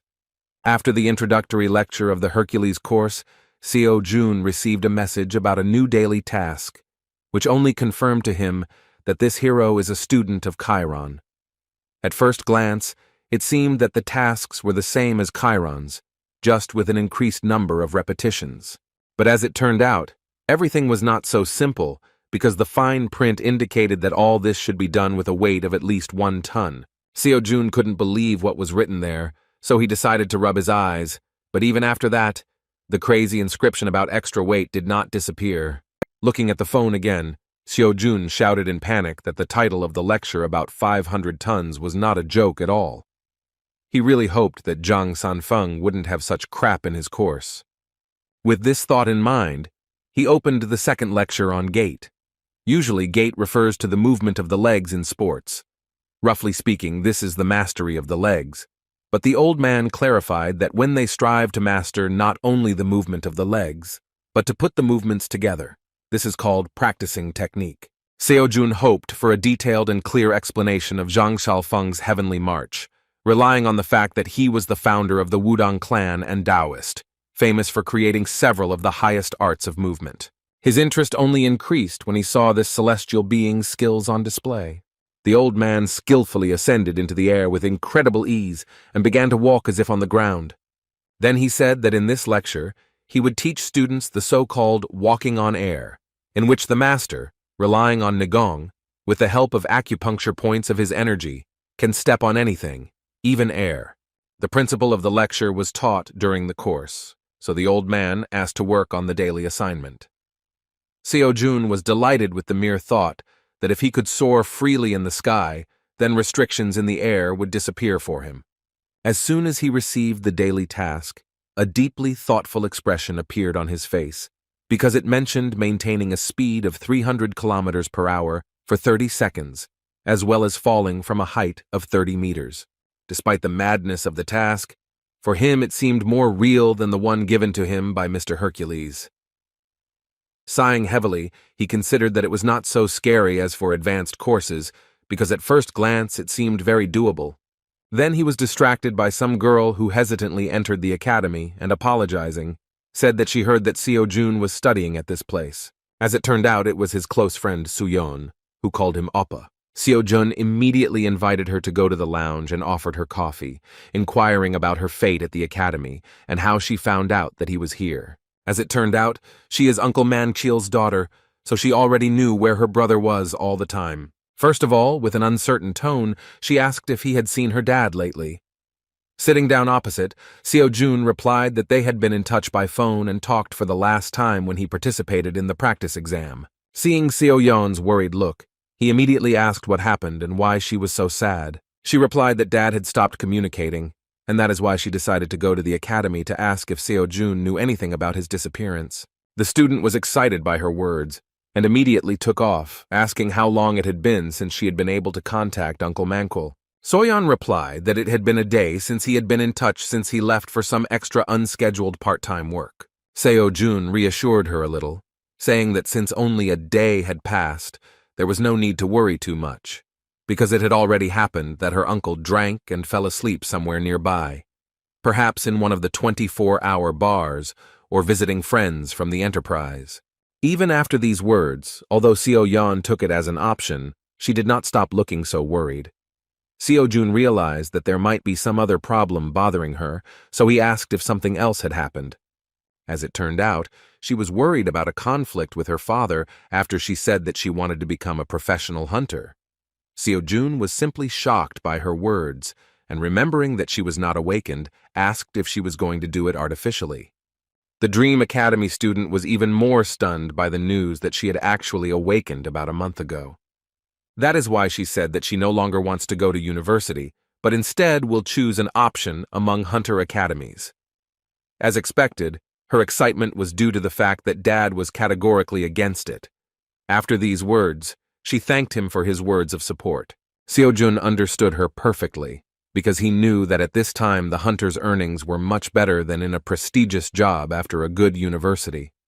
He understood her feelings, because she wants to lighten the load on her father's shoulders as soon as possible. But there is no parent who will allow her child to do a dangerous activity. Uncle Manhwa, as someone who works at a dungeon monster processing plant, has heard a lot of accident stories over his long career, so he would hardly take such news positively from his only daughter. As they said goodbye, they exchanged good wishes, and Seo-jun asked her to be careful and call immediately if something happens or if her uncle still doesn't get in touch. He tried to support her in this situation until the very end, hiding his concern behind a smile and kind words. As soon as Soyeon left, he walked around the corner of the academy and tried to call his uncle himself, but he didn't accept the call. He could not understand what had happened in the old man's life for him to allow himself such irresponsibility, because of which his daughter was so worried that she even came for help. Even after several attempts, nothing changed. Hoping for the best, he returned inside, thinking that since his uncle had not been in touch for the first time, it was unlikely that anything dangerous could happen. He decided to wait one more day in the hope that everything would resolve itself. Meanwhile, at a hotel on the outskirts of Seoul, Miss Kalia was again taking a report, and this time she learned that Evil Doom, who is called the Devil among Hunters, noticed the activity of the Order of Truth and began to dig under them. As expected, Lady Kalia was unhappy that, following the Dark Star, another dangerous hunter from the 5 strongest heroes began to monitor their activities. Going off topic, she asked how the situation with Kim So-jun was. She began to chew her legs nervously when she heard again that even after a while of trying to track his actions and future, they still had no success. To resolve the situation, the lady said that the truth about the rift of the 10-star dungeon should not be revealed under any circumstances. She asked that all possible resources available in Korea be used to avoid the dissemination of information, especially among government officials and hunting associations. The next day, Seo-jun returned to the academy and began training again. He already regretted that he had sold all the bodies of the monsters, because they could have increased the load quite well. Instead, he began storing bar weights in his bag as weight. In such a situation, he was really glad that he had obtained kibesis, even though it was not intended for such purposes. As soon as the bag began to weigh a ton, Seo-jun began to perform the workout with incredible effort. He still doubted whether he had enough weight, but was amazed at how serious Hercules' training was. After several repetitions, he fell to the ground and said in a weakened voice that it was difficult even with the strength that moves mountains. To overcome his limit, he had to resort to using mana to complete the task. He could not even think that one day he would have to go out of his way for sports, although in fact, these exercises were more like torture than sports. Releasing his mana, he shouted that it was time to put all his strength into the task in all seriousness. A few hours later, when Seo-jun arrived at the academy, she was stunned by the picture she saw. Seo-jun was lying on the ground exhausted after doing push-ups, and his bag was lying on his back, looking like he was being crushed by a weight. With a stern tone and look, she asked what her dear student was doing, and he, in response, asked her to help in a weakened and pitiful voice. He asked her to remove the pouch on his back before he went to the next world. Folding her hands in front of her and looking at his wonderful object for carrying things, she thought disapprovingly that now, for the first time, he reminded her of some kind of loser. Sighing heavily, she reached out to Cabesus with the question of how much he had stuffed inside this amazing magical object. However, as soon as she grabbed the bag and tried to pull it towards herself, using only one hand, she felt a trembling throughout her body and resistance from the object, which was associated with its enormous weight. Realizing that it was no small matter, she grabbed it with both hands and used magic to strengthen her body. Using incredible efforts to the limit of her capabilities, she hardly moved the bag, and Seo-jun was finally able to get up at least on all fours. The headmaster couldn't believe that the bag he used as extra weight made her, a B-rank hunter, tremble with tension. Seo-jun, rising to his feet, sighed heavily and shouted that he thought he was going to die. After words of gratitude, he asked her an equally strange question about how tall the academy building is. The director, not understanding the essence of such interest, answered in confusion that there were only 5 floors, and in total it was about 15 meters, taking into account the height of the training floor. Seo-jun said that this was not enough, so So-yoon, with concern in her tone, asked why he was asking this. In response, her inadequate student, with a crazy expression on his face, replied that he was going to jump down. Horrified by his intentions, So-yoon stretched out her hand to stop him, but he didn't even let her utter a word, wondering out loud whether he could jump from such a height in his current form. Then he simply confronted her with the fact that he would go away for a while to test his strength. So-yoon didn't even have time to move when her ridiculous student found himself on the roof, and a moment later his ringing scream and the whistle of falling down were heard. What was even more alarming was how loud and dull the sound of his landing on the surface was. So-yoon couldn't say a word as she listened to what was happening outside the window. After landing, the student, whom she considered a real psycho, joyfully shouted that he managed to survive, after which he again climbed to the roof and jumped down. Returning to her office, immersed in real despair, So-yoon began to think about what her new students would think when they saw this. She was even more worried about whether she would be able to accept new students at all if they thought this was an example of their training at Dream Academy. When Lee Min-yul came to the academy for his first day of training, he was as shocked as the director. Along with So-yoon, they watched with a lot of questions as Seo-jun sent tremors through the entire building by squatting with his bag filled with enormous weight. When the strange student finished completing his assignments, he began to excitedly look at his phone, hoping to get an answer from his uncle, who had not been in touch. At that moment, Seo-yoon and Min-yul started whispering about what was going on with this guy and whether everything was okay in his head. Seo-jun didn't even pay attention to them because it was already the 4th day since his uncle didn't pick up the phone. He was very worried because he had known Uncle Manchul for about 10 years. This was the first time that he had been missing for so long. He was sure there was some problem. Soo-yeon continued to write to him about how Dad wasn't in touch and asking if there was any news about him. Concerned about the situation, Seo-jun informed the director that he needed to leave for a while. Seo-yoon began to worry, thinking that he would jump from the roof of the building again. While her student tried to make an awkward excuse, she shouted that he probably forgot that because of this, they received a complaint from citizens that they thought zombies were falling from somewhere. They even submitted a request to see if there had been a dungeon fissure somewhere nearby. To calm down the academy director a little, he still admitted that this time he was going to go outside the academy to look for Uncle Manchul. Seo-yoon was excited by the news and immediately asked what could have happened. Putting on his jacket, Seo-jun replied that they shouldn't worry, but he himself doesn't know what's wrong yet, so he'll tell him after he returns. To get some information, he went to the company where he worked with his uncle. A very warm welcome awaited him there. His old colleagues began to come running to meet the new star of the world of future hunters. They immediately began praising him for his success in exams and tournaments, saying that his efforts had finally come to fruition. Seo-jun felt a little awkward, because he didn't have a chance to say a word amidst the heaps of praise and controversy about when he would become a professional hunter and what place among the legends he would occupy in the near future. Having calmed down a little, the old men inquired about the fate of the boy who came to see them. When someone suggested that he wanted to entrust them with transporting corpses from the dungeons, He replied that it had nothing to do with it, and he just stopped by to say hello. In fact, this is how he found out that their life became much better after the previous foreman was fired with his help. Manchul still did not hide the secret that it was he who tried. Seo-jun felt a little awkward remembering that this was his first request to So-yoon. Returning to the real reason for his visit, he asked if anyone had seen Uncle Manchul. The company's employees replied that, in fact, they had not seen him for a long time. When discussing his disappearance, they, as expected, first of all assumed that he'd gotten drunk again and was sleeping somewhere in some bar. However, among the workers, there was one who uttered a clue, mentioning that Manchul had been missing since he went after some person who looked a lot like a powerful hunter.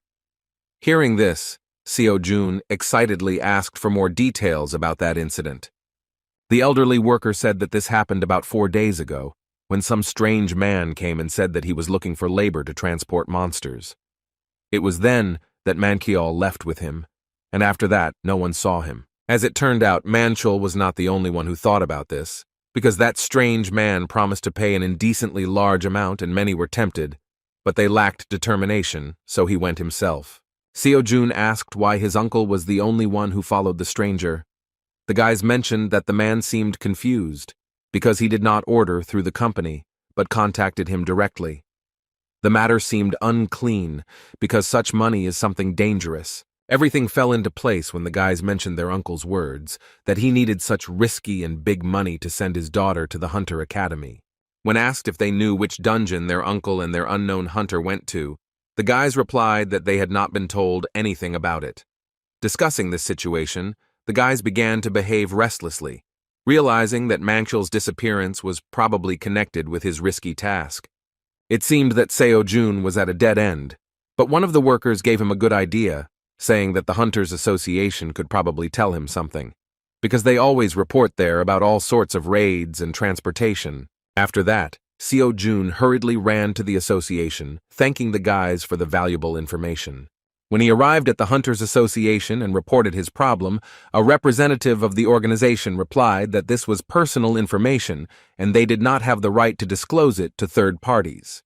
Seo-jun could not come to terms with this and began to shout that it was a matter of a missing person, but the man in the tuxedo replied that until the loss was confirmed, he could not disclose anything, and even if the raid member was missing, he could not discuss it with a third party. No matter how hard he tried, the association's policy did not allow him to obtain any information regarding the situation. He left the building. Seo-jun sat down with folded hands on a nearby bench and began to think about what he should do next. Remembering the information obtained, Uncle Manchul stopped communicating since he left with a suspicious person 4 days ago. There was no doubt that something unexpected had happened, but the problem that prevented him from solving this situation was that, as the association employee said, there were no confirmed facts for them to deal with this. An anxious feeling haunted him, because Uncle Manchul is a man who always came to his aid with a smile and full responsibility. They were connected by a long journey of life and even 9 years of hard work together at the enterprise. Moreover, it was he who supported the orphan in the most difficult moments of his life. He gave him all his savings when Seo-jun ended up in the hospital due to an accident at the plant. Despite the boy's words that the uncle himself had a hard time and that he should think about his daughter's future, he said that when an adult helps a child, he cannot simply refuse, but must thank him for it and take it for granted. The old man did everything possible to support him in difficult moments. When Seo-jun was broken, having lost all the money he had accumulated after 9 years of hard work, the first person who rushed to him and consoled him and worried was Manchul. Although he himself was poor, but with the words that money can always be earned again, he gave him a huge amount, sufficient to pay for his daughter's admission to a good university. It was those 3 million won that were the money that made Seo-jun what he is now.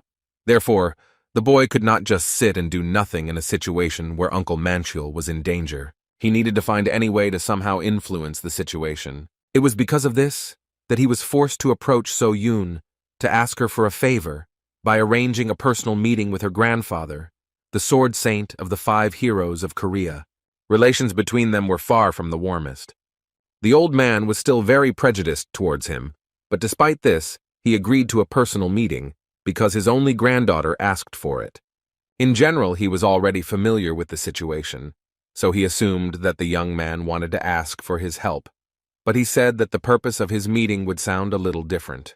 As it turned out, he wanted to find out how the Holy Sword looked at him in order to fight with him in a duel once. After this unexpected and crazy phrase, silence began. So Yoon was simply shocked by his words.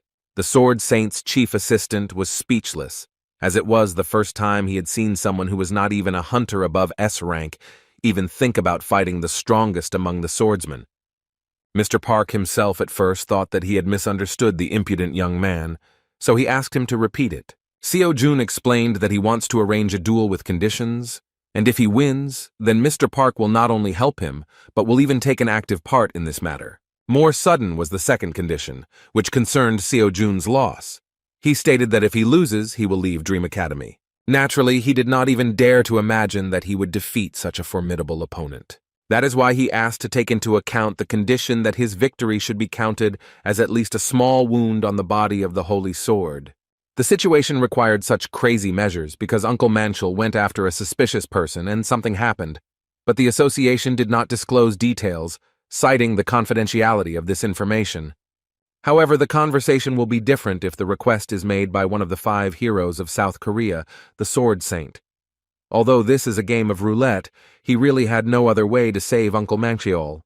The old man, possessing terrifying power that even the suspicious Order of Truth fears, admitted that the young man's proposal was very self-confident, and yet he decided to agree and offered to follow him. First, Mr. Park Min-chul went to a room that was emitting powerful energy. Lately, he had not visited it often, which greatly surprised his assistant. As it turned out, there was some kind of mysterious blade inside, from which came a terrible thirst for blood and the powerful energy that he himself possesses. Seeing this blade, Mr. Park's assistant was horrified. This blade is known throughout the world as the Sword of the Azure Dragon. According to legend, the military leader of the Silla state, Kim Yusin, having gone on service to Wolong, met Nan Seung on his way, receiving from him methods of army command and a precious sword. Even though it is only an imitation of a real azure dragon sword, even so it is considered the pinnacle of creation, forged by the best blacksmith in Korea. What was even more astonishing was that the chief's closest assistant understood that he would only draw the azure dragon's sword on one occasion, when he was sure that he must kill his opponent at all costs. The head had never taken out the azure dragon sword since the Great Scourge was officially stopped. The concerned man nevertheless asked the gentleman what he planned to do with the boy from his granddaughter's academy. He was worried that if something went wrong, the lady would suffer severe mental injury, but the old man asked him to drop such talk. Minchul explained that even though Seo Jun might jump out of his skin, he is still a student. You must, at a minimum, be prepared for such an outcome in order to dare to challenge one of the 5 heroes. Containing his terrifying energy, the old man asked his assistant whether he really did not have the right to have fun. Seo Jun and Miss Park were still outside, and the academy director tried her best to stop him, saying that he should not go to such extremes. She said that she could ask her grandfather to help, because if she turned to him personally, he would definitely intervene in the situation and find a way out. Despite her words, Seo Jun refused her help. In response, he sincerely thanked her for her concern, after which he said that this was a necessary measure for the future. He couldn't be sure that something like this wouldn't happen again. At this moment, he could not find out why Uncle Manchel disappeared, but the mere thought that he himself was the problem scared him. If this is so, then it is unlikely that such an incident will be the only one. Gathering all his determination into a fist, he thought that he still did not have the strength and authority to protect the people around him. That is why he had to involve the Holy Sword in the matter, so that people would remember that he is not an empty place, and if someone touches him, he will deal with him personally. After that, he looked So Yoon in the eyes and confidently said that he would return victorious. There was an unshakable determination in his eyes. He demonstrated that he was ready to do anything to protect the people dear to him. So Yoon could only watch in silence because she could not influence his choice in any way, and grandfather had already agreed to this crazy fight. Seo Jun and Mr. Park Min-chul went to the duel hall, and a small crowd of people from the Sword Saint Palace gathered at the main entrance, in front of which was So Yoon and the main assistant of the hero. Releasing powerful energy and a large amount of bloodlust, The stern lord of the sword said that if the academy student thought that because of So-yoon he would be given an indulgence, then he was mistaken, but he was given a chance to retreat. In response, the determined guy said that this was not the case at all, and that he, on the contrary, hoped that Mr. Park Minchul would keep his promise. Drawing his powerful blade from its sheath, the old man said that he praised the daring boy for his courage. The duel was close to the beginning. Both warriors drew their weapons. Pointing the blade at the daring student, the experienced swordsman said that he would give him the first blow. Seo-jun accepted his offer and got ready. He was excited about such a fight, but he believed that even if his opponent was a sword saint, with his current strength, he would be able to withstand a couple of attacks from one of the 5 heroes of Korea. Within a moment, Seo-jun released his energy, strengthening his body and weapons, and rushed forward. From the very beginning, he was going to attack with all his might, because he was given the chance to strike first. Using his full potential, he rushed forward. A furious blow was aimed at the master of the holy sword, but he continued to stand in place with the blade lowered to the ground. Within a moment, despite all the efforts of the young master, the blow was blocked. Mr. Minchul, without even releasing his energy, easily stopped this furious attack. The old man not only didn't move, he didn't even look in the direction of the attacker. When he turned his gaze to Seo-jun, he sternly asked if he had now seen everything that the one who dared to challenge him was capable of. With one light swing of his blade, he threw the daring boy aside, and he barely managed to stay on his feet. It was not a blow. Mr. Park Minchul simply threw him away, but even this movement put incredible pressure on the student's body, even though he had mastered the course of incredible strength that even moves mountains. However, there was no time to be distracted by my well-being. Within a moment, the sword saint closed the distance and struck him with a quick blow, which Seo-jun barely managed to dodge. Now he could see the attacks of one of the strongest hunters in Korea, but even so, it was not easy to block them. A few more swings of the sword, which did not cause much fatigue in the old man, made the student feel his superiority. Mr. Park made it clear that he meant business, and his incredible swordsmanship demonstrated that every attack, every move, everything carried an air of lethality.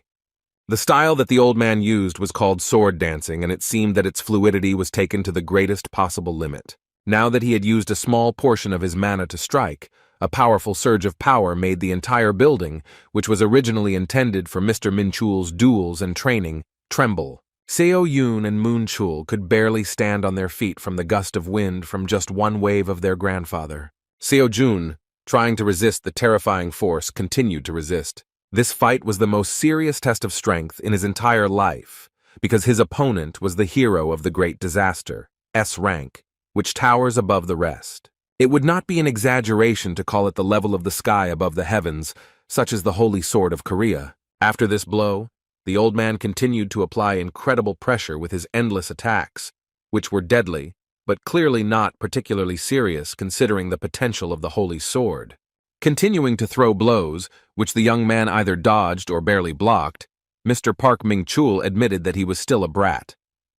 In his memory, just a couple of months ago, this clumsy boy was an ordinary quitter who could not stay on his feet with just a swing of his sheath. Even then, he knew that he had amazing potential, but it seemed that his exceptionality did not go beyond the level of a student.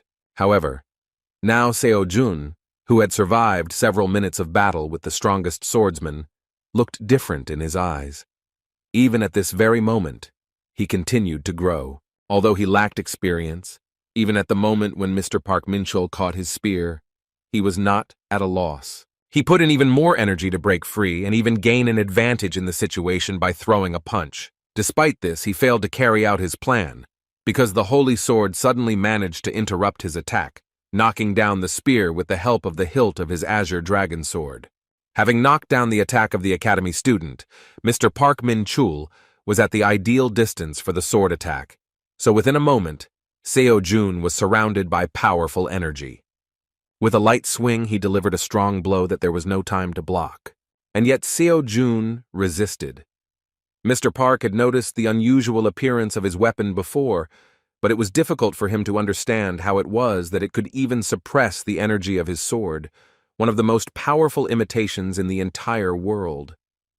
Frankly speaking, this amazing spear was the reason why the battle was still not over. Initially, the old man did not intend to fight at full strength. but rushing forward and crossing weapons with the enemy, he said that it was time to add a little seriousness. Crossing weapons with Seojun, the holy sword, without retracting his weapon, carried out another heavy swing, which engulfed the poor fellow with powerful energy and sent him forward. Although there were no wounds on the academy student's body, such enormous pressure still made him cough up blood. With difficulty leaning on his leg, Seojun was still conscious, but he admitted that it was too presumptuous to challenge the holy sword himself to battle.